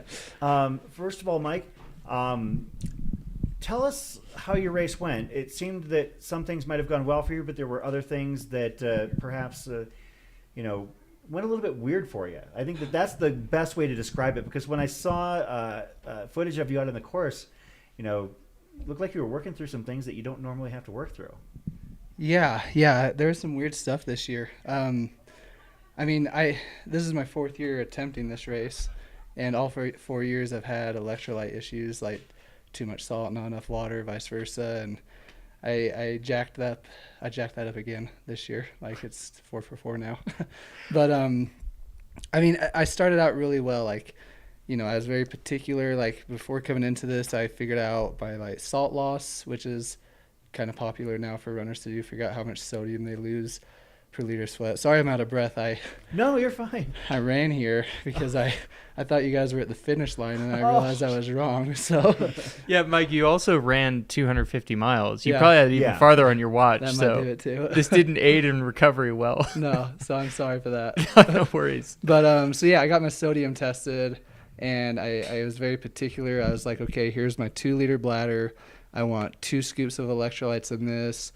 Here's my 800 milliliter soft flask. I want 1 1/4 scoop in this. So very particular. But as the race went on, probably into the early second day, the water and the salt started burning my throat, and so I switched to some capsules. And my mistake, I grabbed the wrong capsules. I have 2 different ones. One's just sodium. One has all the electrolytes: potassium, magnesium, calcium. And so I was just taking sodium for the whole race. And a problem with that is if you're not getting potassium with your sodium, your body will retain water. Yeah. And so I developed this huge, I bet you it was 15 or 20 pounds, water baby in my stomach. It was big. Yeah, it was. It did catch our attention for sure. Mike, we're gonna circle back to our discussion here in just a minute, but we do want to give these finishers here their well-deserved kudos on getting it done here at the Cocodona 250. So we've got this is rare, Chris. I think she's two runners, both runners, no pacers. Yeah. Maybe they paced each other for the full distance. That could be. I have known at least multiple couples of people that have done that here before. Yep. And did we say, is that 175? 175 on the left. I don't know about 222. Well, now, Chris, that I think 222? our question's been answered. Oh, it could be 222, could be 223. I don't know. Yeah, they're right next to each other in the tracker. Trackers are really bad. Yeah, it looks like that's Brian Hussman, but I'm not quite sure. I apologize. Perhaps Kara Diamond Hussman. There you go. I think that's a fair shot. Bib number 65, perhaps. So is it fair to assume we have a husband-wife duo who just finished? Yeah, you know what, Corinne? That would be correct. Corinne Shalvoy in the chat. There we go. Okay, helping us out. How many husband-wife duos have finished Cocodona together? I can name at least 2 prior ones. Shit. All right.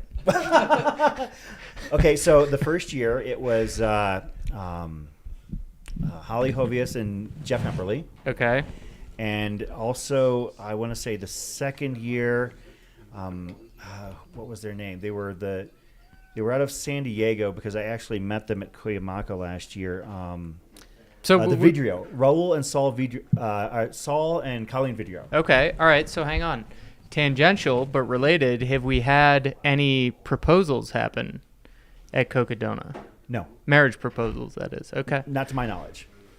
I'm gonna work something for next year. I'm sure that there's been potential for divorce with these couples running by each other. I'm kidding. Nothing but love here.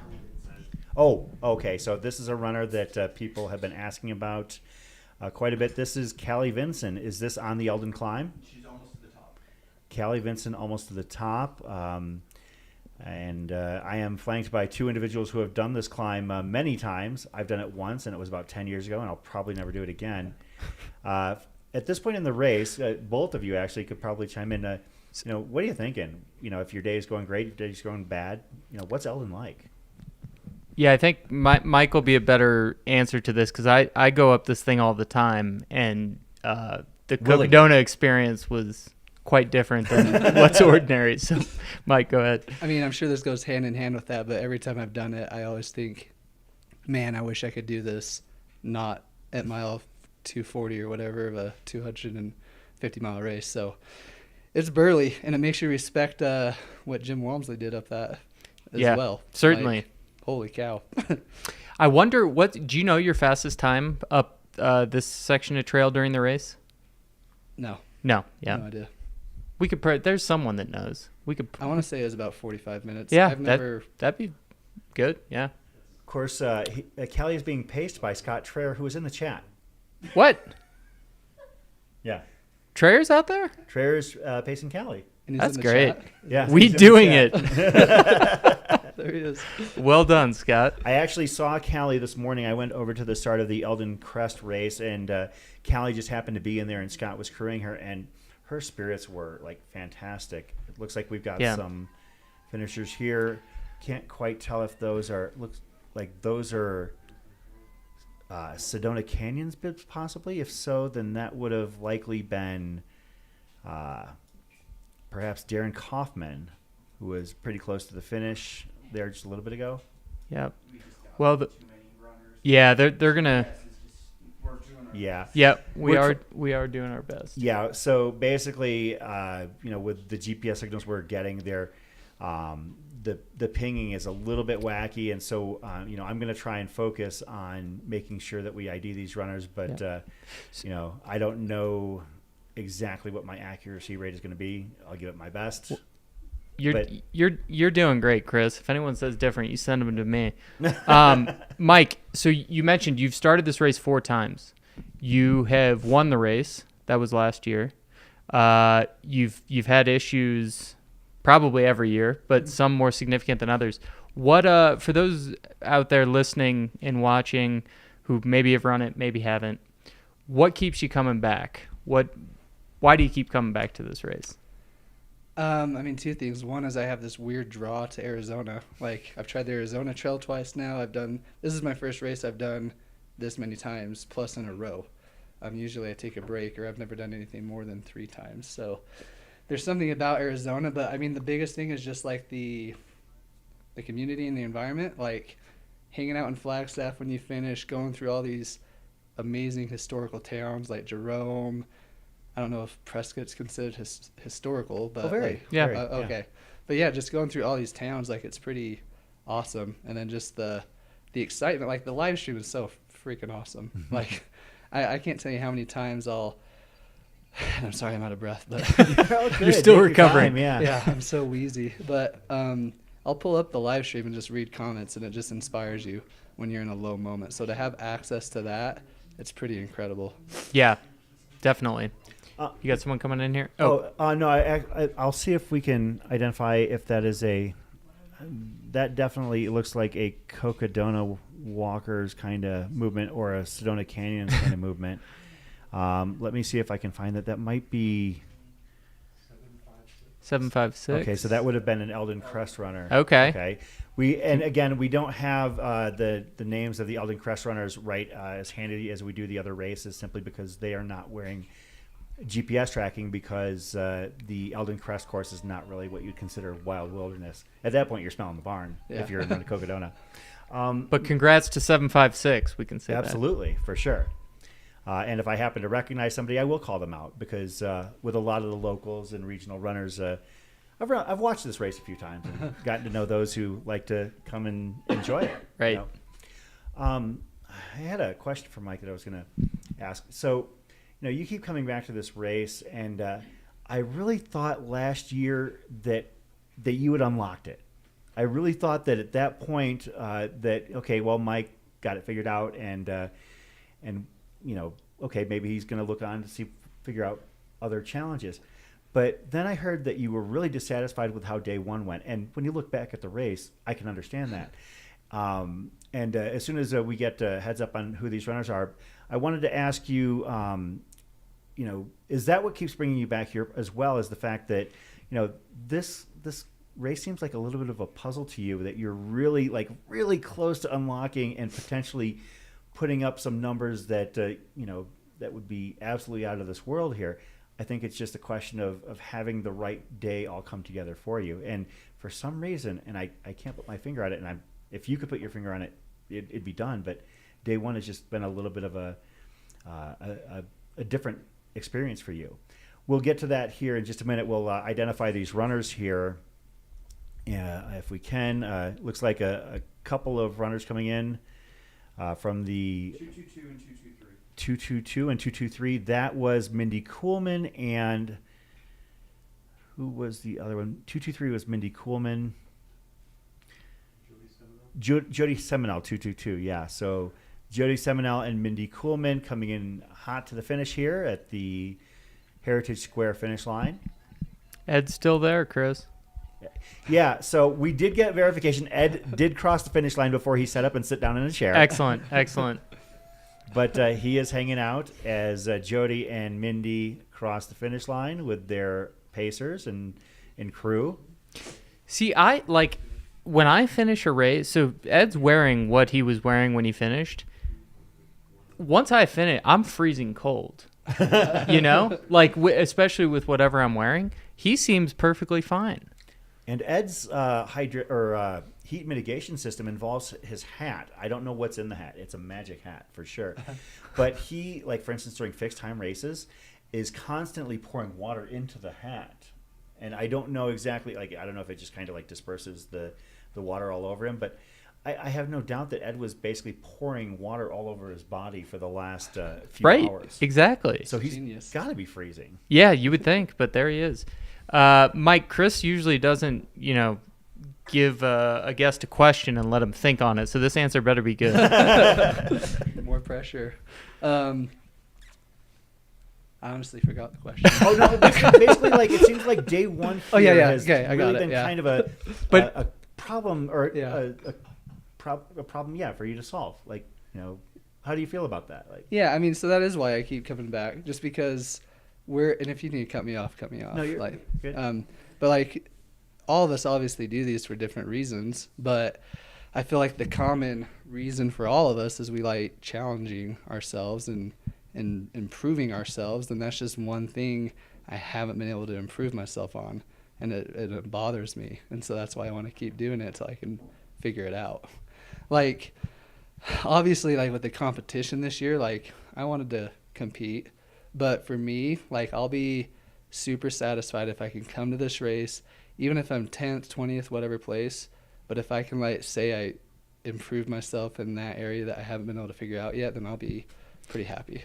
Where do you think, Mike, you have had your best 200-mile race or 200 plus? Bigfoot 200 in 2019. Okay. I set the course record that year, which is still there. But like that was the only race I've ever done where just everything clicked. Nothing ever went wrong. And do you have, like, if you were to transfer that race, that effort to the Cocodona course, your best possible, do you have a sense of like a time goal? Like where would you be satisfied? Like if you ran 60 hours, would that be like, okay, I tapped out, or do you not think about it that way? I mean, I do and I don't. Like, time goals are definitely something that I have. Like, so are you asking like the time I got at Bigfoot? If well, it's a different course, right? Different distance, but like the type of race you had at Bigfoot, if you had that type of race at Cocodona, do you have a sense of maybe where that would put you? I mean, it has almost double the vert. Because what's the vert?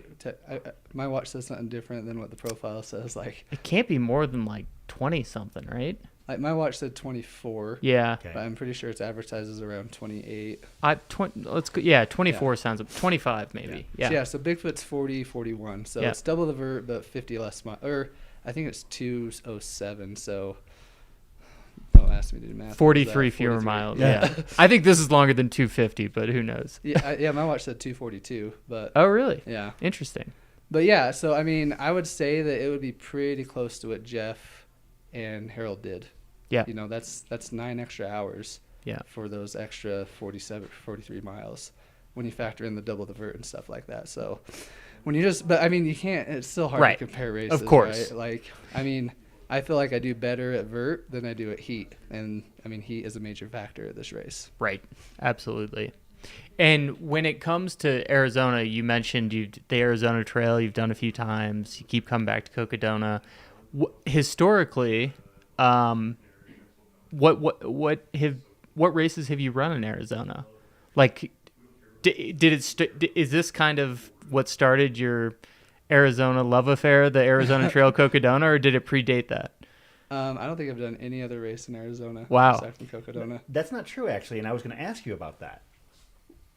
Oh, across the years. Yes. I've done across the years. I was going to ask you about that in specific. Yeah. Can we pivot to that real quick? Uh-huh. So Mike shows up at Across the Years a few years ago to do the 24-hour, and I guess... Oh, gosh.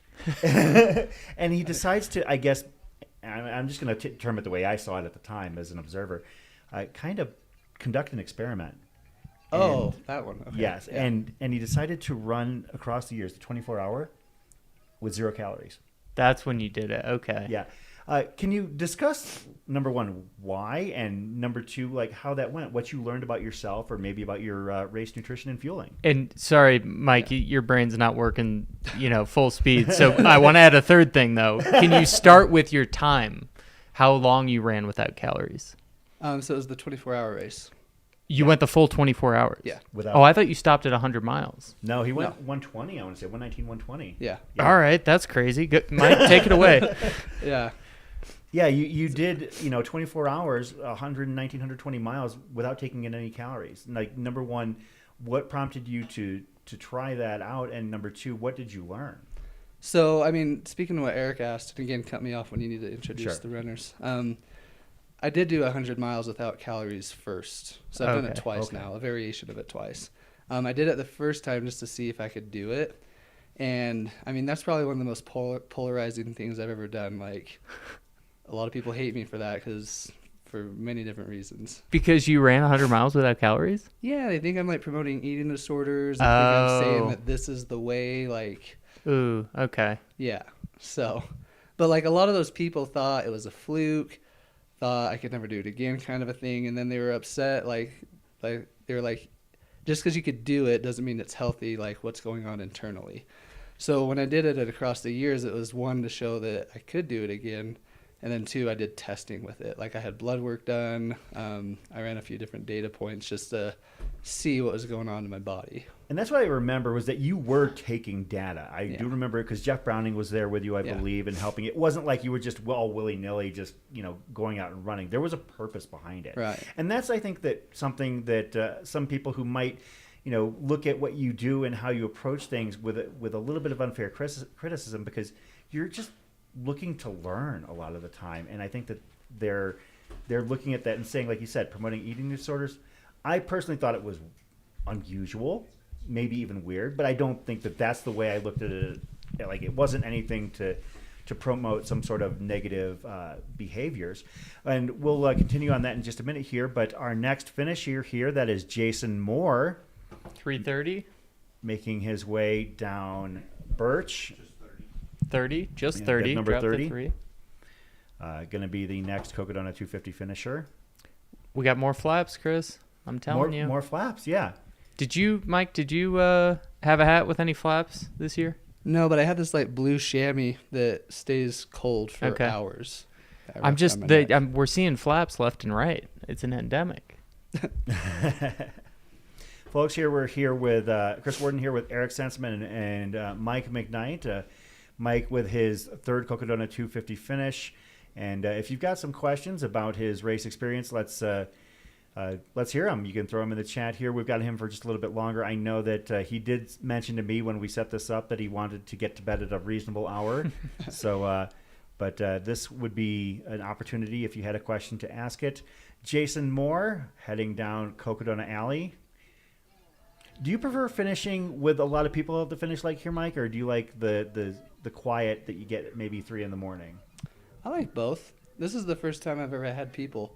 Usually it's been 2 a.m, so no one's ever there. But this is a lot funner, I'd say. Yeah. But it's also nice just to reflect and be with your crew. I think sometimes if there's too many people, the crew gets not as much love as they deserve.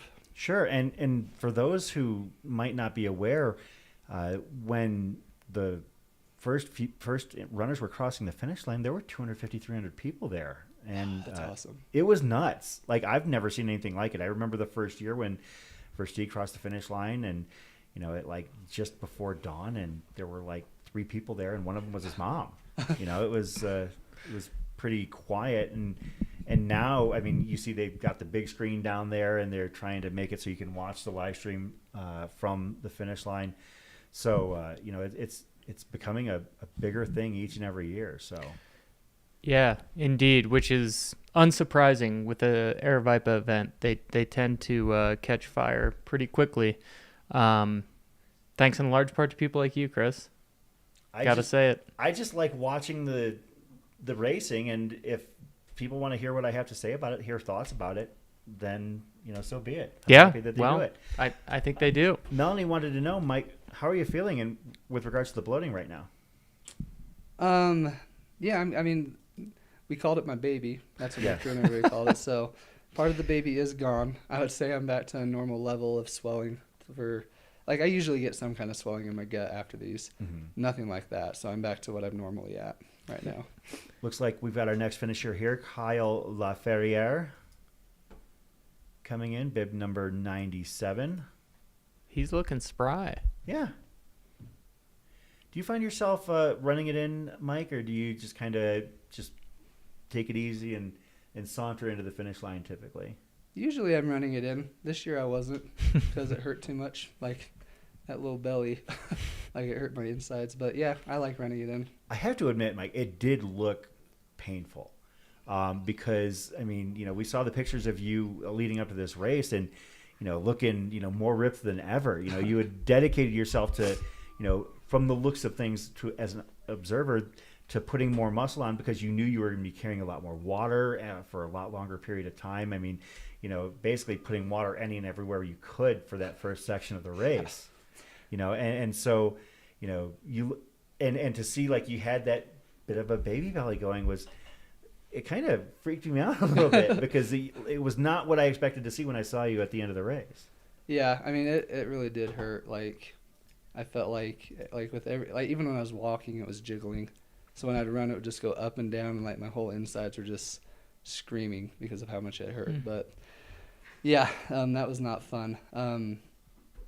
Yeah, I mean, I would say that was the most painful thing I've had happen to me at a race, just having that swelling in my stomach. Oh wow. Yeah, that's not a fun place to have swelling. I was gonna go back, Chris, to the 24-hour when you did the testing because I want to hear about the testing. I wanted to start though by saying. The more people that pay attention to you, the more people are going to have not nice things to say. Oh. So, it's Kevin Goldberg been talking to you? I just want to say, Mike, from my perspective, if that stuff gets to you, I'm sorry if it does, but, hopefully you have ways of not keeping it at arm's length because it's kind of a numbers game, right? If 1,000 people know who you are, one's not going to like you. Yeah, I mean, I'm cool with it now, but at first, I'm just this farm guy. Like, I live out in the middle of nowhere. Like, I did it for experimentation. I didn't expect it to blow up as much as it did.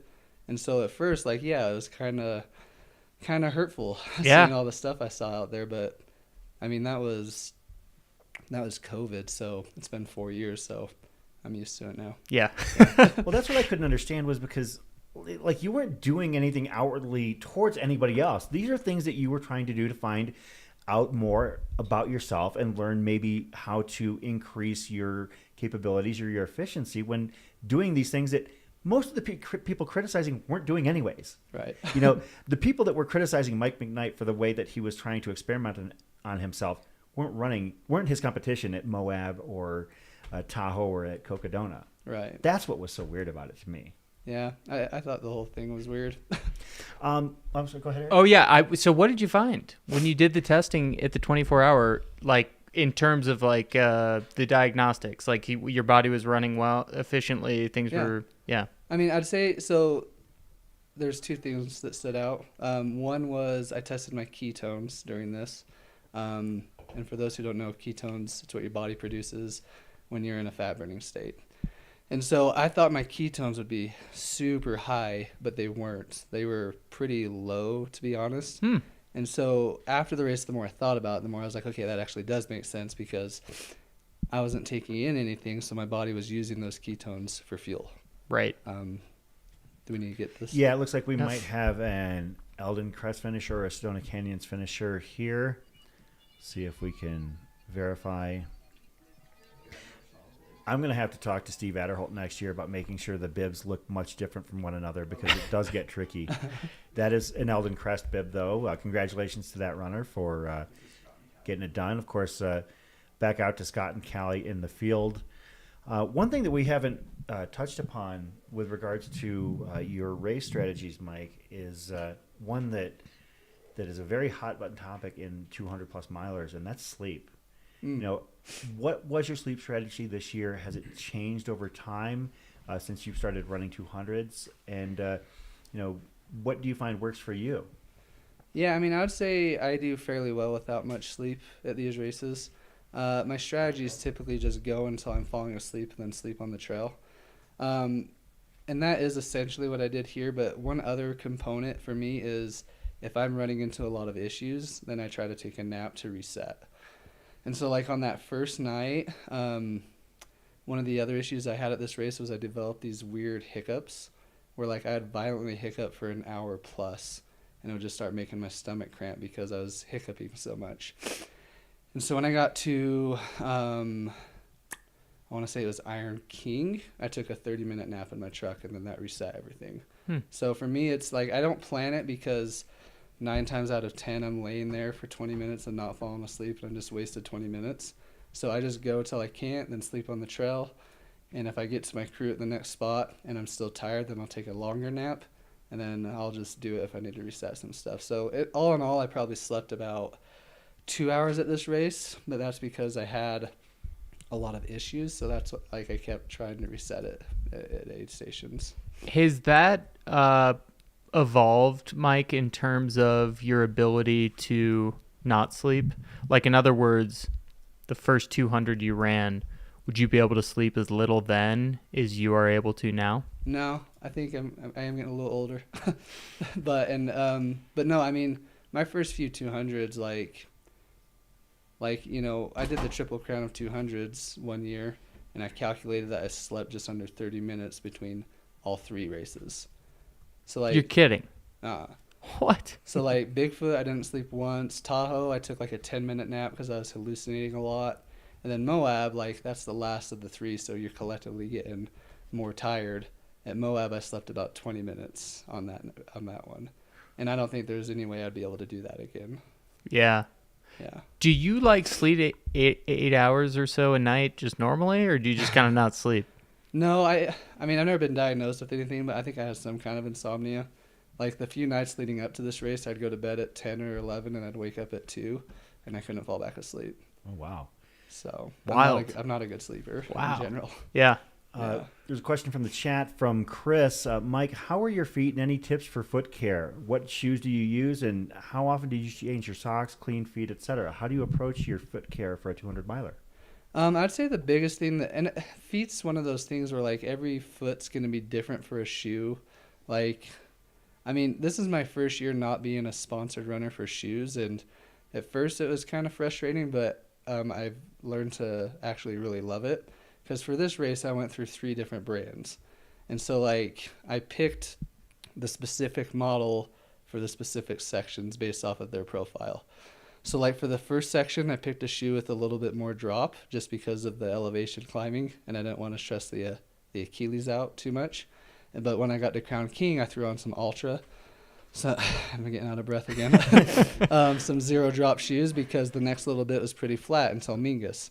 And then I threw on some Solomons that kind of looked like a Hoka, like very thick, a little bit more cushion, a little bit more drop for Mingus. And so I just kind of cycled through those based off of the profile of the course. So yeah, I don't know if that answered the question, but in terms of blisters, like, you got to just find a shoe that works for you.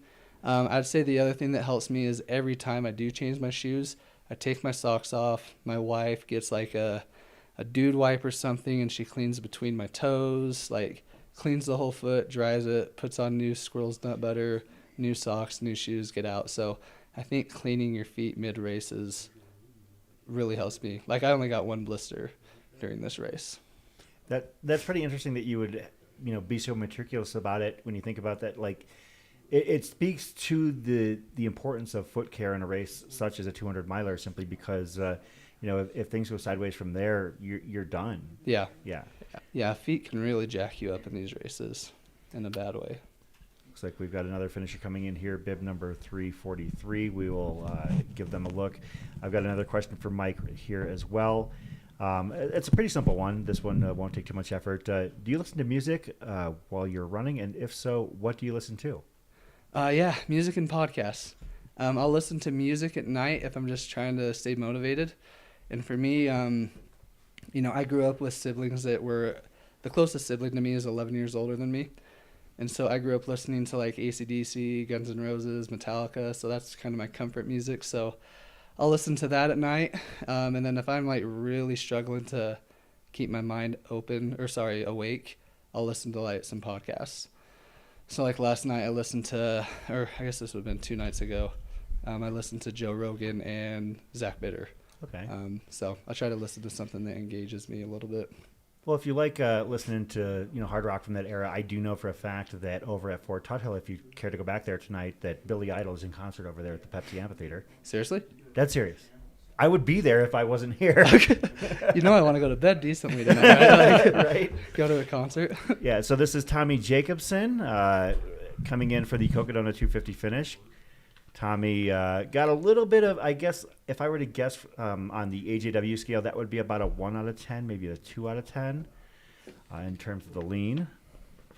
Still a solid lane. What causes that?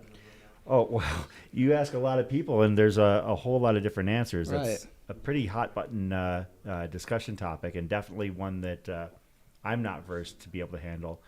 Actually, this is going to be Tommy's second Cocodona finish. And I met Tommy before last year's race as I was walking around town. And interesting story, he saw me and I was totally fishing for engagement, wearing a Cocodona shirt.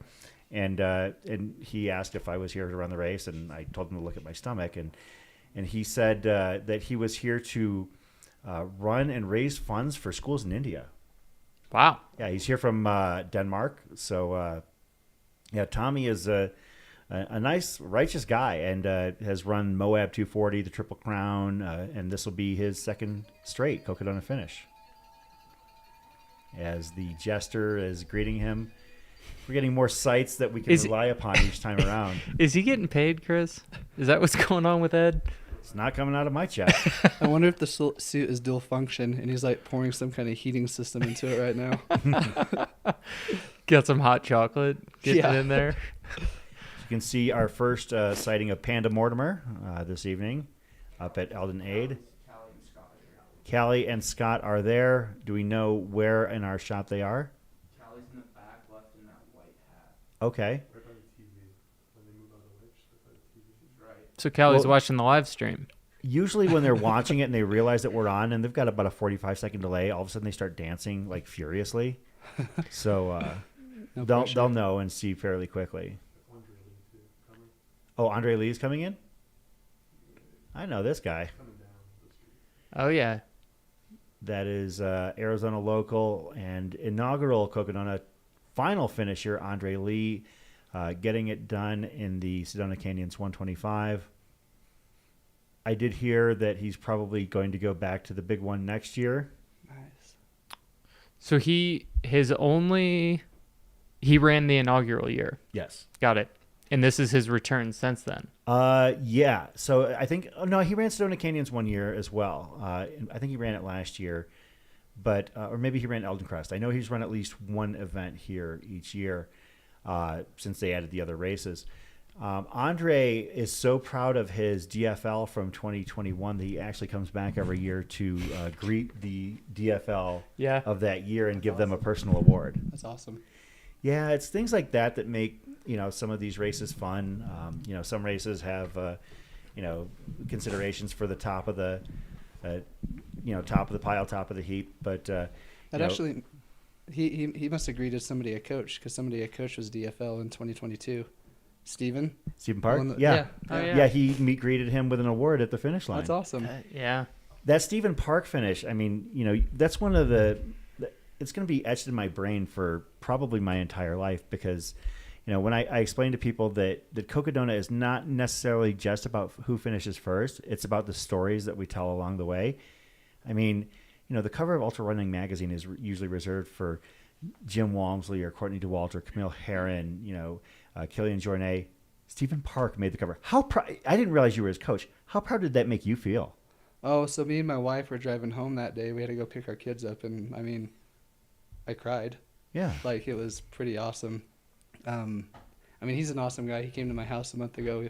We hang out. Like, he's such a good guy. And to be honest with you, when he came to me to start coaching him, it was about 4 months before Cocodona, and his base, weekly mileage was about 20 miles a week. Oh. And so he pulled that out and got it done. Wow. Awesome guy. His mental status, he's so driven. Yeah. Yeah. Well, you'd have to be. Yeah. To put in that type of training or that was your baseline 4 months out and to get to the start line and finish, it's incredible. A lot of mental work. Yeah, absolutely. That's fantastic. As Andre is What's he looking for? He's already crossed the street. Is he waiting for somebody? I mean, that would be an Andre move for sure. Is he going to Dark Sky? That would also be an Andre move. To stop and have a beer. For those who aren't familiar, Andre Lee has run the Crown King Scramble every year for the past 8 years. And each year he takes a drink for each year he's run the race at the Fort Misery Aid. It used to be that he would take a shot for each year he ran the race, but once it got to about year 4 or 5, there was a little bit of a concern that maybe he probably needed to switch from shots to sips there. So, yeah, that doesn't sound sustainable. Yeah, and Andre is such a fit individual, and probably was doing a little bit of undue stress to his body at that point as he makes the cross on LaRue here. He's already getting some personal tunnels. Spirit That's tunnel. great. I do see that as his partner's coach Lisa Pizzoni right there was part of that Spirit tunnel. Well, he should have a warm welcome here after he takes a right down the alley. Chris, I'm surprised you haven't made a point of plugging two things that are local to Flagstaff as we watch him take this right here. One, the beer I'm drinking. So funny thing, Eric, I like going to Mother Road. Yeah, but I'm not an IPA guy. So it's their best beer. So I would say, and I've had discussions about this. You think of Arizona being a large state, and you have breweries all over, but nothing in Phoenix of all places really seems like it's captured the state as Andre finishes his Sedona Canyons. Congratulations to Andre. I think it's safe to say that there's an argument that Mother Road might be the beer of Arizona. Yeah, I think sales would support what you're saying. Yeah, I mean, now that certain other brands have gone corporate, right? I think that as far as like a homegrown type of beer, I think that Mother Road definitely states a case. No pun intended. Hey! Chris, that was nice. And the other thing, as we're watching this next finisher come in here, is we had a nice cue to plug Squirrels Nut Butter. Yeah, because Mike mentioned that. You're a pro squirrel too yourself, right? Yeah. And I'll tell you what, I'm sure you can relate to this, but one of my most favorite things about this race is coming into Fort Tuttle to get a hug from. And seeing Thornley. From Thornley. Yeah, it's the best part of this race. Great feeling. He's the man. Somebody's on a full sprint. I didn't even know you could run that fast at the end. I thought that was illegal. See if we can. I think that might have been. It was possible that was a Sedona Canyons runner. Tommy Jacobson, Cocodona. perhaps? Probably could have been 108 as well, like 17 minutes ago. Bib 108. Well, a strong finish, whichever race it was from. Yeah, absolutely. So, Mike, I know we don't have you too much longer, so let's make sure, because you got to get to bed. Yeah, I get it. and eat. I don't even think I was a functioning human after I finished this race, like to have a conversation like this. You mentioned Bigfoot as being one of your proudest 200s or best race. If you look at the full set of your ultra career, what races stand out to you as those that you were most proud of for whatever reasons? Might have been the result, might have been for some other reason. I mean, this one's up there. I mean, it's hard, the one that I just did this year, because it's definitely hard when, at least in my experience, like you said, I won the race last year. It's hard being in a place where it's like I've finished twice, I've won it, I've set the course record, nothing's going right, like I'm well behind. Like this is the slowest 200 I've ever done this year. And so it's hard recognizing that and still wanting to finish. Sure. And so to decide to finish, and I want to finish without my crew. Like I say that all the time and I believe it. So I'm grateful I had such a solid crew, but just to finish this race when I had no real desire to, like I'm happy that I ended up doing that for sure. But I'd say from a performance standpoint, like probably the Colorado Trail FKT. And this is a shout out for Courtney DeWalter. Like I haven't talked to her much in person. I don't even know why I have her cell phone number, to be honest with you, but I do. And I remember like when she went after it in 2020 and ended up in the hospital for the, was it low oxygen? Yeah, I think that's right. So, yeah. I shot her a message and just said, hey, sorry, hope recovery is going well. You're awesome. And like how amazing of a person she is. She texted me back and just said, hey, you can do this. You should go do it. And then 3 weeks later, I went and did it. So like, I would never have done that if she didn't send me that message. So for somebody as awesome as she is to like she sent me that message in the hospital.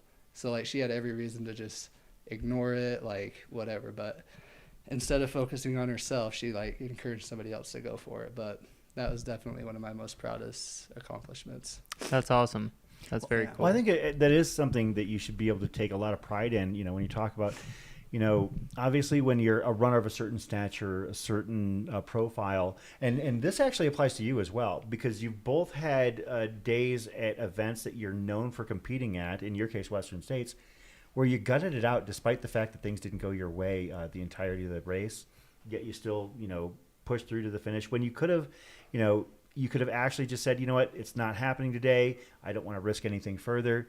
But, in your case, this weekend, and in your case, Western States, when, it basically took everything you had to finish sub 24, I think that I don't begrudge a pro athlete for not finishing a race, but it's especially impressive when you do. And I just wanted to say that to both of you. So thank you. But we're going to give this runner here shine. Special thanks to Mike McKnight. We're going to let you head out and get to bed. That is Maria Green, looking pretty spry for this point in the race. Mike, thanks for your time. We look forward to seeing you again here real soon. Great having you, Mike. And this is Maria Green coming in, getting that thanks from the jester, that welcome. Can we take a quick break so we can bring in our next guest? We'll just do like a quick little commercial break. I don't think we've got enough time for a Cocodona Chronicles, but we're just going to get a chance to recharge our drinks and be right back. This is your machine. It is strong and fast, tough beyond measure, brave beyond belief. It will take you high in the mountains, deep into the woods, over rivers and deserts, and further within yourself than you have ever dared to go. But it is only as good as the fuel you put into it.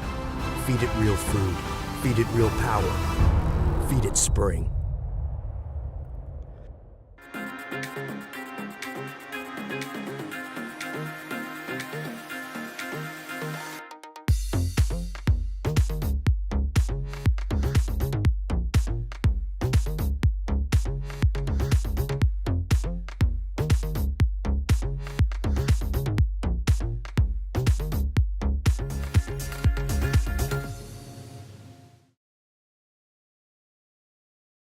Today's broadcast is also brought to you by Speedland, the best trail shoes ever created. This is the brand new commission, the GS PDX, the 6th model in Speedland's short but illustrious history. You'll notice it's a throwback to the initial colorway of the first model, the SL PDX, though this is built on the GS platform.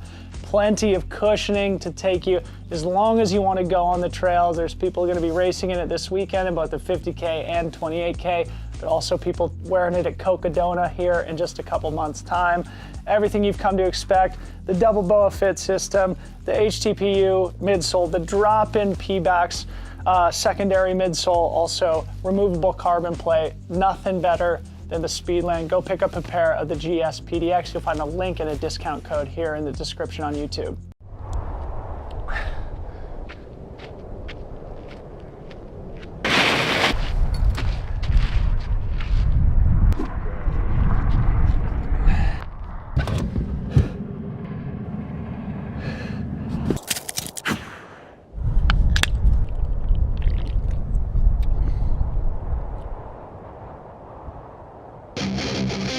Soda! Oh, the energy of soda. And we're back here at the Cocodona 250 presented by Air Viper Running. This is the Mountain Outpost live stream. I'm Chris Warden, Eric Senseman, and we're going to introduce our next guest and get our cameras back out in the field right here. I apologize. You're not going to recognize him because he went and changed clothes after a 250-mile race. Yeah, I had to get ready to work as a teacher, so I didn't want to wear my sweaty clothes to work today in my orange long shorts. Of course, this is OSLG or OLSG. I apologize. Got to get your acronyms right, otherwise you're in trouble. OLSG. Cody McKesson, welcome to the show. Thanks for having me. Of course, Cody, you're OLSG, that is Orange Long Short Guy. Yes, sir. I guess we can start by asking, what are the shorts that you were wearing out there? So those shorts, I remember vividly getting these shorts. I was in junior high, and wait, okay, like that right there. You're wearing the same shorts you wore. Okay, I can look right now, but I'm going to ask you, how old are you, Cody? Guess. I would say about 26. 25. Okay, so you're 25, and you're wearing shorts for this 250 miler that he opens up by saying he got in middle school. Yeah. How old are you in middle school? So you were like 12? Yeah. So those shorts are basically as old as our producers, is what you're saying. So why'd you wear them for Cocodona? I've worn those shorts for running and racing and everything since I got them, and I just really liked them. So they work for me. I like the simplicity of the pockets. Running shorts, they like to overcomplicate their pockets and stuff, and like I just have 2 pockets with depths in them. I like the style. They have like ventilation holes on them. I like the flowy feeling of them, and I believe that sometimes in ultra running you need to think.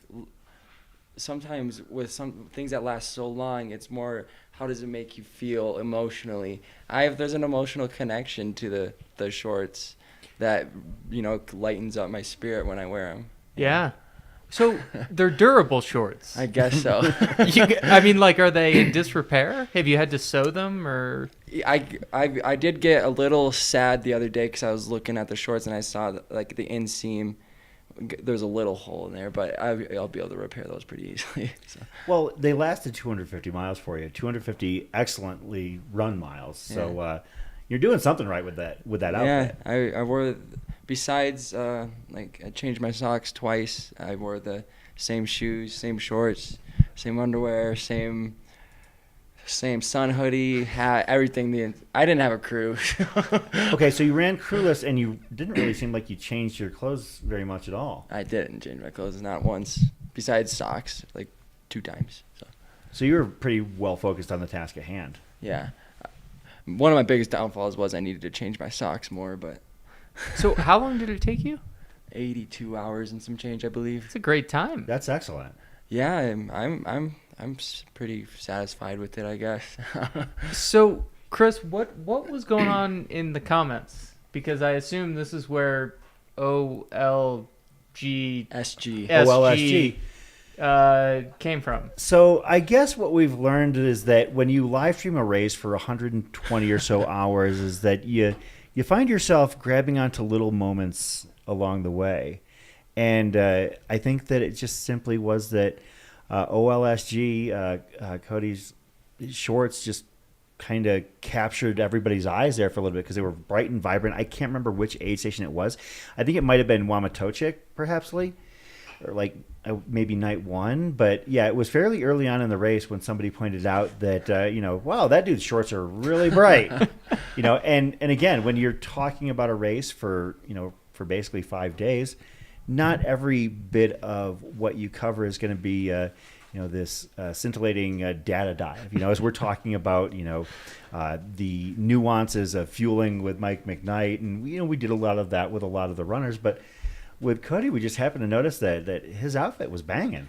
So, Cody, when did it occur to you that you were famous in the chat here for the live feed? I don't quite remember. I remember taking my phone off of airplane mode at one of the aid stations. I think it was during the second day,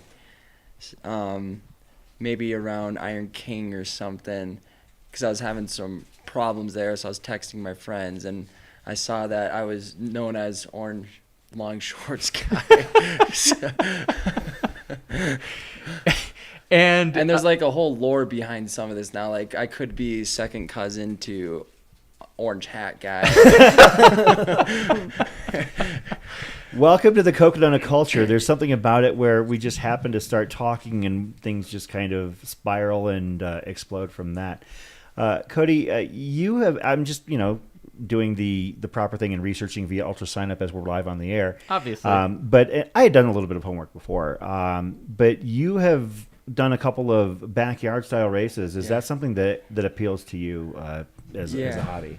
So backyard ultra is something that I'm really passionate about because, I've actually never had a crew, and you just run a loop and you set up your aid station and it's pretty easy to crew yourself. So I definitely want to get myself qualified for Big's backyard.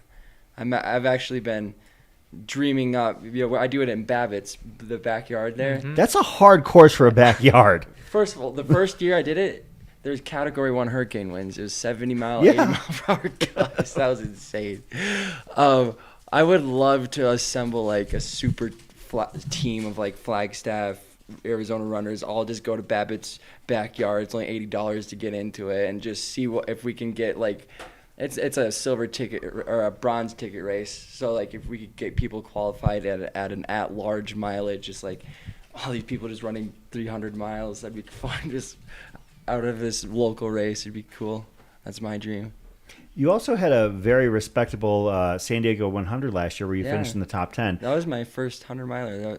Like point-to-point 100 miler. That was fun. Gorgeous trails, but pretty rugged. Yeah. I think more impressive than that, Chris, based on what I'm seeing on your laptop. I don't have one. Mm-hmm. Again, to revisit that. Nobody told me to bring a laptop. And it is the April Fool's. Sedona April Fool's 50K, which he won. I was not supposed to be here yesterday. That is not That was true. a whole nother discussion. Yeah, looks like there was a pretty stout field there. Yeah, so Cody, wait a minute, he beat you there. Oh, did I run that race? I don't know. That's great. So that was pre-retirement. True. I think I ran it with Ian Torrance. If that's yeah. Okay. Yeah. Did we finish together? So you beat Eric Senseman. Let's talk about that actually for a while here. So tell us about beating Eric Senseman at the April Fool's Tour de Sedona. I'm really well. There's also I don't know if many people have heard of him. It's like Jimmy Walmsley, something like that. He's done the race, but So you've won the same race as Jimmy, is what you're saying? Yeah, good old Jimmy. be careful! You're poking the bear there. I'm just joking.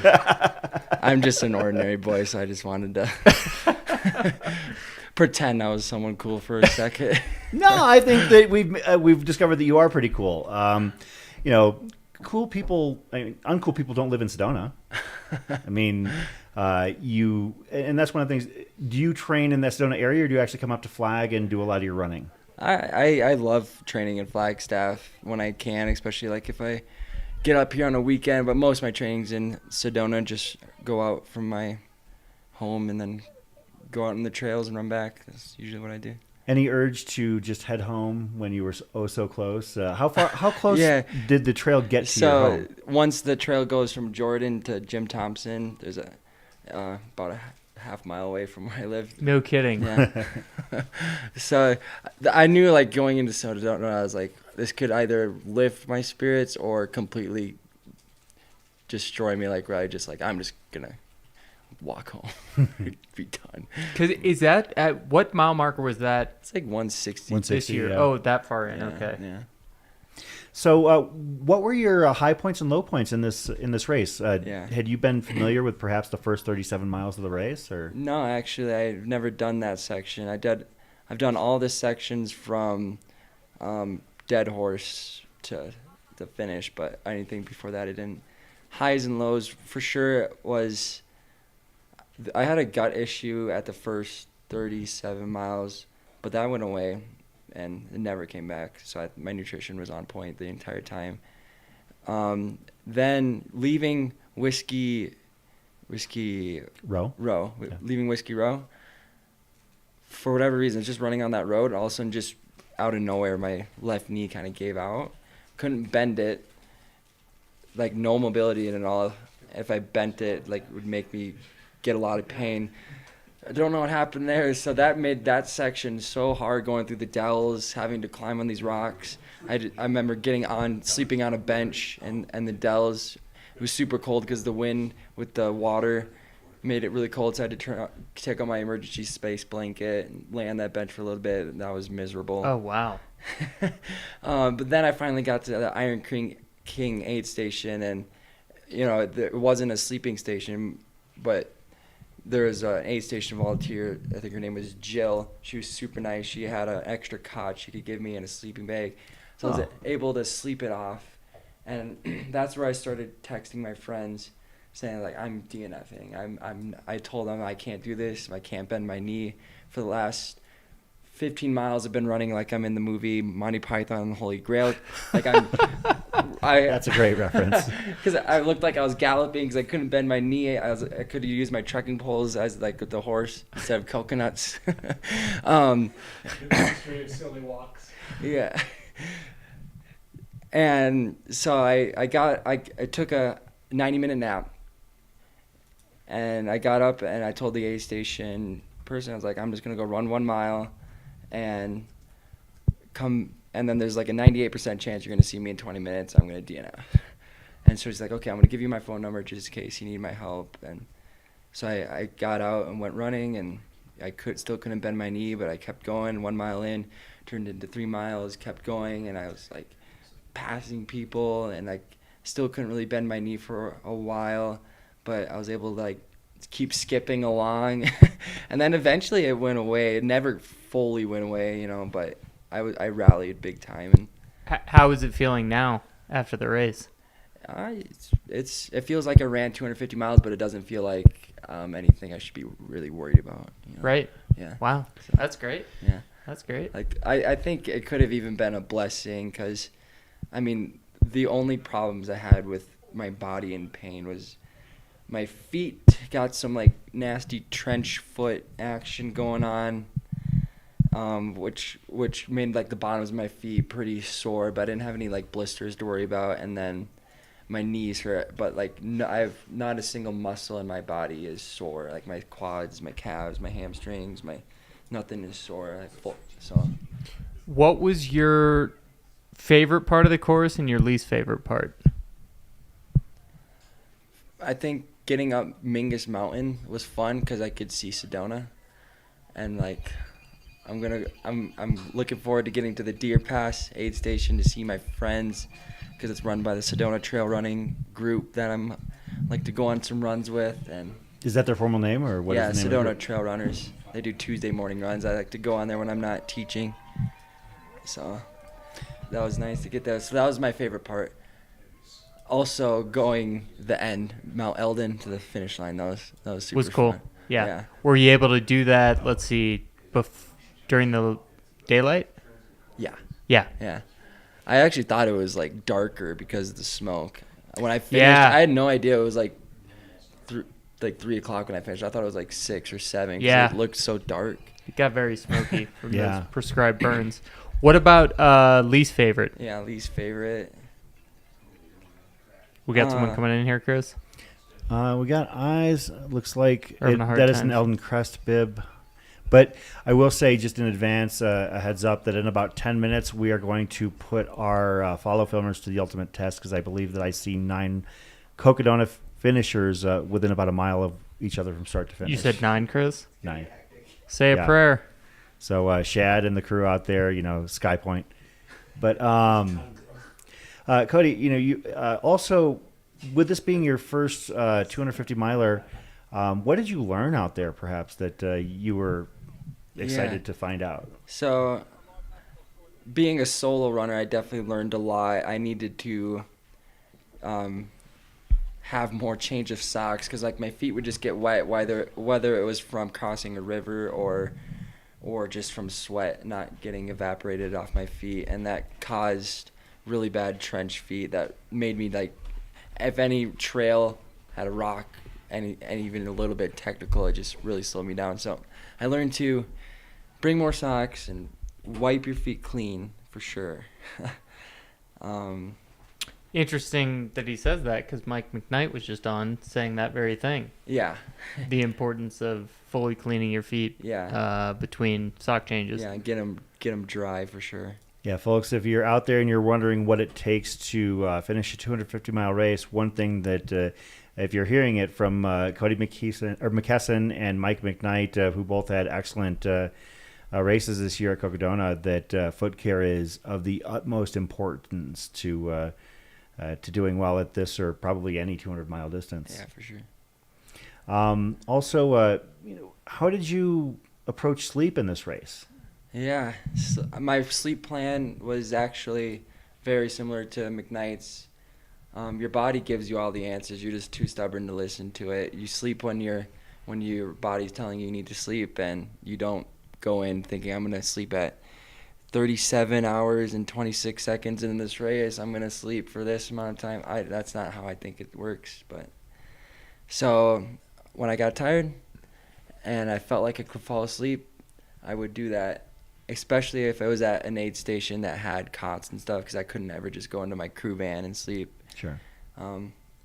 Take any dirt naps out there? I took one around Munns Park.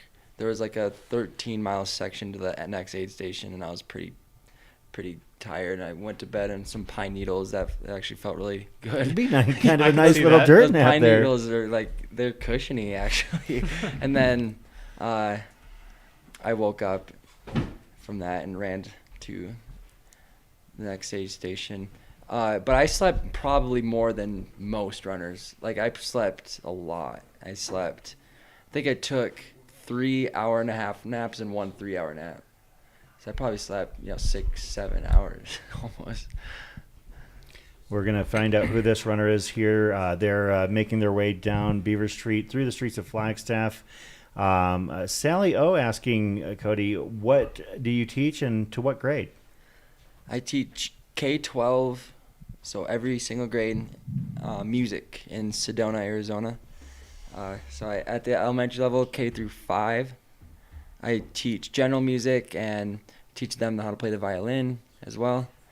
And then 6 through 12 at the high school, I lead the orchestras. So I teach them the violin, viola, cello, bass, the string instruments. We actually had our last concert of the year last Wednesday, so that was a nice little send-off for me before Cocodona. It was really successful. A huge group of seniors. I graduated, and I after we had that concert, the last piece, I was like, that is really beautiful. I'm going to be thinking about this all the time when I'm spending all these hours alone. You guys, I won't truly be alone. I'll be thinking about my students all the time during this race, and I really did.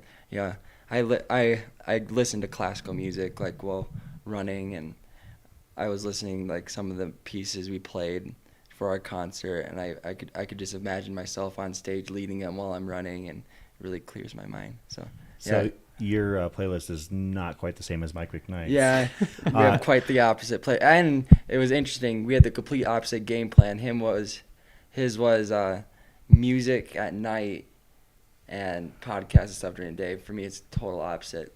At night, I need to relax, and so I'm listening to audiobooks that make me comfortable. And during the day, I'm like, okay, let's get some music going, and yeah. That is, according to the chat, thank you very much. We do crowdsource information from time to time, all the time. And that is Scott Flatlip, one of our Native American runners here at this race. So Scott looking like he's just about done with the Cocodona 250. Describe your feeling, Cody, when you'd gotten this far and you're only 3.5 blocks from the finish. For me, I was feeling it. I was running really fast. Through Buffalo Park, I was running 6 minute 30 miles. Jeez Louise. There was this guy videotaping me, and he had to get the other guy to join him because he couldn't keep up with me. He's like, we need to switch spots. I was really feeling it. So I was in the zone. I was just focused on the finish line and nothing else. And some of my friends, like Julius, who's a Flagstaff local, I'm good friends with him. he ran with me the last few city blocks. That was fun. So we'll continue here with Cody in just a moment. As we mentioned, this is Scott Flatlip, just about a block and a half from the finish here, has made the turn from Beaver Street to Birch. We'll be crossing LaRue Street here momentarily. Going to run past a couple of buildings and down Cocodona Alley. You know, one thing that's so tough, maybe about any 200, just the gear requirements, you know, because you're out there so long, but especially in Arizona, it just gets so cool during the nights, you know, downright cold, but then can be so warm during the day. That's an added challenge logistically in terms of having the right gear at the right time. I mean, as you can see, fully clothed, you know, multiple layers here as it's sun's gone down, it's starting to get cold. Ed's got a bell now. Where'd he get the bell? He's always got I'm some telling kind you, of he's getting paid, man. Scott Flatlip with his Cocodona 250 finish.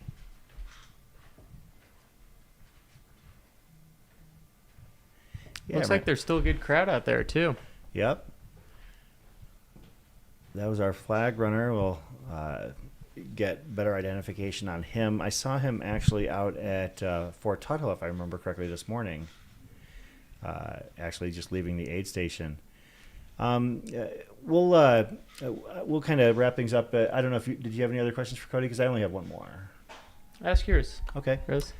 Are you happy with how your Cocodona race went?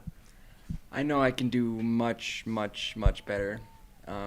My feet really limited me a lot, and my knees limited me a lot. So I think if I focus on foot care and then put some more hours in the weight room, I could significantly cut down my time. So I'm not sure if I'll be back next year, but I would love to really put my money where my mouth is there and really try to cut down my time from like 82, you know, to like 72 around there or less, you know.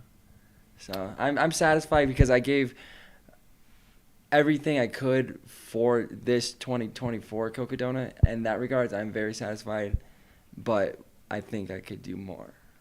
Yeah. I think you're thinking what I'm thinking, Chris. Yeah, I think I'm going to bow out on that one and let you ask it. If he does it again, is he going to wear the shorts? Is that what you're going to... Absolutely. Yeah, of course. Absolutely. You know,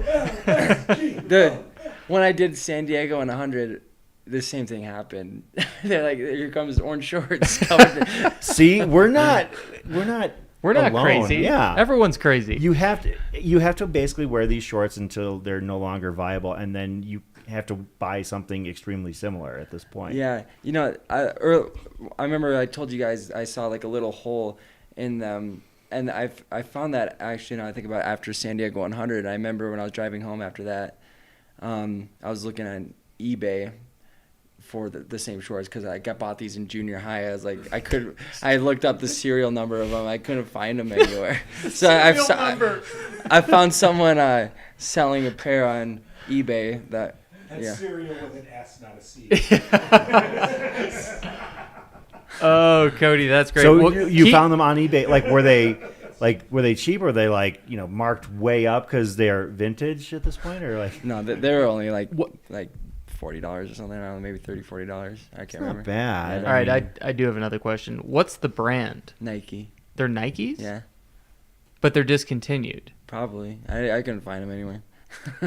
All right, we got to find someone at Nike. Who knows? They might actually still be being made, but they're just in the kids section. And he's not shopping there anymore. Cody liked that. Cody McKesson, thanks for joining us here. Thanks for being a good sport about it. Congratulations on a very stout first 250-mile race, and looks like your Beyond 100 career is underway. Thank you. Thanks for having me, Chris. And it's nice to meet you, Eric. I'm a big fan. I got my rabbit flannel on. I was going to compliment you. I wear it most Fridays because it's not officially Flannel Friday at the school, but I try to get the kids to join me on Flannel Fridays at the school. So. That's great. Yeah, good to have you, and congrats on the finish. That's really awesome. Thank you. We're gonna see if we can get an ID on our flag runner. Yeah, I was kind of wondering if he was trying to push his pacer to the limit as well. Definitely charging down the street. Yeah, this is impressive. Representing with the flag in hand. Been carrying it at least as long as I've seen him. So at least since, if not the entirety of the race, then since Fort Tuthill at the very least. A full send at the finish here. Look at this finish. Wants it done. That's a good way to get Nathaniel it done. Butler, Nathan Butler. Thank you very much, crowd. Nathan Butler, congratulations on a hauling ass finish down the alley. Yeah, that's tapping into another gear entirely, being able to do that, Chris. Yeah, I agree. Nathan Butler, congratulations to him for finishing this race very strong. From Peoria, Arizona, so down in the valley. So he ran up the hill to the Cocodona Plateau, and I would assume that sometime this weekend, potentially heading back down. Let's hope he's driving when he's going back down, though. Yeah, that's true. I mean, there have been people that have talked about doing the Cocodona out and back. Has anyone done it? Not to my knowledge. I think that they would have to probably get certain permissions because of the private lands and everything like that. But yeah, Nathan Butler there at the finish. Is that the Rob cam right there? Yeah. Awesome. Thanks to Rob Martin for capturing this moment of Nathan Butler's race finish. Yeah, I mean, I don't know if that would beat Mika's to the finish. I guess if you started at the start of the alley, that'd be one thing. But you have to remember Mika kept that sprint coming from like the aid station at the top of the hill 8 miles prior. Yeah, it's it feels close at that point, but you got a long way to go. Yeah. Still. Looks like that's Bib 537 from the Sedona Canyons race. We'll see if we can identify them and give them their shine. That is Kelly Stewart. Kelly Stewart from El Paso, Texas. Basically heading over from I-10 and up I-17 possibly. Yep. We have reached the point where we're taking wagers on how people got to the race in terms of their traffic preferences. I'm with you. I think they drove. Yeah, I would hope so too. Because El Paso's not that far. It's not that bad. Although it is like at the right time, if you buy early enough, it's like 49 on Southwest, but then you have to get a car or something like that. Do you think people are enjoying us talking about driving from El Paso to Phoenix as much as we are? Because I'm enjoying it. People stick around, and I think they understand and appreciate that. We do our best to provide, the story of all of these runners, and part of that story is getting to the start line. Yeah, absolutely. And right now the story is her getting to the finish line. Well done. It just keeps on going. Wow, it really got dark quick. Looks like Nathan, our most recent finisher, is also a school teacher.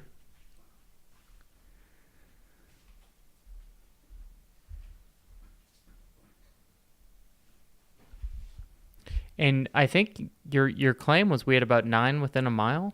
Yeah, we have a whole host of we had a whole host of people bunched fairly close together, and we're gonna do our best. Sometimes these situations get a little bit hectic.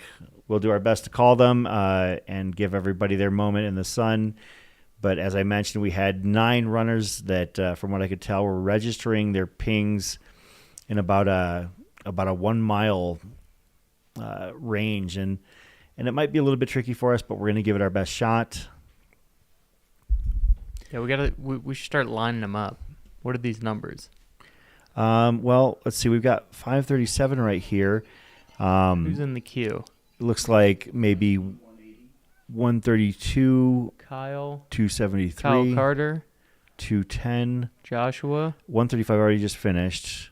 Some of the ping flow is really pretty tricky. Jim Whitcomb. Okay. Joshua McDowell.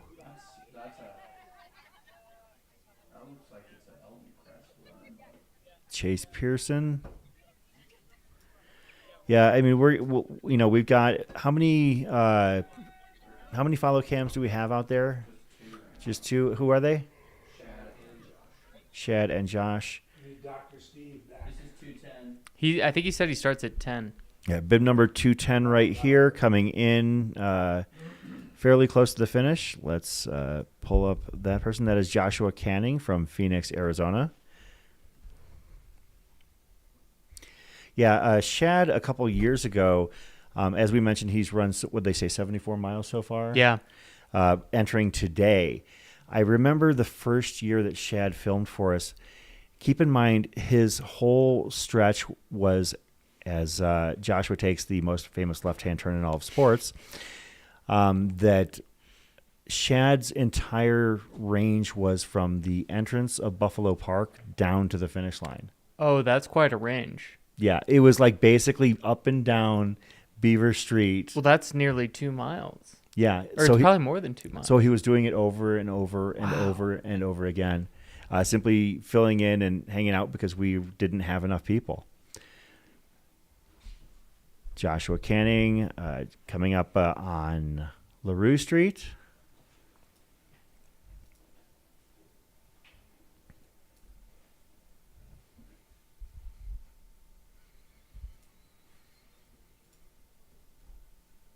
Yeah, it's getting busy downtown there, Chris. Yeah.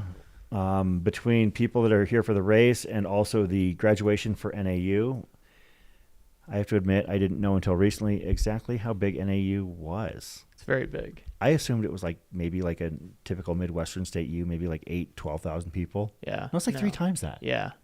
It's like a Big 30. 10 school size. Yeah. Yeah.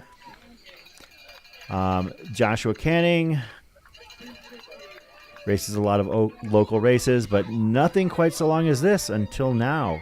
He did have a Moab finish in 2020 and a Bigfoot in 2019, but this is his first Cocodona finish. Big congrats to him. Well earned.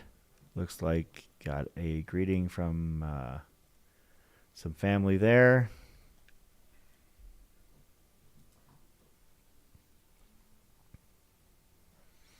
So Eric Sensman and I here in the studio are going to take you up to the top of the hour, and then we're going to actually vacate the chairs for the legendary one, the only AJW, and he's going to start things out piping hot here at the Cocodona live stream because you demanded it, and because AJW wanted to do it. He is going to have the Chism family here in studio. For those that have been following the Cocodona story, Brody, Ben, and Jenny Chism have finished the Cocodona 250, as well as our most recent runner, Bib 537, Kelly Stewart. Hugs all around. Kelly Stewart was El Paso, Texas, so we got Kelly. We did get Kelly. And, for those who have tuned in more recently and or aren't really listening to us. They're listening, Eric. They're listening. I'll repeat what was previously said, which is there are 6 in the family, the Chisholm family, that will be here with AJW. So we figured at least 2 people on AJW's lap would be easiest in terms of the seating, but they'll have to squeeze in. This is Brad Peterson from Queen Creek, Arizona. Shout out Queen Creek Running Club, or Running Company, rather. Fine, locally owned and operated running store down in the southeast Phoenix region. That carries, Chris, you'll be happy to know, Squirrels Nut Butter. I am glad One to of our hear that. sponsors. Absolutely. It felt too easy. You know what? No, that's the thing. Yeah, and sometimes we get rocking and rolling so much that I forget to give propers to our sponsors for a little bit here and there. So, I appreciate being held honest and being held up to the standard I should be maintaining. Chris, your standard, it's up here. I'm just trying to get there with you. Yeah, we've got all sorts of sponsors. And you know what? And if we get a chance, I'll rifle off the names of a few in a bit here as you see the finish line that strikingly tall individual in the jester hat is Ed Eddinghausen. He's tall. He is tall. He's like 6'5". No, I'm laughing just because that's all I can look at now. Ever since he's been there, which has been hours. He's an American hero, frankly. Congrats to Brad Peterson. And it looks like we might have had another runner right there. That might have been perhaps Jim Whitcomb. Now, I'm going to take the liberty of revisiting this because it's been made clear in virtue of several things, BGE, Big Goldberg Energy was sort of developed in the comments. The Orange Long Short guy, OLSG, kind of developed in the comments. So, we're into just kind of diving deep on things. Sure. Is kind of the point. I just want to revisit with Ed. The man just did 125 miles, we decided, right? He's doing 52 of them this year, or such is the plan. And he's wearing the same clothes he finished in 2 hours ago and sitting at the finish line, getting up, standing up from his chair each time someone comes across, gives him a high five, sits back down. I don't think we can overstate how incredible that is. No, Ed is a tireless individual, and when I say that, I mean it. I mean, I've watched Ed drop 400 in a 6-day race. I've watched him, basically walk his way to 100 miles in under 24 hours. Like, he is an unusual athlete, and what's also amazing is he didn't even start this whole journey of his until he was in his 50s. That's when he started doing ultras? Yeah, he was maybe in his late 40s, early 50s when he did his first 100-miler. What was he doing before? I don't know, but he jumped right into 100-milers, I also believe, as well. Forget about that shorter stuff. Yeah, pretty much. Wow. He found out that he was apparently decent at it from jump and decided that he was going to make it some form of passion. So, yeah, the Jester's earliest 24-hour race. Okay, he was 46. Wow. So he was my age. 46. Actually, I'm not 46 anymore. I forget that. Is he? Wow. And how many are on there? Oh, like 300. Like 300 ultras. We got another sprint across the finish, Chris. Man, we've got so many people Another coming in fast hot finish. and quick.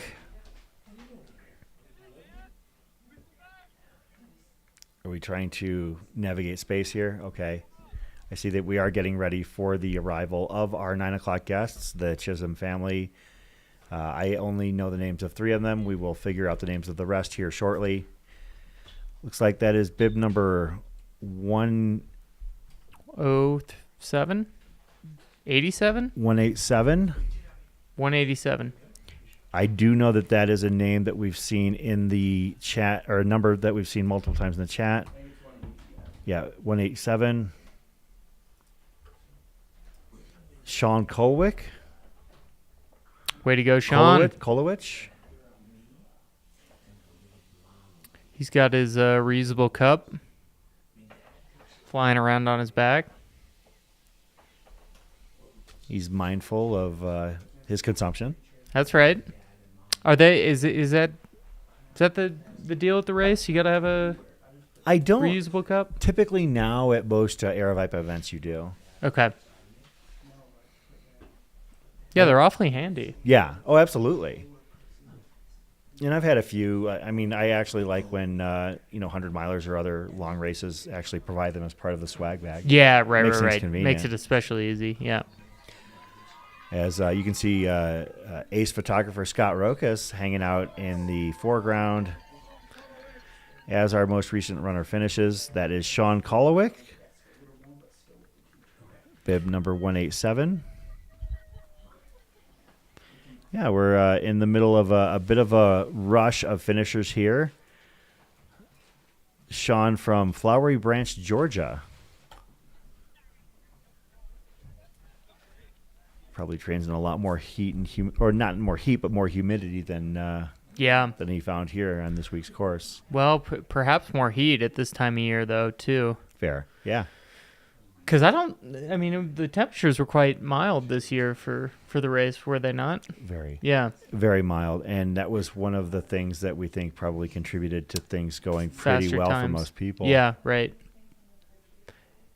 I mean, I think that the competition definitely did level up this year, Eric. I mean, you look at you had every returning prior champion. You had Jeff Browning entering the fray. You had, several other, high profile athletes on the men's side, throwing their hat into the ring for what we believe is, has a fair argument for being the most competitive 200+ mile race in American history. Yeah. I mean, up to this point, to be fair, the bar is relatively low for the 200-mile distance, but those are some very strong runners without question. Well, that's one of the wild things about this whole format, the whole 200-mile thing. When talking about the, quote, history of 200-milers, that's really limited to maybe 30 or so high-profile races on American soil. Right. I mean, there have been, of course, you've got races like Tour de Gent and other, significant races around the world. I think Tour de Gent would be considered the number one 200+ mile race in the world. I'm not trying to put Cocodona above that at all. But in terms of the U.S. 200+ mile racing scene, the data from which that you can pull your analysis is really maybe 30 races deep. And if you're trying to do, trying to analyze results, it kind of question whether or not that's a big enough sample size. And I don't think it is. Right. Yeah, I would agree. But the numbers speak for themselves. Like, look at the results this year. Hands down, the most competitive year at Cocodona. Arguably, even given, the testimony, he wasn't on trial, but Mike McKnight said, his 2019 Bigfoot, which he thinks is his best 200 ever, thinks that would translate to about 60 hours here. Now, that's just kind of estimating. It's not a direct carryover, but in any case, I think speaks to the point. It was a competitive field. The results were very strong. This is Logan Troutman, Flagstaff local, running home. Excellent. I've been there, brother. It's a nice way to make the journey. Yeah. Very scenic way. You've done it yourself, of course. For those that are interested in learning more about Eric Senseman's 2022 Cocodona, there is a film on YouTube created by the masterful Dylan Harris called The Long Way Home. Indeed. Yes. If you got 50 minutes to kill, you could check it out. But Dylan's a talented guy. Did a nice job. Absolutely. And he is, I guess, has been recording footage here from this race for another project, potentially. That's right. I spoke with him yesterday, actually. He's been very busy this week with his duties, and I'm sure whatever he puts together will be worth watching. Well, I know that part of his duties here is that he was tasked with following certain runners, and the way that their races went varied wildly. Yeah. And I'm really excited to see what he is able to put together in terms of telling the narrative and the story of this year's race. I mean, this one is going to be looked back on, I think, for some time as being an absolutely wild one. You had both leads in both the men's and women's races.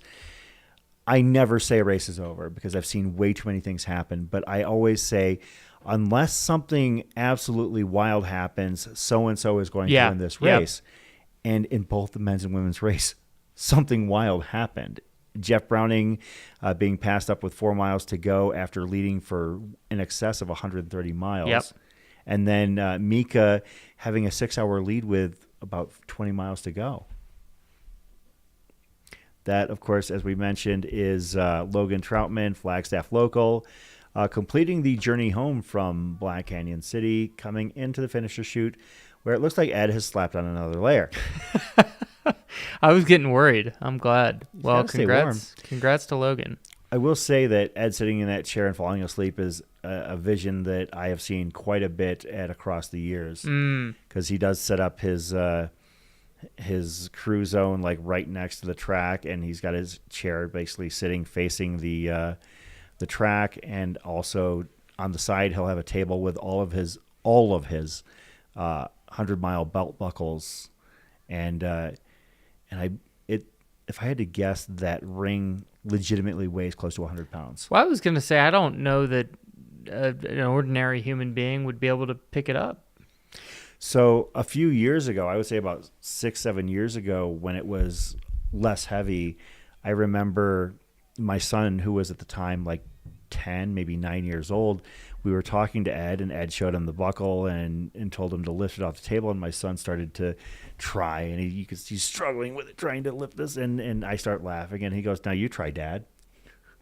I started to grab it with one arm, and I slowly kind of moved my other one over, and I was able to lift it up, but it's heavy. Yeah. Yeah, all of his buckles in one spot. Ed Eddinghausen, the jester, hanging out in the background as our most recent finisher, Logan Troutman, gets his love and appreciation, hanging out with photographer Scott Rokas and several friends and family awaiting and celebrating his finish. And I saw Matt down there earlier, our dear producer of the past. He's not with us currently. Otherwise, you wouldn't be making all the jokes about the producer being so young. This is true. But he did threaten to be up here to visit, and we have yet to see him. So let the record reflect. I'm always for Matt hanging out in the studio, because every minute Matt hangs out in the studio is another minute that I can actually go and have a moment to catch my breath. So he knows what he's doing. Absolutely. Absolutely.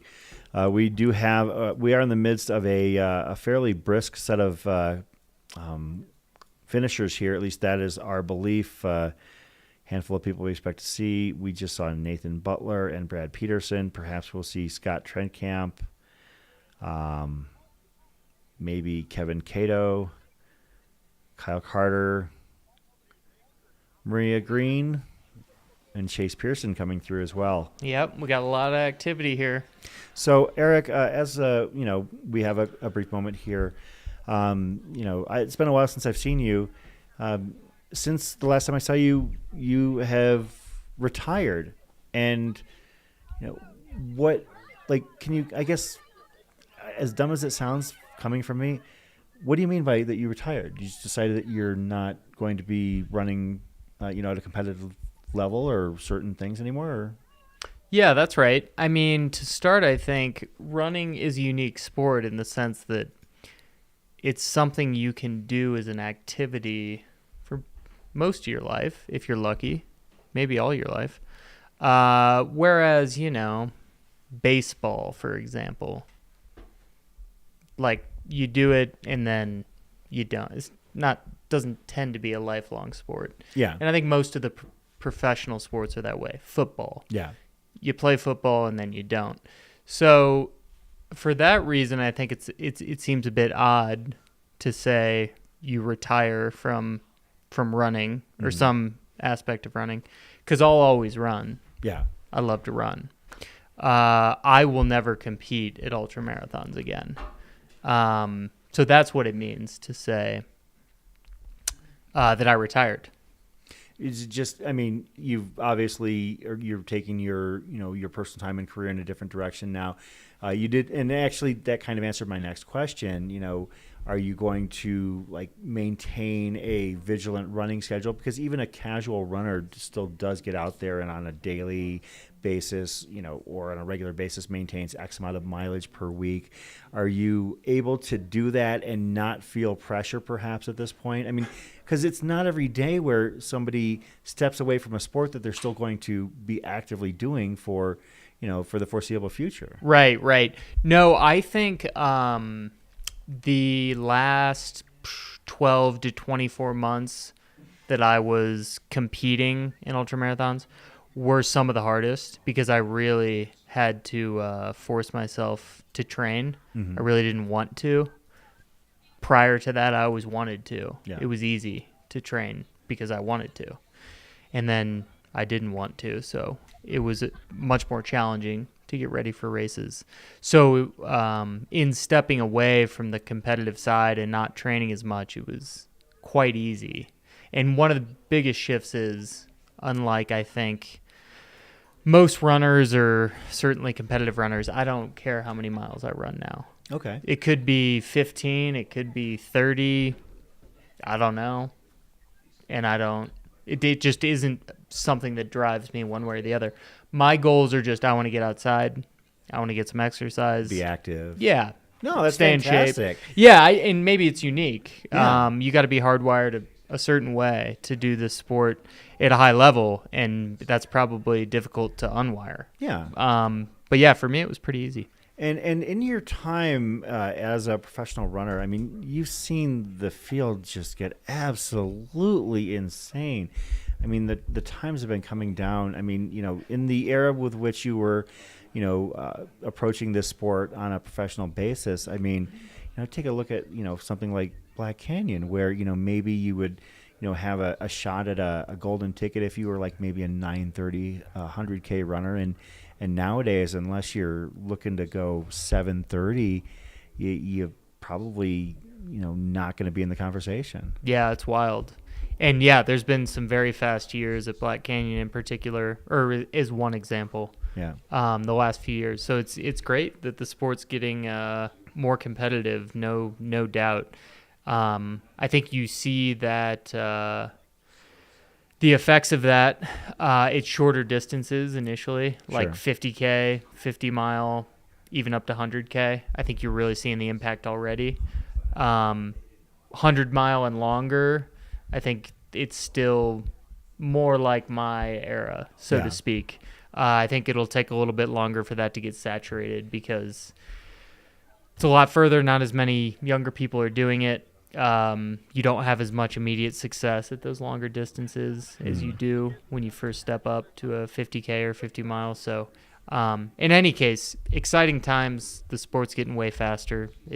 It's cool to see. And you and your training partners at the time when you were entering the 100-mile distance, you were young at that time. Right. And it's gotten even younger since then. Yeah, that's true. That's true.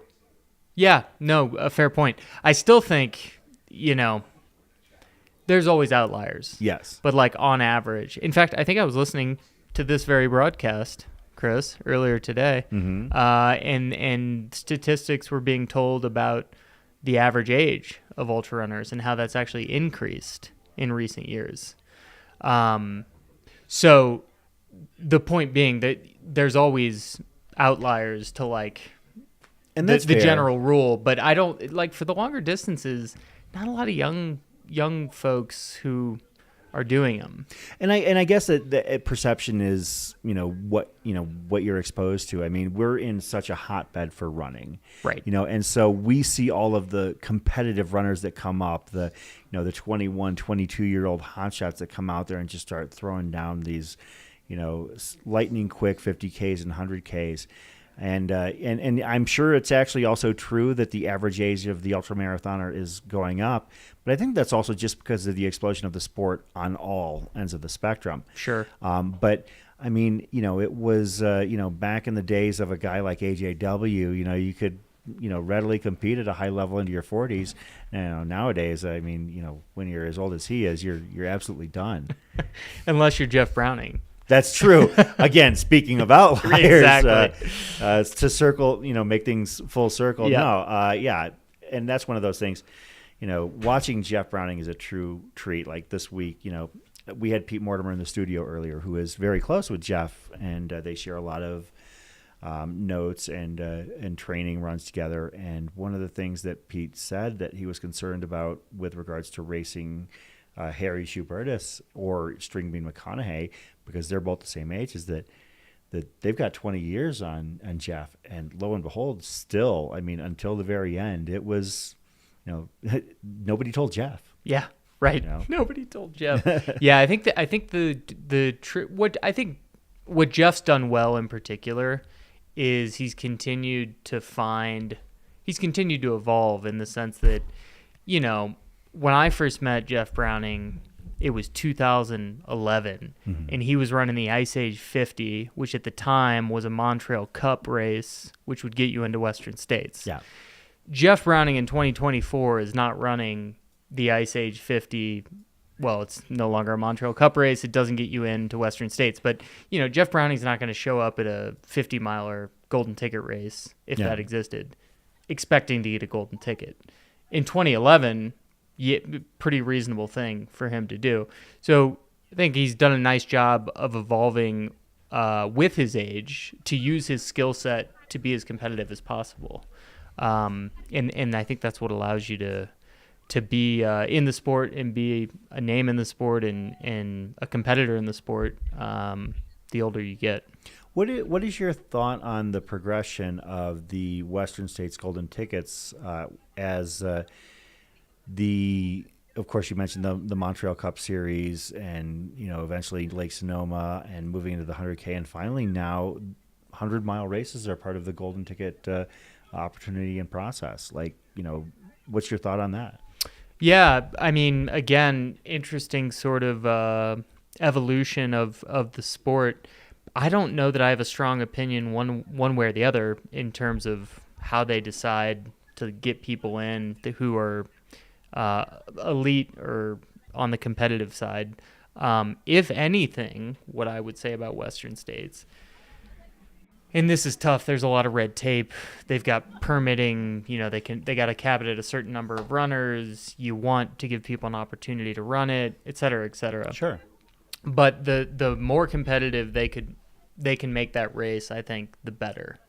So whether that's by getting better 100-milers, by making 100-milers golden ticket races, or finding other ways to get a larger quantity of elite people in the field, I think is a huge benefit to the sport, because that's our UTMB, so to speak. Sure. But when it comes down to, brass tacks, they're very different races in terms of competition. So, that's pretty tangential, but that's... Yeah, no, and I think that's fair. That's one of the things. I mean, I don't want to get too far into the weeds in that, but it was something that I did definitely want to talk to you about as you have opted to call it a day, and give a chance to share what you saw and what you experienced over the course of your running career. I mean, because you were at the forefront of the Golden Ticket chases for quite some time. Yeah.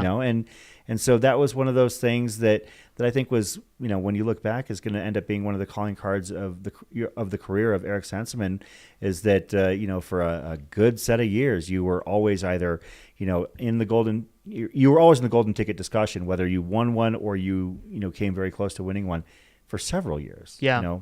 You could always expect to see you in that conversation. And, and that's why I kind of wanted to circle around there. Obviously, we also have a lull in the finisher line as well. Finally. But yeah, we had a chance to catch our breath in that regard.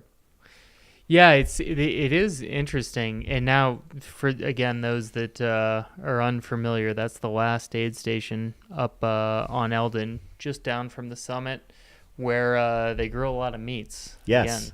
Again, world famous. It is crazy though. A friend of mine, Stephen Kirsch. Yeah. He runs for Adidas, Terex. He has gotten a golden ticket. This was back in 2019, I think. I can't remember. He's run 3 or 4 golden ticket races since then. Ran super well. Has not gotten another golden ticket. He's a much better runner than I am. He's only ever gotten 1 golden ticket. Back, I was doing him a little bit earlier than him, only by a few years, but a little bit earlier, and I got 3. And it just speaks to the difference in competition now versus, say, 5 years ago.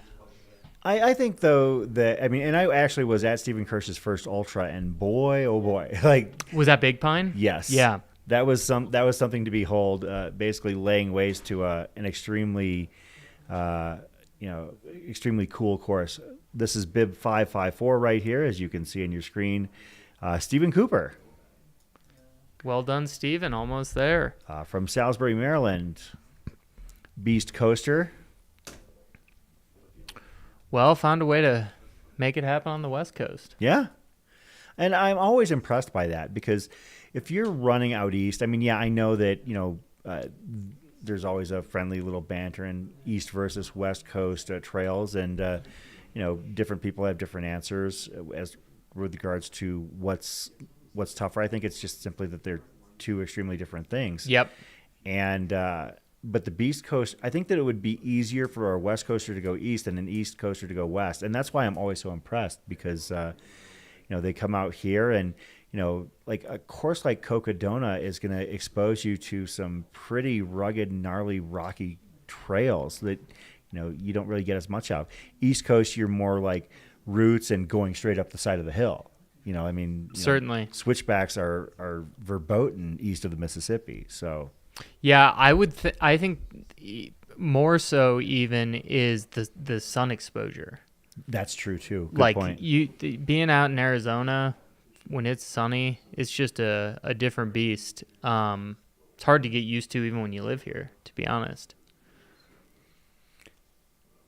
No, the term Western States isn't a bad word at Cocodona. It's just one that we can only use a certain amount of times. And so what I'm trying to do is get all of the mentions out of the way before AJW comes on. Did you get a comment to this effect? Somebody asked. Again, I don't have a laptop, so I can't see the comments. Why did we think I was supposed to be here yesterday? Because it said so on race coverage prep, or on the race coverage sheet that I had. And do we believe that sheet or my calendar on my phone? So we're waiting for Stephen Cooper here at the finish line here. Going to be the next finisher of the Sedona Canyons 125. I can't not bring it up now, Well, you're doing a great job. You're blaming me for not having a computer. Oh yeah, I was supposed to provide. I've got a tablet upstairs, but I'd have to erase the browser history. I'm just giving you shit, Chris. I know. I'm nothing but grateful. Dude, we're glad to have you here, and we're grateful for you being a part of this race as Stephen Cooper got a high five from the jester. Of course, had to. He's going to give out over 100 high fives. Yeah. For sure. His hand is going to be as tired as his legs. Yeah, seriously. He's going to fall asleep there. I think. Oh, he will. Yeah. Multiple times. Yeah. If he hasn't already. And Ed is one of those guys that can sleep in a chair where his head is just like ever so slightly down. Right. Like I've seen it. You almost think he's maybe still awake. Yeah. Yeah. Yeah, absolutely. Yeah, Ed is no stranger to races all over Arizona. And to be honest, I'm glad that he had a good day at Sedona Canyons because, he readily admits as he's gotten on in his career, he's in his early 60s, that some of the gnarlier stuff is not necessarily his wheelhouse anymore. Yeah. He does very well at fixed time races. Right. More forgiving courses like Javelina. Yep. And Sedona Canyons is not that. No. And he came away with a very respectable finish here. Yep. At Sedona Canyons 125. Yeah, kudos to him and all the others. I was out running this afternoon and part of the tail end of the course. It's right behind my house on the trails I run every day, and I probably saw, 12 or 15 125 milers. Go ahead, Chris. That right there, I can actually tell you who that is on a personal level. That is Marcel Vanderstrom from down in the valley. I guess technically from Tempe, I was going to say Chandler, but I know he is fairly close to me. Congratulations to those runners finishing finishing Elden Crest. Looks like that is a true ultra lean right there. That really was. What does that rank on the 1 to 10 scale? I would, speaking for AJW, I would say that's a solid 7. Yeah, 7.5. That checks out.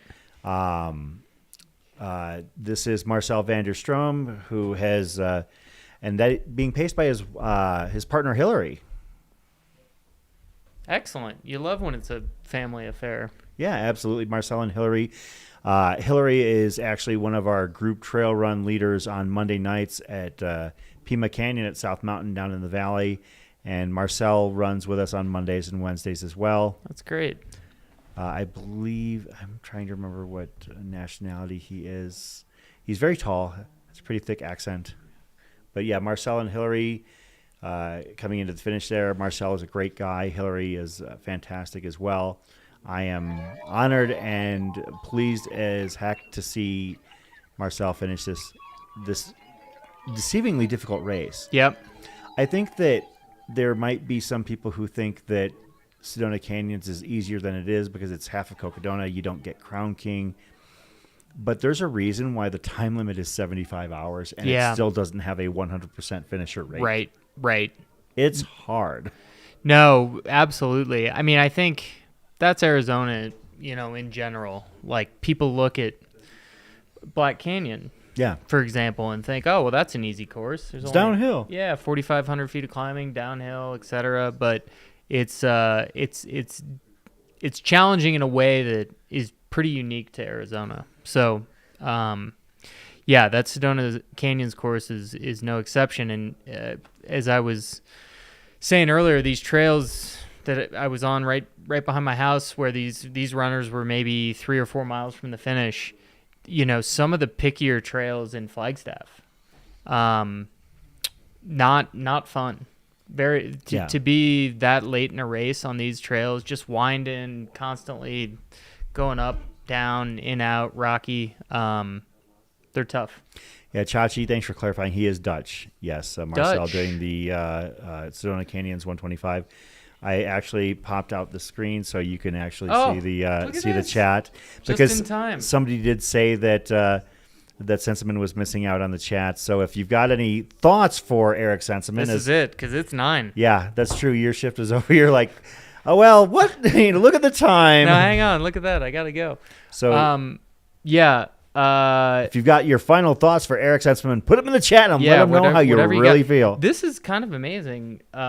Pretty much any time we had a question, someone had the answer. Oh yeah, in the chat. When it comes to the technical really informational stuff, I leave it to the experts, and those are the people that are online, because the internet is always true. Yeah, no, it's nothing but true.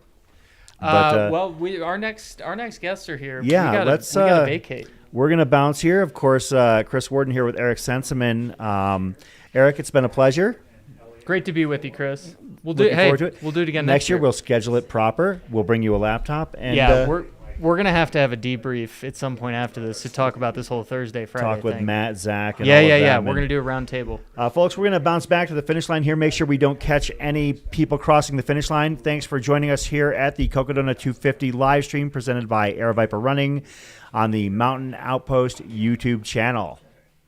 We'll be right back.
That says a lot. No, it was just.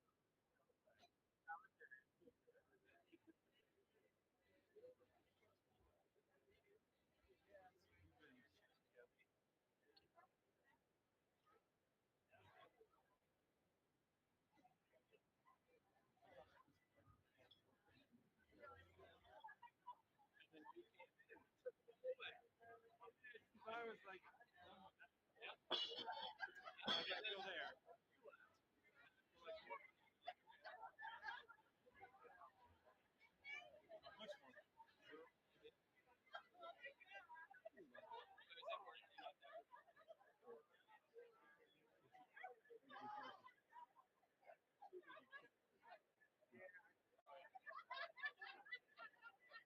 And then I'm like,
Yeah, that's it. That's the one. Yeah. And I like looked at it right? Like it looked good to me, like and left it 4 a.m.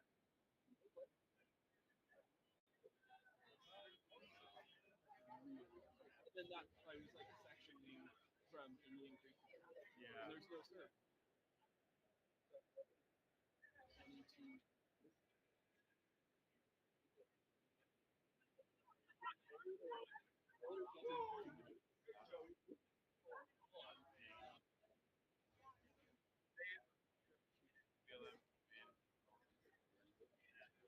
And they didn't know where my school was.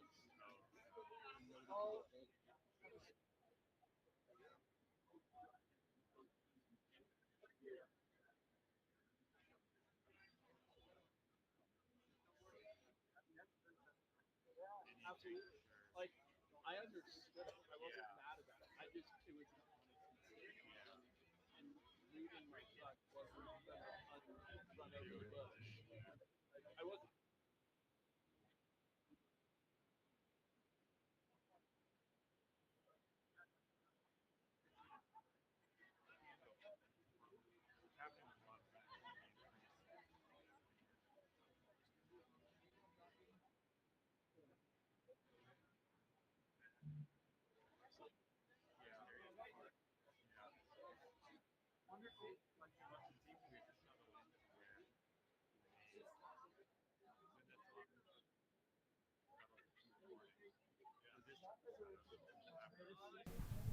Well, hello, everybody, and welcome back to Cocodona After Dark.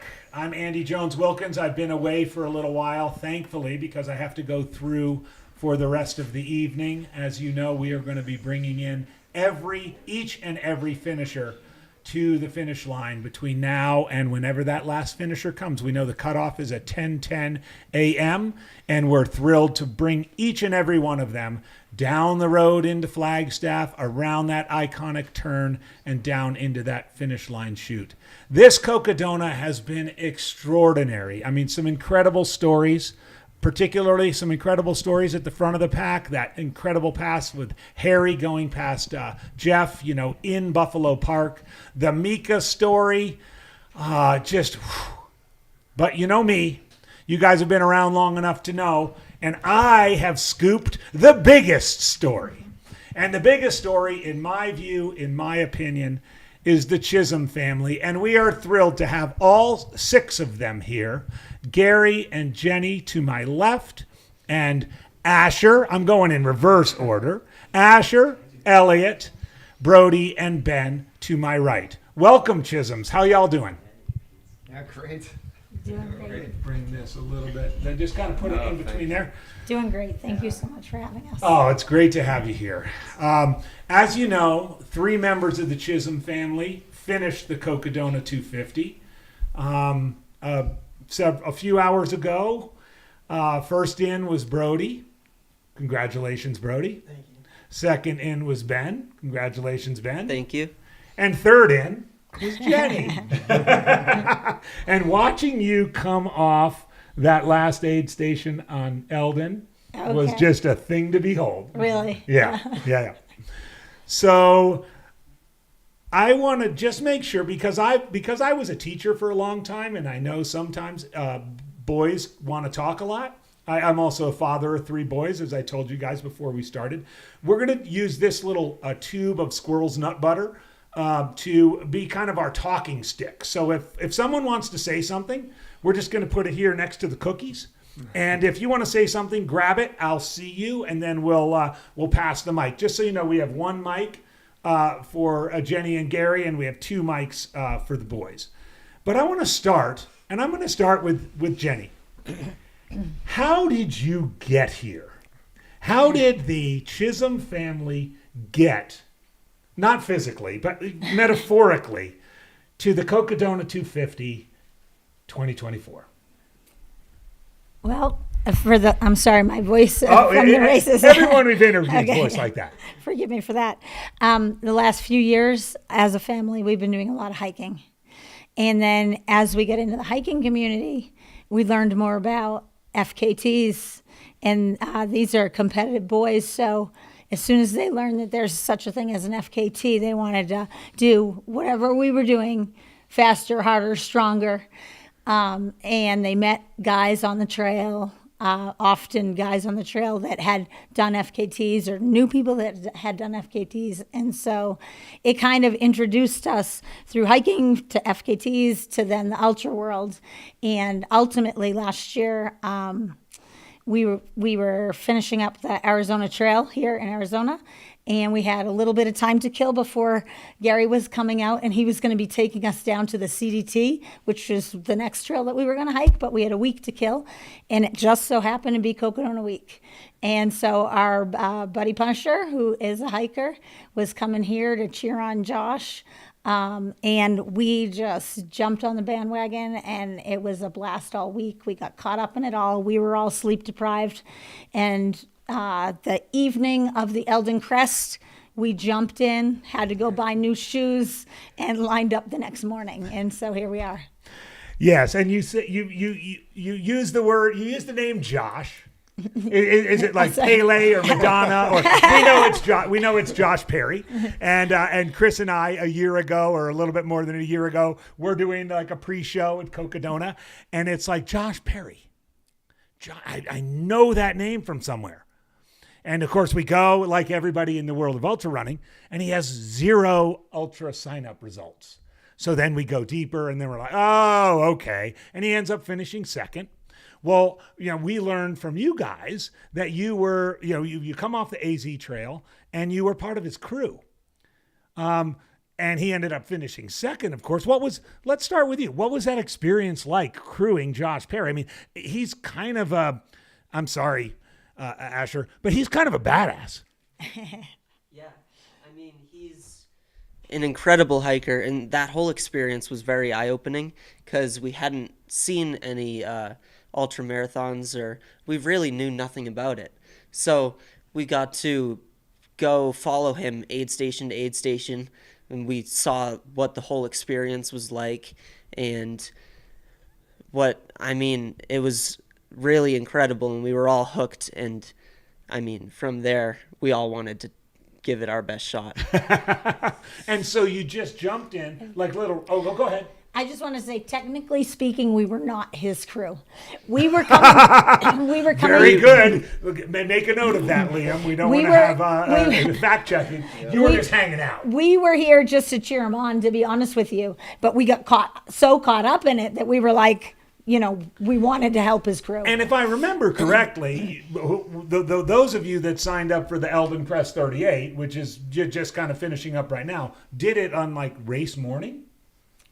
It was at the afternoon. Yeah. The day before the race? I have to give thanks also to Steve, obviously, Ederholt, but Mike. Oh, that guy? Mike McKnight. We've been thanking him all week. Mike and Mike McKnight and Ben Light. We were talking to them and congratulating them at the finish line shortly after they had, Mike had such an amazing race last year. And so we were chatting with them and got to talking about through hiking and our experiences. And then he started asking us questions about hiking. And long story short, I said, these boys are interested in getting in ultra running. And so he introduced us to Steve, and that's kind of how Steve was like waving his magic wand. Steve was kind of like, how old are these boys? Are you signing waivers? And I was like, we're in. Well, and Brody, technically, like in this year's race, and you finished 12th. Listeners, let's let that sink in. Brody Chism, New Hampshire, finished 12th overall, 11th man. Rachel kicked your butt. I think they had to bend the rules a little bit to let you in, or did you have to prove something or take some sort of test? Or They bent the rules a little bit, yeah. I was supposed to be 18, and I'm 17. But after last year's Elden Crest, after I finished, I was talking to Steve, and I was just so excited and happy and was completely hooked, and he could tell, and he was like, if you want to come back next year, we can make it happen. And so at that point, as soon as he said that, I knew I was coming back. See, not only do these parents know like how the game is played in terms of how to raise kids, but they also know the absolute excellent parental axiom, which is it's not what you know, it's who you know. And, and Steve's a great guy. I'm saying that sort of jokingly. But let's jump right in, Brody. So you, at that point, so you guys went through that process. When did you decide? When did you and Ben decide? And we'll talk to Jenny about this a little bit later. But when did you decide to be all in on the Sedona 250 this year? I mean, a lot of folks go with the kind of 3-stage Elden crest, Sedona 125. Then you skipped a step. Right. Yeah, I definitely skipped a step, but I just knew that I wanted to go big, and so as soon as I was given the opportunity, I just made up my mind and then started researching, watching tons of videos, podcasts, documentaries, everything I could, found out anything I could, and then I talked to my mom and brothers and was like, what do you guys think? Can we do this? I think we should do this.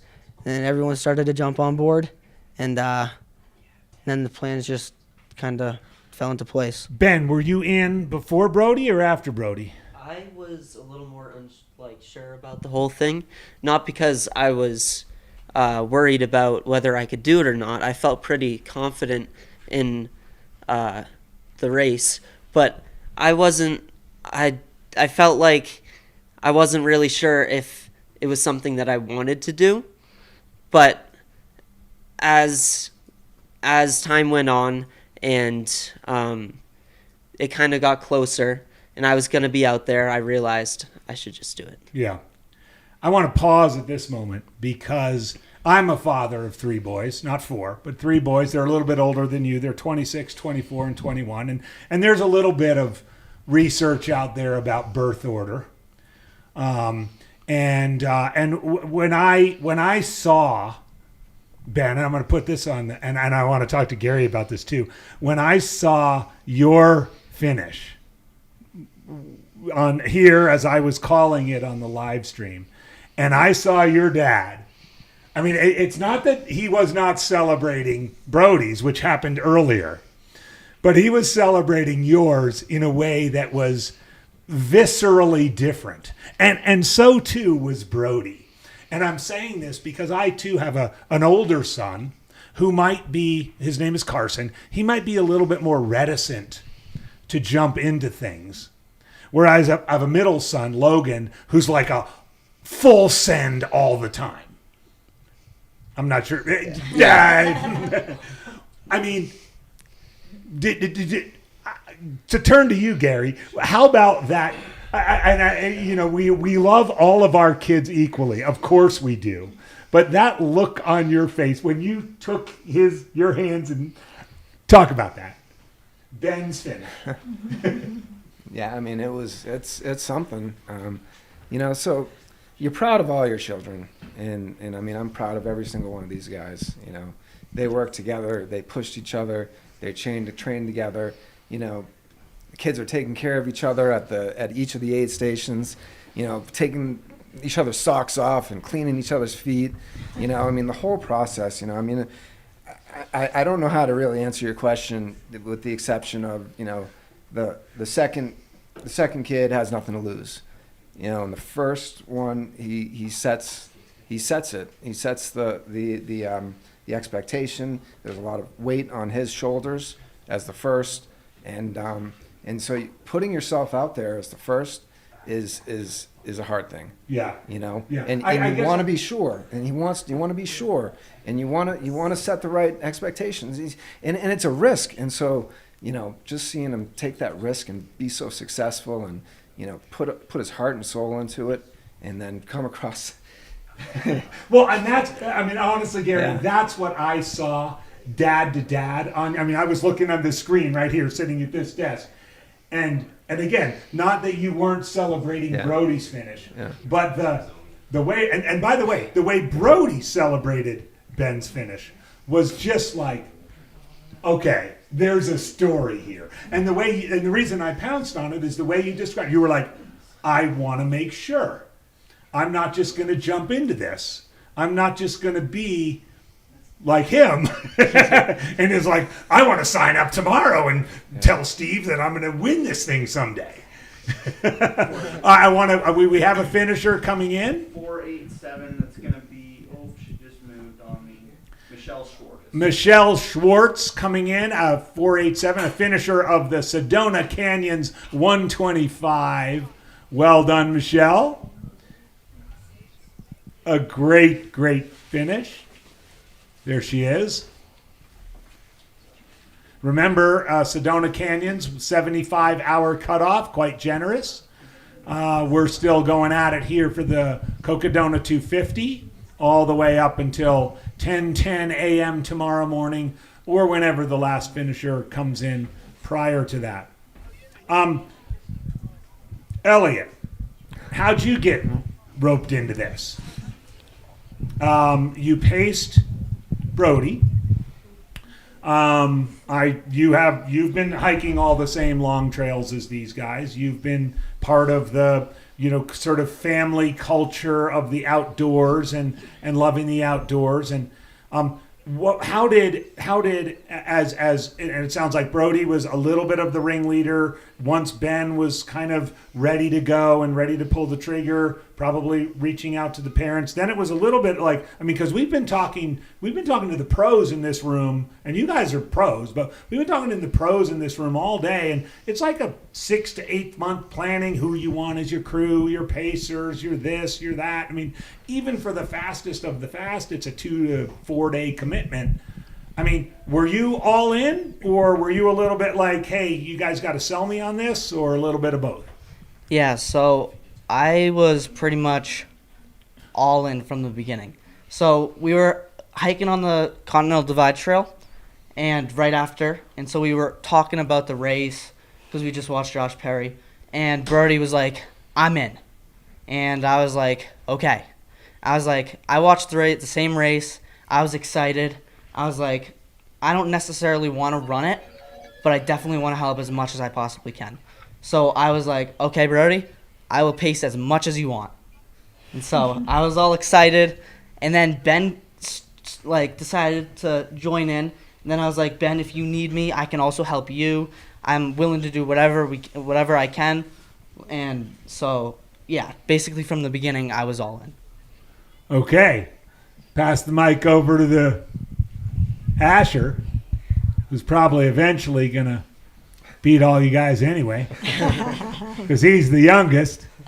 He's been scrapping for food since he was about 6 months old. Asher, were you all in from the beginning? Yeah. So from the beginning, I knew I wanted to be a part of the crew, but I wasn't exactly sure on pacing. But as time went on, I knew that I wanted to pace, and so when we were putting together the pacing, I made sure that they knew that I wanted to help pace. All right, so let's talk about that. Asher, how many miles did you pace Ben? I paced all 3 of them a section each. What? So, you paced your mom and Brody and Ben? Yeah. So for Brody was my first pacing section. So that was only the 5 mile section. And then I jumped over to my mom and did the 14.5 into Sedona. And then... It was a little warm there? Yeah, it was... For you guys, freckle-faced New Hampshireites? Yeah, it was a little warm. So then you fell into Sedona, and then when did you pick Ben up then? I picked Ben up at Munns Park. And took him all the way in? To Fort Tuthill. Okay. So that 19 But wait, miles. I saw you up at the Elden. Who were you with there? I didn't... You didn't do Elden? I didn't do Elden. You did Elden. I did Elden, yeah. So you called it a day at Munns Park? Yep. So how many miles did you do? So it was a total of 40 miles.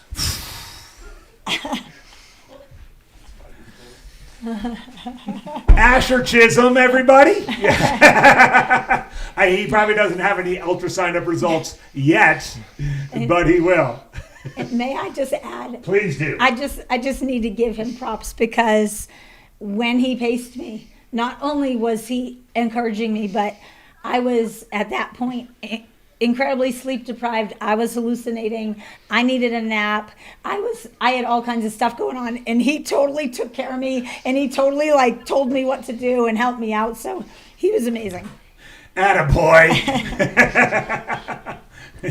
Extra brownies. You get a bigger stocking at Christmas. All right. Back to you, Elliot.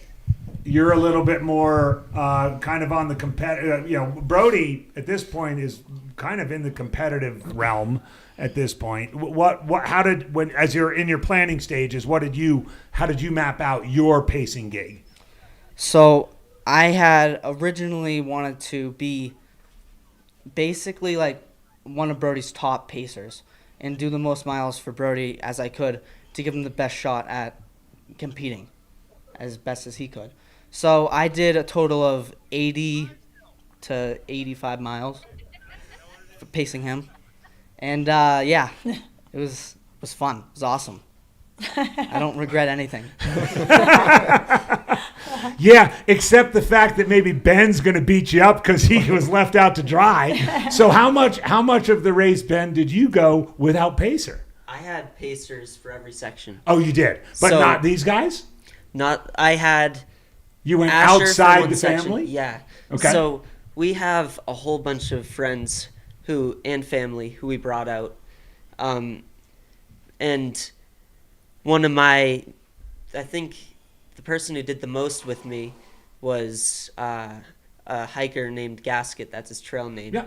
And he actually paced Josh Perry. He was his top pacer last year. So he definitely pushed me along and really helped me out.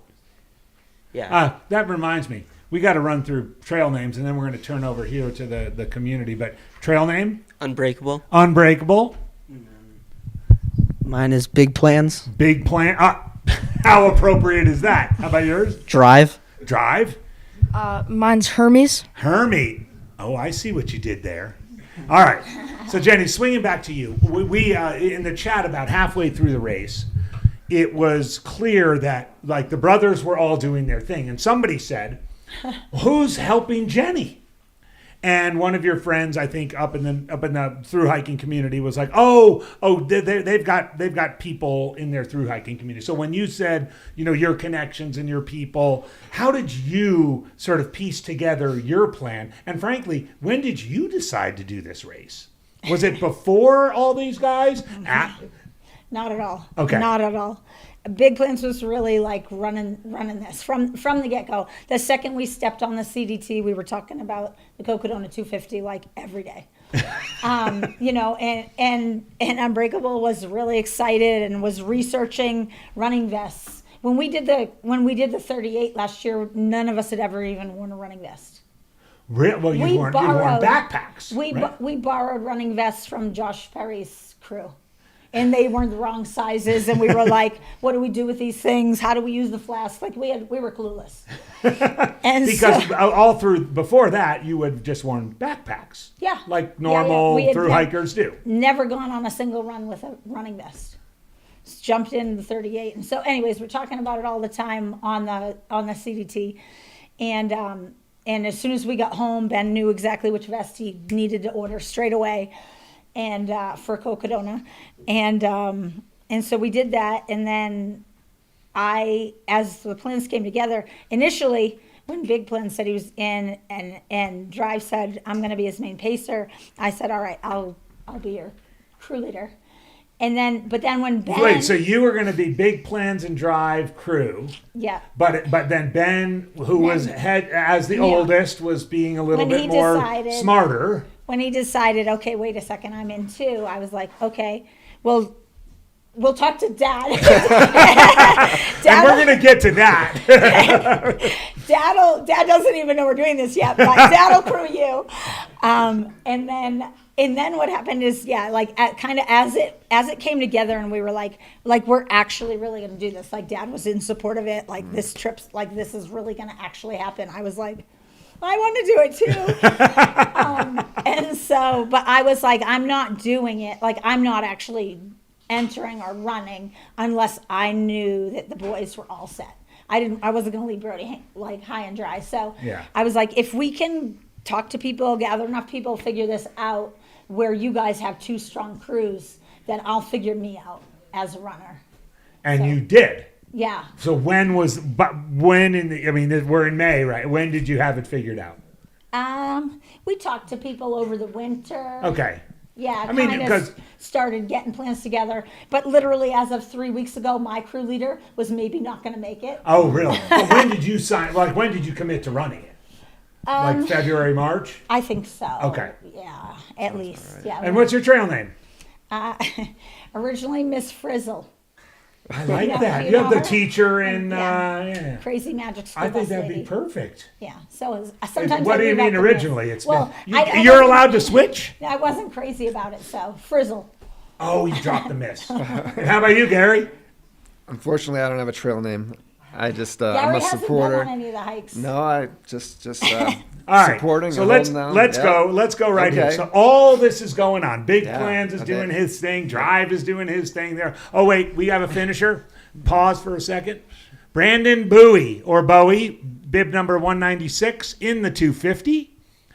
112 hours into the event, making the turn down Cocodona, what we affectionately call Cocodona Alley, by the prison transfer station. We try not to talk about that too much, but it's a thing.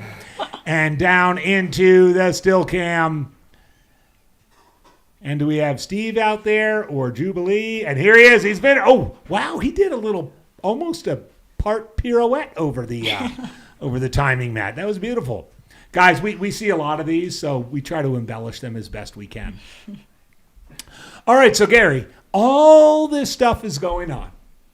All this, talking about it on the CDT, big plans going down the road this way, this guy just being like, hey, let's pump the brakes, let's pump the brakes. Where do you fit into all this? No, I mean, so it's obviously important to support one another, and clearly this any through hike, any of the three are such a huge commitment, and so there was a lot of discussion about what is it that we want to occur here. What are we after? Is it just to go hike from Mexico to Canada, or to make that happen, or was it something more than that? We determined that this is something more than that. There's opportunity here for these kids to really understand what it takes day in and day out, on the AT to get rained on, and to adapt and overcome, and really develop that mental toughness that's necessary to really understand how to work together with one another, in order to put other people before yourself.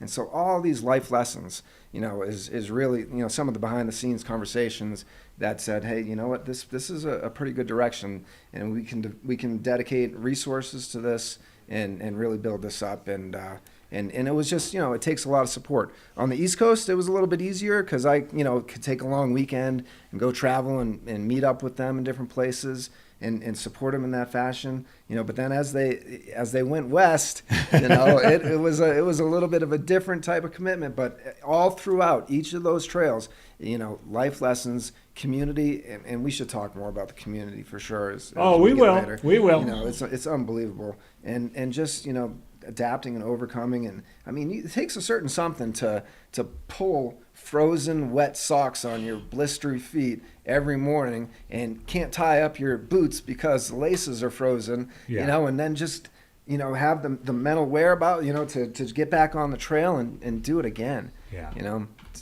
It's special. Fantastic. Well, I want to switch gears and talk about how the race went down. And we're going to go in reverse finishing order because I think that's appropriate.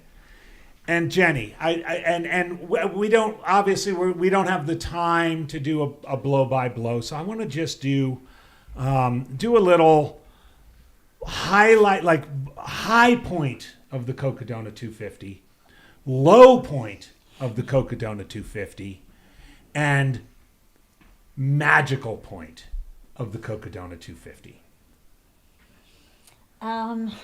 For me, it was I was focused on my own race. I feel like only to a degree. Obviously, I was thinking a lot about the boys. So high point for me was when every once in a while I would get some kind of message about how someone was doing. Someone was doing great, or they were leaving here, or they were doing this. And when I was being paced, my pacer had her phone out with the live stream, so I could watch their finishes. When did I want you to completely keep answering this, but I have to ask, when you got confirmation that they both finished, was that a relief? Were you like, game on, I'm going to send it now? Or? No, I was super proud. I was just so incredibly proud of them. I just wanted to keep sending them messages saying like, you did it, you're awesome, this is great. Like I wanted to be there and hug them. Tough luck, you couldn't because you were still, you still had Elden to get over. In the back of my head, I was thinking, how many more miles do I have? I'm not even close. But that high point of it was a shared experience, even if it wasn't a actually shared experience. Yeah, I was so excited, How about and I that? knew they had amazing support around them between their own crews and each other's crews and stuff like that, family and friends. How about that darkest vortex moment?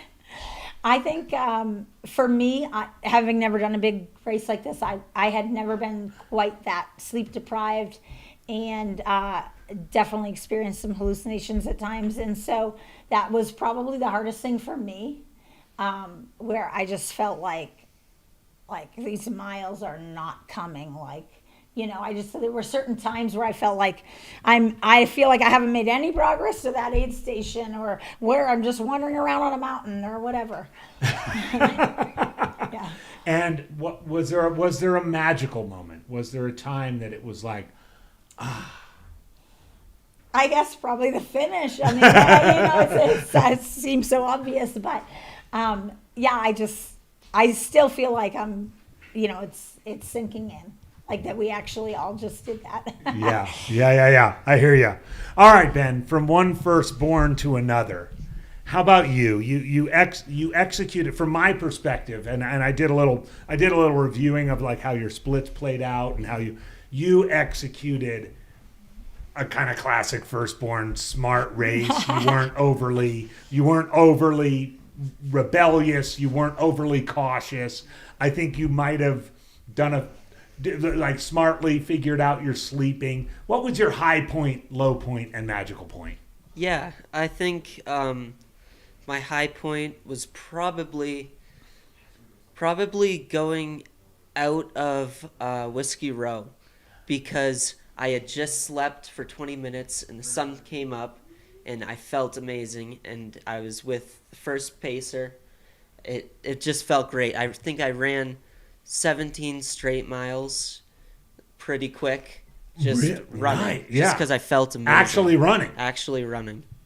Yeah, and I just felt great. So I think that was definitely a high point. There are a few other times where I just felt amazing too, but yeah, that one stands out to me. Right on. Low, dark times?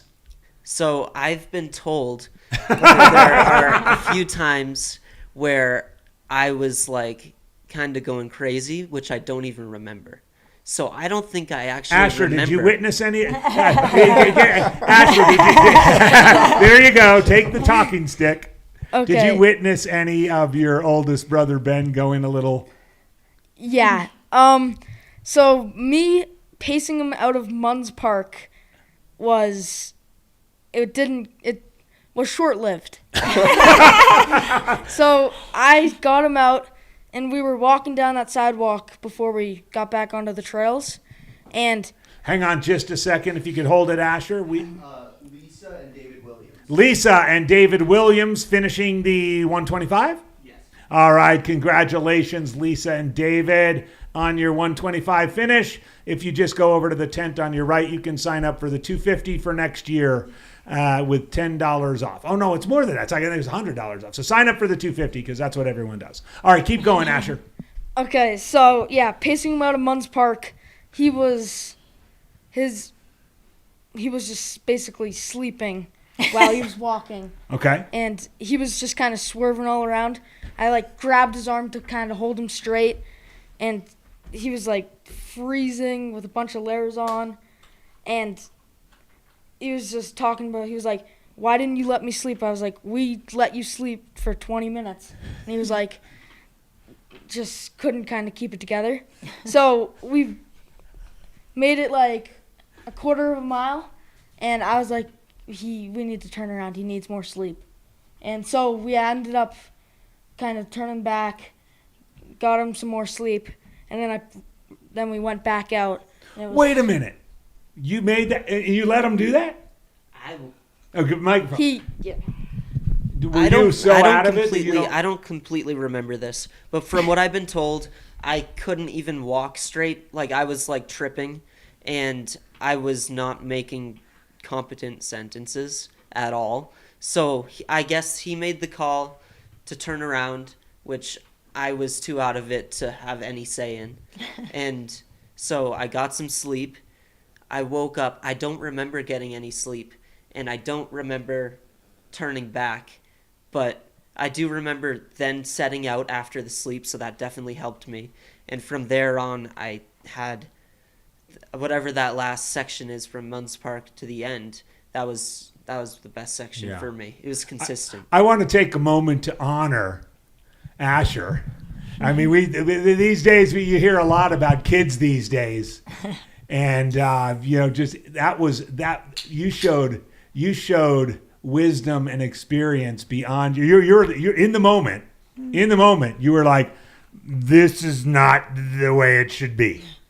Yeah. Right, and it was just the two of you. I mean, I know it's just outside. It's not like you're in the middle of the Bradshaws in the first 37 or something. But you had to, for your older brother, kind of be like, this isn't right. Did you think about that at all, or was it just like instinct? We're doing this. We're going back.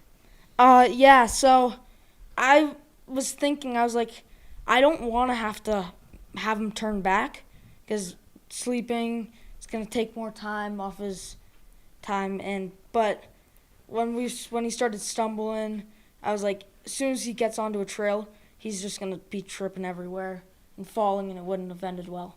So. Excellent. And the fact that you don't entirely recall how it went down, you don't regret. It's not like you're blaming your little brother for cutting into 4 hours of your time or anything like that. No, it was good. I definitely needed that, because it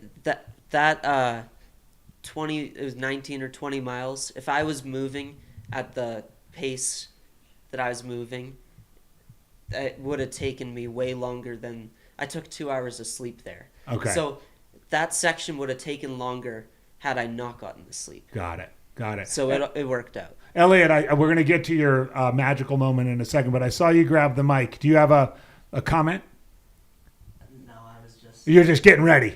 Yeah, because I imagine you got a story too. So a magical moment. I think getting to probably Walnut Canyon, it sunk in that I was close. It's the last real crude aid station. I was feeling really good, and I was super high spirits. I only took maybe 15 minutes there, and I ran all the way to the base of Elden. Went up Elden super quick. Yeah, that section, I just felt amazing. I was ready to be finished. I was excited. Yeah. What'd you think of that aid station at the top of Elden with the barbecue and all that, or did you just get out of there? I sat down for maybe 10 minutes, got some food, and then started back down. It was a great aid station. Yeah. We'll switch over to Brody, because we had real good camera on you at Elden. I know. I will get to the questions in a second, but you sat yourself down in that red chair, and Pete came over to you with some nice sandwich, and it looked like you were settling in for a nice meal there. Yeah, I was actually wishing that aid station was in a different location, because I would have sat there for ever. But I was like, man, only 8.5 miles to go, and people were climbing Elden behind me. Right. I was like, I don't really want to get past in the last 8 miles, so Elliot, let's go.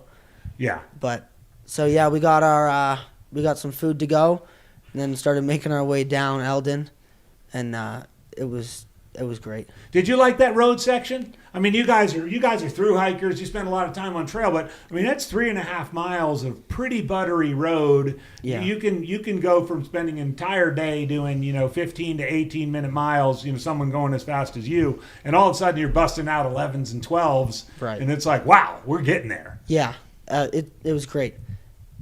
It's not great when you have to turn off the road into the yeah, there is that little bit where yeah. But the road was smooth. It feels good to not have to worry about every single step. Yeah. As much.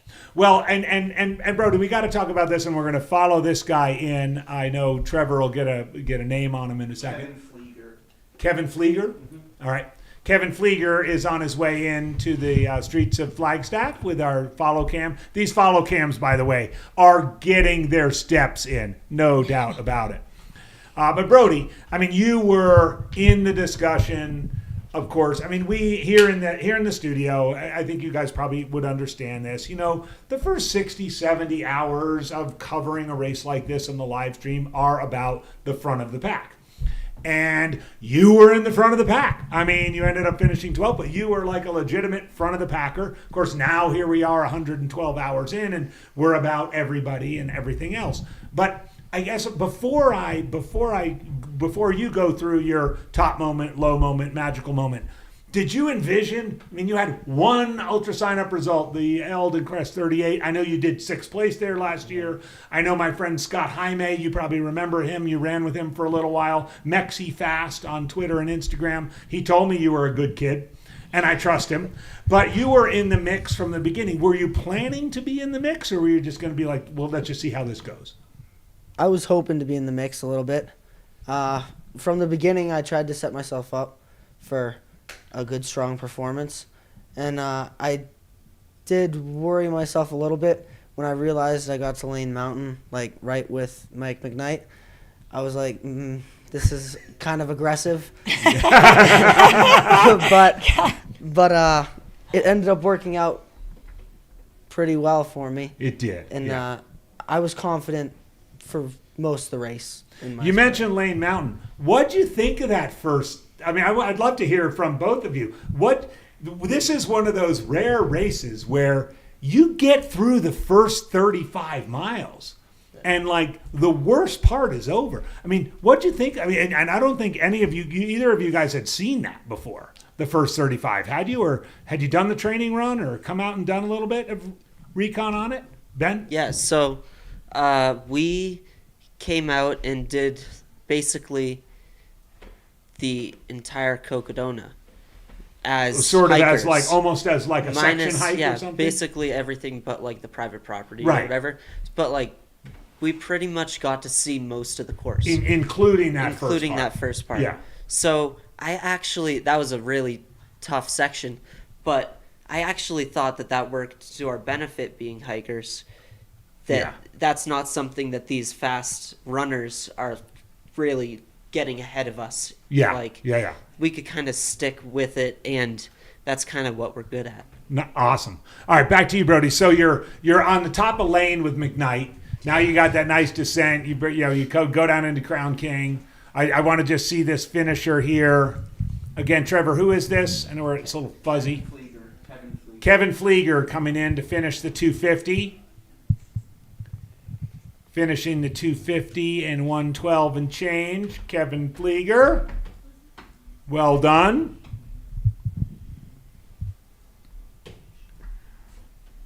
Yes, indeed. So Brody, you're there. You get through Crown King. You run pretty solid, obviously, to Whiskey Row. And then it's just kind of game on. You're sort of in and out of the top 10. Did you have kind of a this is awesome moment, or this is terrible, the wheels are falling off, I might have gone a little too hot? Well, I'll start with the wheels are falling off. Mile 78, went down for a nap. Was planning for 10 minutes, just make it quick. Try not to get behind on sleep. And I couldn't sleep at all. And like as my timer was about to go up, the rest of the crew was outside the RV, and like I started yelling. I was like, "Hey, I need a cup! I need a cup! I gotta throw up!" And so they just got inside just in time, and I was throwing up all over the place, and my stomach just went completely south. So that was definitely the worst. And like all I wanted to do was curl up in a ball, not move anymore, just sit and maybe try to wait it out. But we realized that would not have been smart. Just got to keep moving. Yeah, and you couldn't say I want my mommy. Right. Yeah. Yeah. Wow. So, but so that's Whiskey Row, and you sort of just kind of regrouped and got out of there. And yeah, I tried to regroup. I was at least able to pick up a pacer, and then we made our way pretty slowly along for like. So when did you sort of get that second wind? Was it not until sort of sunrise the second day, or? I kind of got it back at Mingus. Okay. Yeah, but from mile 80 to 110 was rough. Yeah. Yeah. Just gutting it out. Yeah. How about a magical moment? It was so leaving Fort Tuthill was pretty cool. I had a little bit of a fire to go try to catch some people, and then when I got to Walnut Canyon, I got to pick Elliot up for the finish, and we were running like we were just running, and I think we were doing like some 9-10 minute miles, just trying to catch some people in front of us, put distance between people behind us and us, and it was pretty cool knowing we were almost done and we were moving. Pass the mic to Elliot. I want to hear about that section because you guys are close enough in age where you could probably be like, we got to do this. And if he says no, you're going to be like, no, we got to do this. Were there any of those sort of moments? Because if he's in the competitive cauldron and maybe going to be top 10 or, it's kind of what you signed up for. Right. So starting off probably mile 117 on that Mingus, or going down Mingus Mountain into Jerome. And there's a couple sketchy sections. Yeah, a couple rocky sections. Yep. Brody's feet and legs were like pretty shot. And he was like starting to move slower and slower. And then I was like, Brody, we just got to get to that road that goes right down to Jerome. We got to get to that dirt road, and then we're going to start moving. And we're almost halfway there. And so we gutted that out, got down to that road, and started running. And so like that kind of like got his legs back. He started getting a little more excited. And then a little bit moving forward, probably going out of Walnut Canyon. Mm-hmm. We were trying to put distance on people behind us. We were just trying to get to the finish, and I was like, "We got to do this, Brody. We gotta run. We gotta go." And so we were just at like 7 miles. We just decided to go and run. And then you got to the base of the trail side of Elden, yeah, right, the east side of Elden, and did you guys make pretty good work of that? Do you remember like? Did you knew you probably, because it's nice and flat going in there, but then it's like boink. Yeah. I got to ask you this, and this is actually a pacer question I want to ask you too, Asher, because you guys do stuff all together all the time, but the more you get into ultras, and you probably realize this over the 250 miles, the pacer-runner relationship is an interesting one. I want to speak specifically to that Elden climb on the trail side. So the one you're just talking about. Are you in front or are you behind? I am in front. Yeah, I am. Asher. You didn't do the Elden climb. Yeah, I didn't do Elden, but But how about on some of the, like if there's a more techie or it's more up, would you be more, or it's not a double track, so you either have to be in front or behind? Yeah, I would go in front to trying to set the pace and have him go that pace. Did you guys talk about that before, or did it just kind of happen naturally? Well, with Ben going out of Munns Park when we hit the single track for a little bit, I was like, kind of wanted to be in front, but I kind of asked him, "Do you want me in front or behind?" And what did he say? He said in front. Similarly?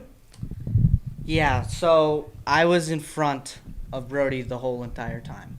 I was just trying to set that pace and keep him along with me. Was that pre-planned, or did it just work out that way? It was not pre-planned before the race. However, there were a few times where Elliot was like, "You want me to go behind you?"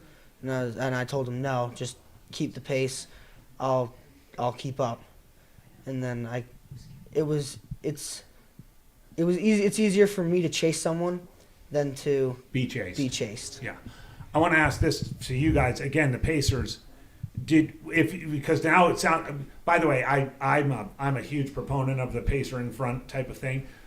Did you get a sense, or would you get a sense of the rubber band stretching kind of thing? Like, so let's say it's a single track section and you're going out and you just almost feel like, oh, maybe he's getting a little bit further. You're not looking over your shoulder, but it's like, oh, maybe I should. Or was it just, are you guys so in sync where you would just know? Yeah, so the section that I think was the hardest pacing section for me and Brody, the most work that needed to be done, was from Sedona to Schnebly Hill. Up that crazy climb. Kasner climb. It was insane. Yeah. And how'd you like that one, Jenny? I was glad that I had already scouted that one out, or else I probably would still be there. Thanks to people like me, we hype up the first 37 and sort of ignore that one. It's hard, isn't it? Yeah. So were you guys a little bit out of sync there? Yeah, once we crossed the river down below, Brody actually put his legs in it and tried to get his blood recirculating and everything up the climb. But that was definitely a low point for him, and he started getting behind and a little bit more behind. And so I slowed up, started giving him a little pep talk, get him excited, tell him that we're doing great, we're almost to Schnebly Hill, kind of just try to keep his mind off of it. And, eventually when we got to the road going down into Schnebly Hill, we started jogging. Did you guys spend any time at the water jugs? That the water stop, or did you just fill up and leave? We actually did not need to fill up. You didn't even need to, so you just blew right past. Ben, how was that Kasner climb for you? Because it is kind of a crux of the race type of moment that we sometimes ignore. Yeah, that one was tough. It was really hot and exposed. Yeah, my feet were also killing me with all the rocks, and that section, it basically just felt like needles just in my feet. I think it was there was sort of lava rock looking stuff up there. Yeah. And even once I got to the road, it was still. The road itself, still, my feet were bothering me quite a bit. Yeah. So that was definitely a tough spot. All right. I want to be conscious of your time. We've been going for a little while, but there are a few questions that came up, and the people want to hear from y'all.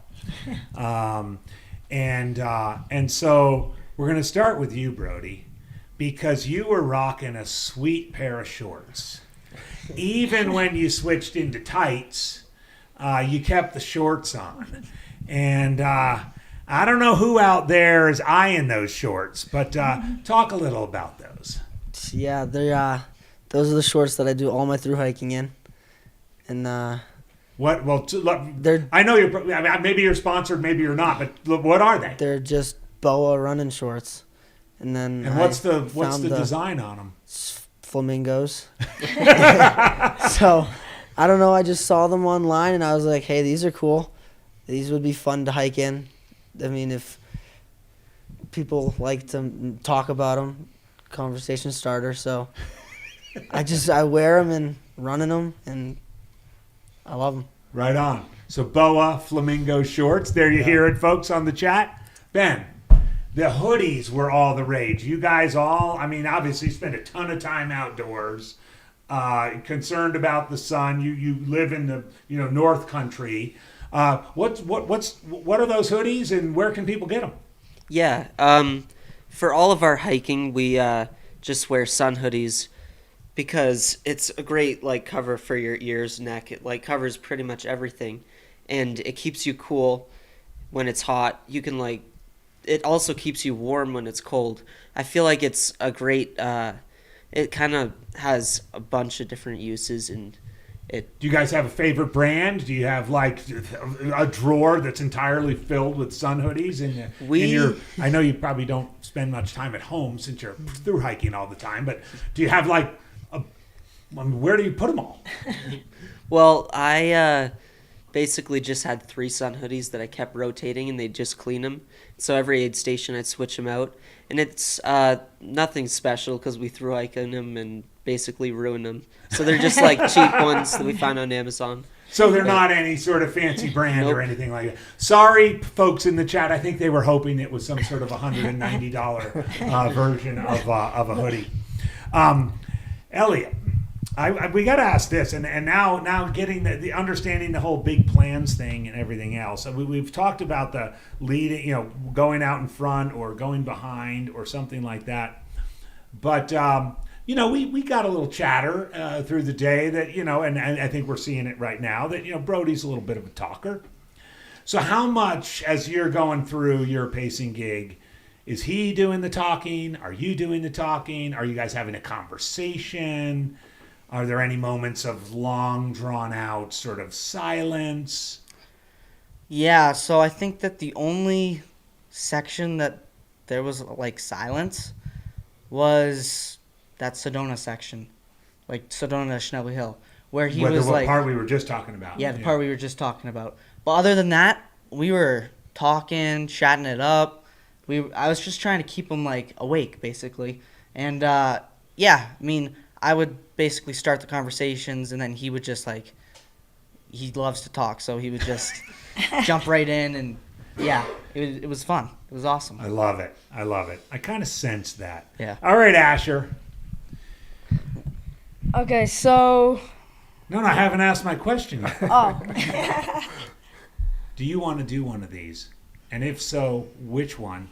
And if so, when? Okay, so eventually I'll want to do one of these. I'm not sure how soon, but it would probably be this one. But the big one? Yeah, it would probably be the 250. But it might be a few years, I'm not sure yet. Yeah. Asher, the silent assassin. And I got to ask too. So you're the youngest of the 4, and you have just based on biology and physiology, you have different dietary needs. And I know you guys are experienced through hikers and so forth. Would you say, where you are right now, do you eat more, less, the same as your brothers? Like, how do you balance out, essentially being with 3 older brothers who are all kind of in that stage where they're just eating, they can eat food all the time, and you're like, what do you do? Like, do you eat all the time too? Yeah. And do you guys have like 4 freezers at home? Yeah, I eat a lot.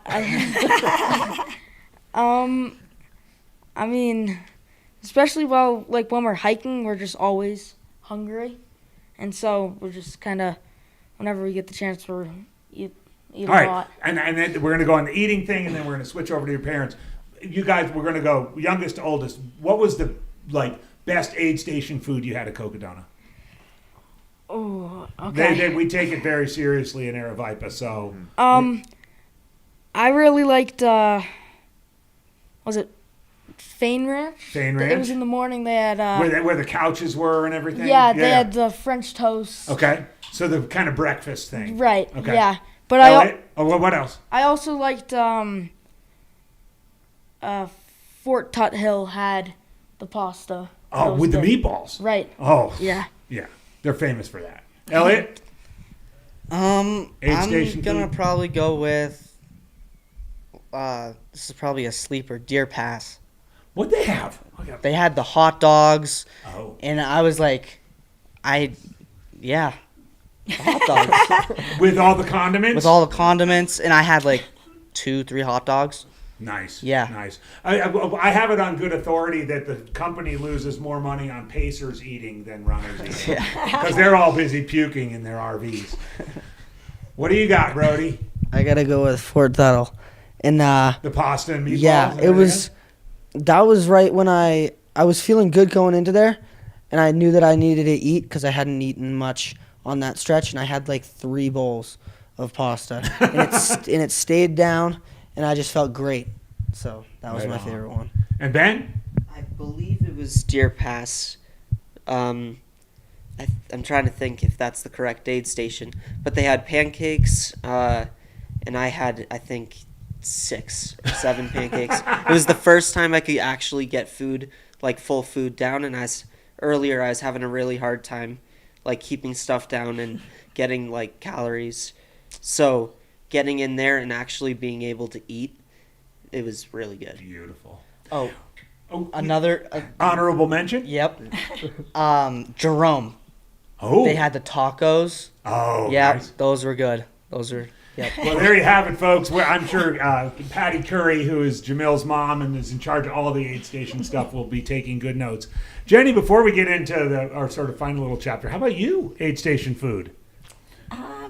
I tend to like the breakfast stuff as well. So there are a couple of locations where I appreciated some pancakes or the French toast.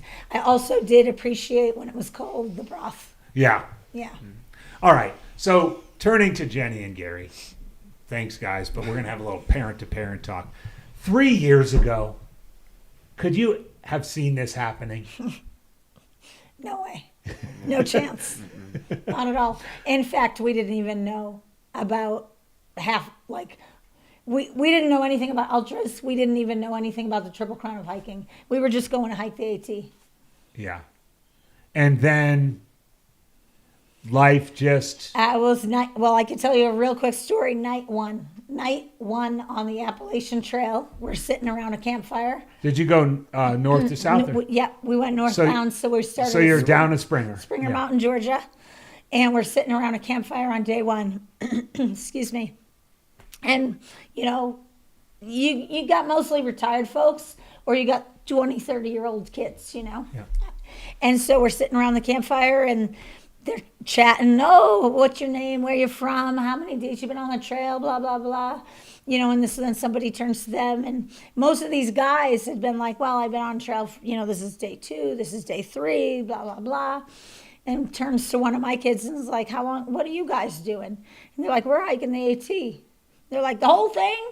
And they were like, yeah. And they were like, how long you been on trail? And they were like, 1 day. They're like, wait a second, day 1? Like this is like mile 17 or something like that.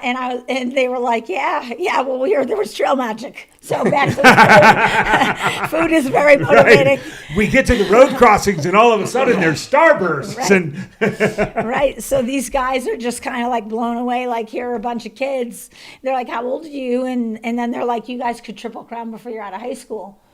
And I was like, what's Triple Crowning? Like we truly didn't even know. Like we were hikers, we hiked the 4,000 footers in New Hampshire, and we knew about the AT, but we didn't know about everything else. So no, we absolutely had not. This was not the big plan. Right, but here you are. Yeah. And so, now what? I mean, big plans over here. Yeah. You probably need to stick him in the back of the RV, Gary. No, I mean, so clearly there's been a significant amount of growth that the kids over the past, now 4 years, right? That they've experienced. And so, I mean, you can't cap it. You don't know where it's going to go. It's been an amazing journey with some, again, I mentioned the community with some amazing people.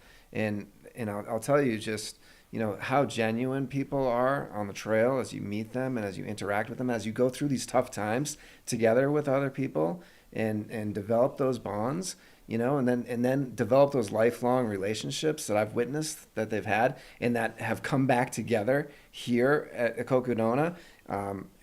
We have an amazing team that has covered down on these 3, crews.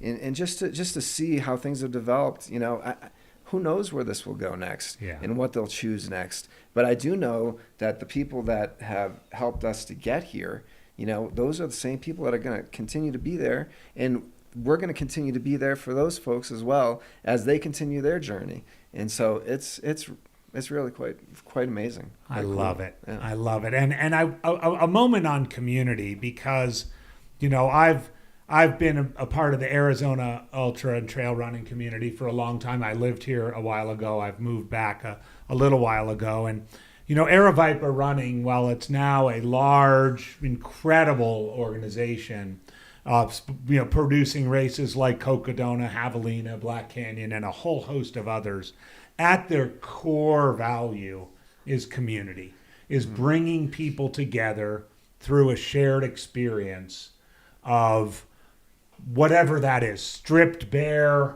going up that Kasner climb, wondering what your kids are doing. I mean, this notion of we're better together than we are apart.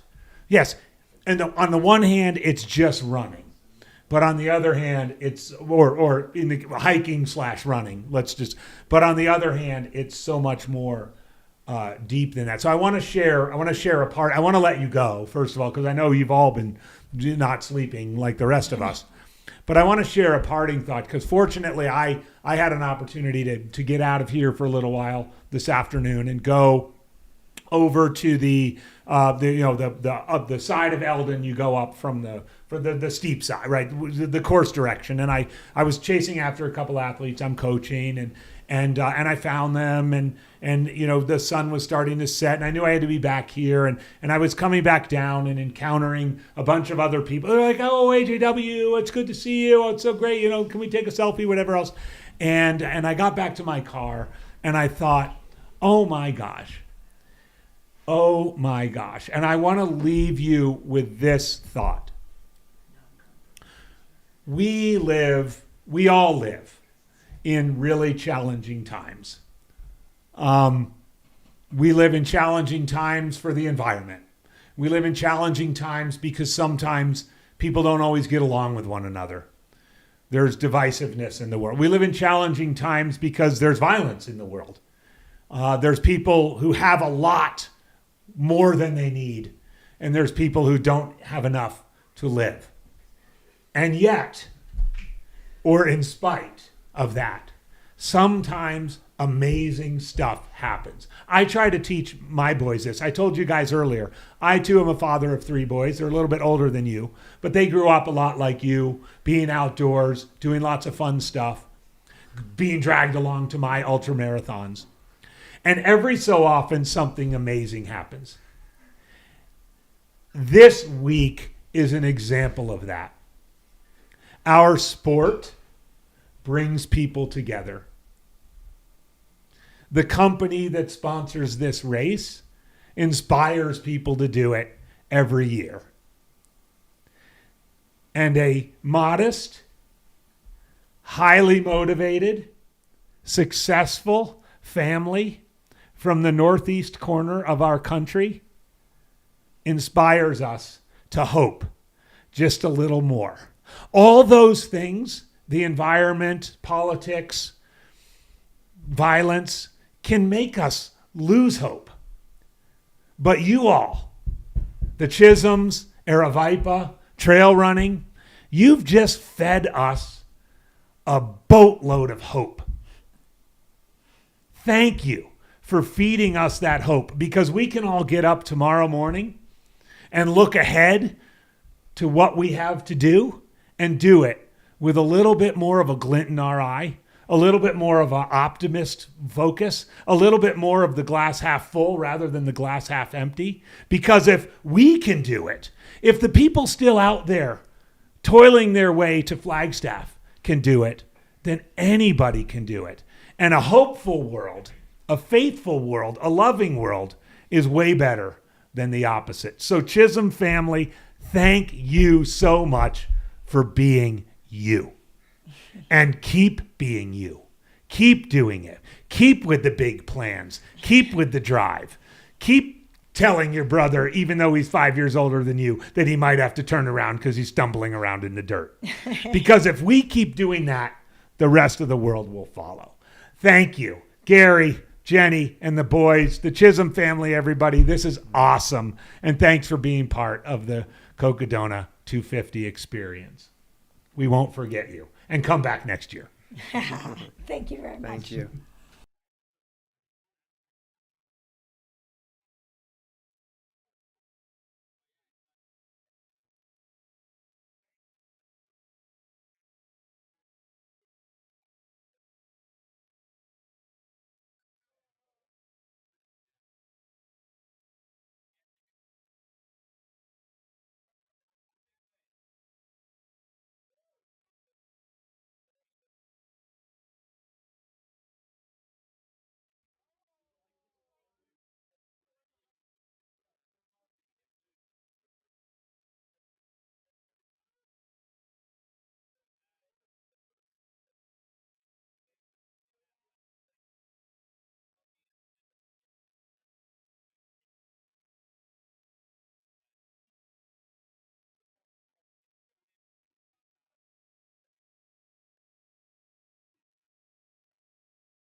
And congratulations to Shannon Ryan coming through, finishing her 250. Cocodona 250, Shannon Ryan in 113 hours. By the way, I know that sounds like a lot. We still have 12 more. And guess who's going to be here for it? This guy. Let's take a little break.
Congratulations to Francis Shanahan, our most recent finisher of the Cocodona 250.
Of course, right now we're looking at Kyle Hopkins, the next finisher here at the Cocodona 250. Let's give them full credit here.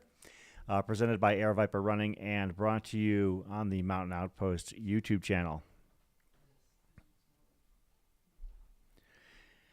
He has just taken the iconic left on Birch, the most famous left-hand turn in all of sports.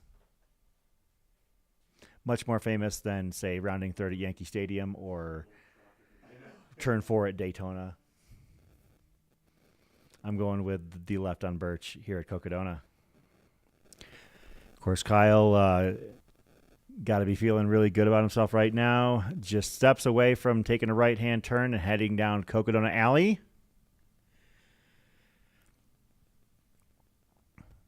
Looks like he's got the whole crew with him. Looks like he's picking up some speed, heading down to the finish line where he's being greeted by, looks like that is Scott Rokas taking photos there. Scott, one of our great photographers here. But this is Kyle Hopkins' moment.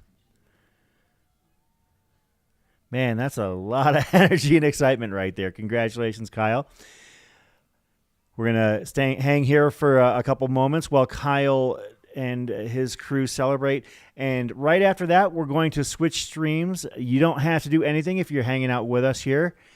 Just sit here, celebrate this amazing moment as part of the Cocodona 250. And once we have them all taken care of, we're going to bounce onto stream 3, and we will be right back. We have another. I stand corrected. We're going to jump on. Is that bib number 541?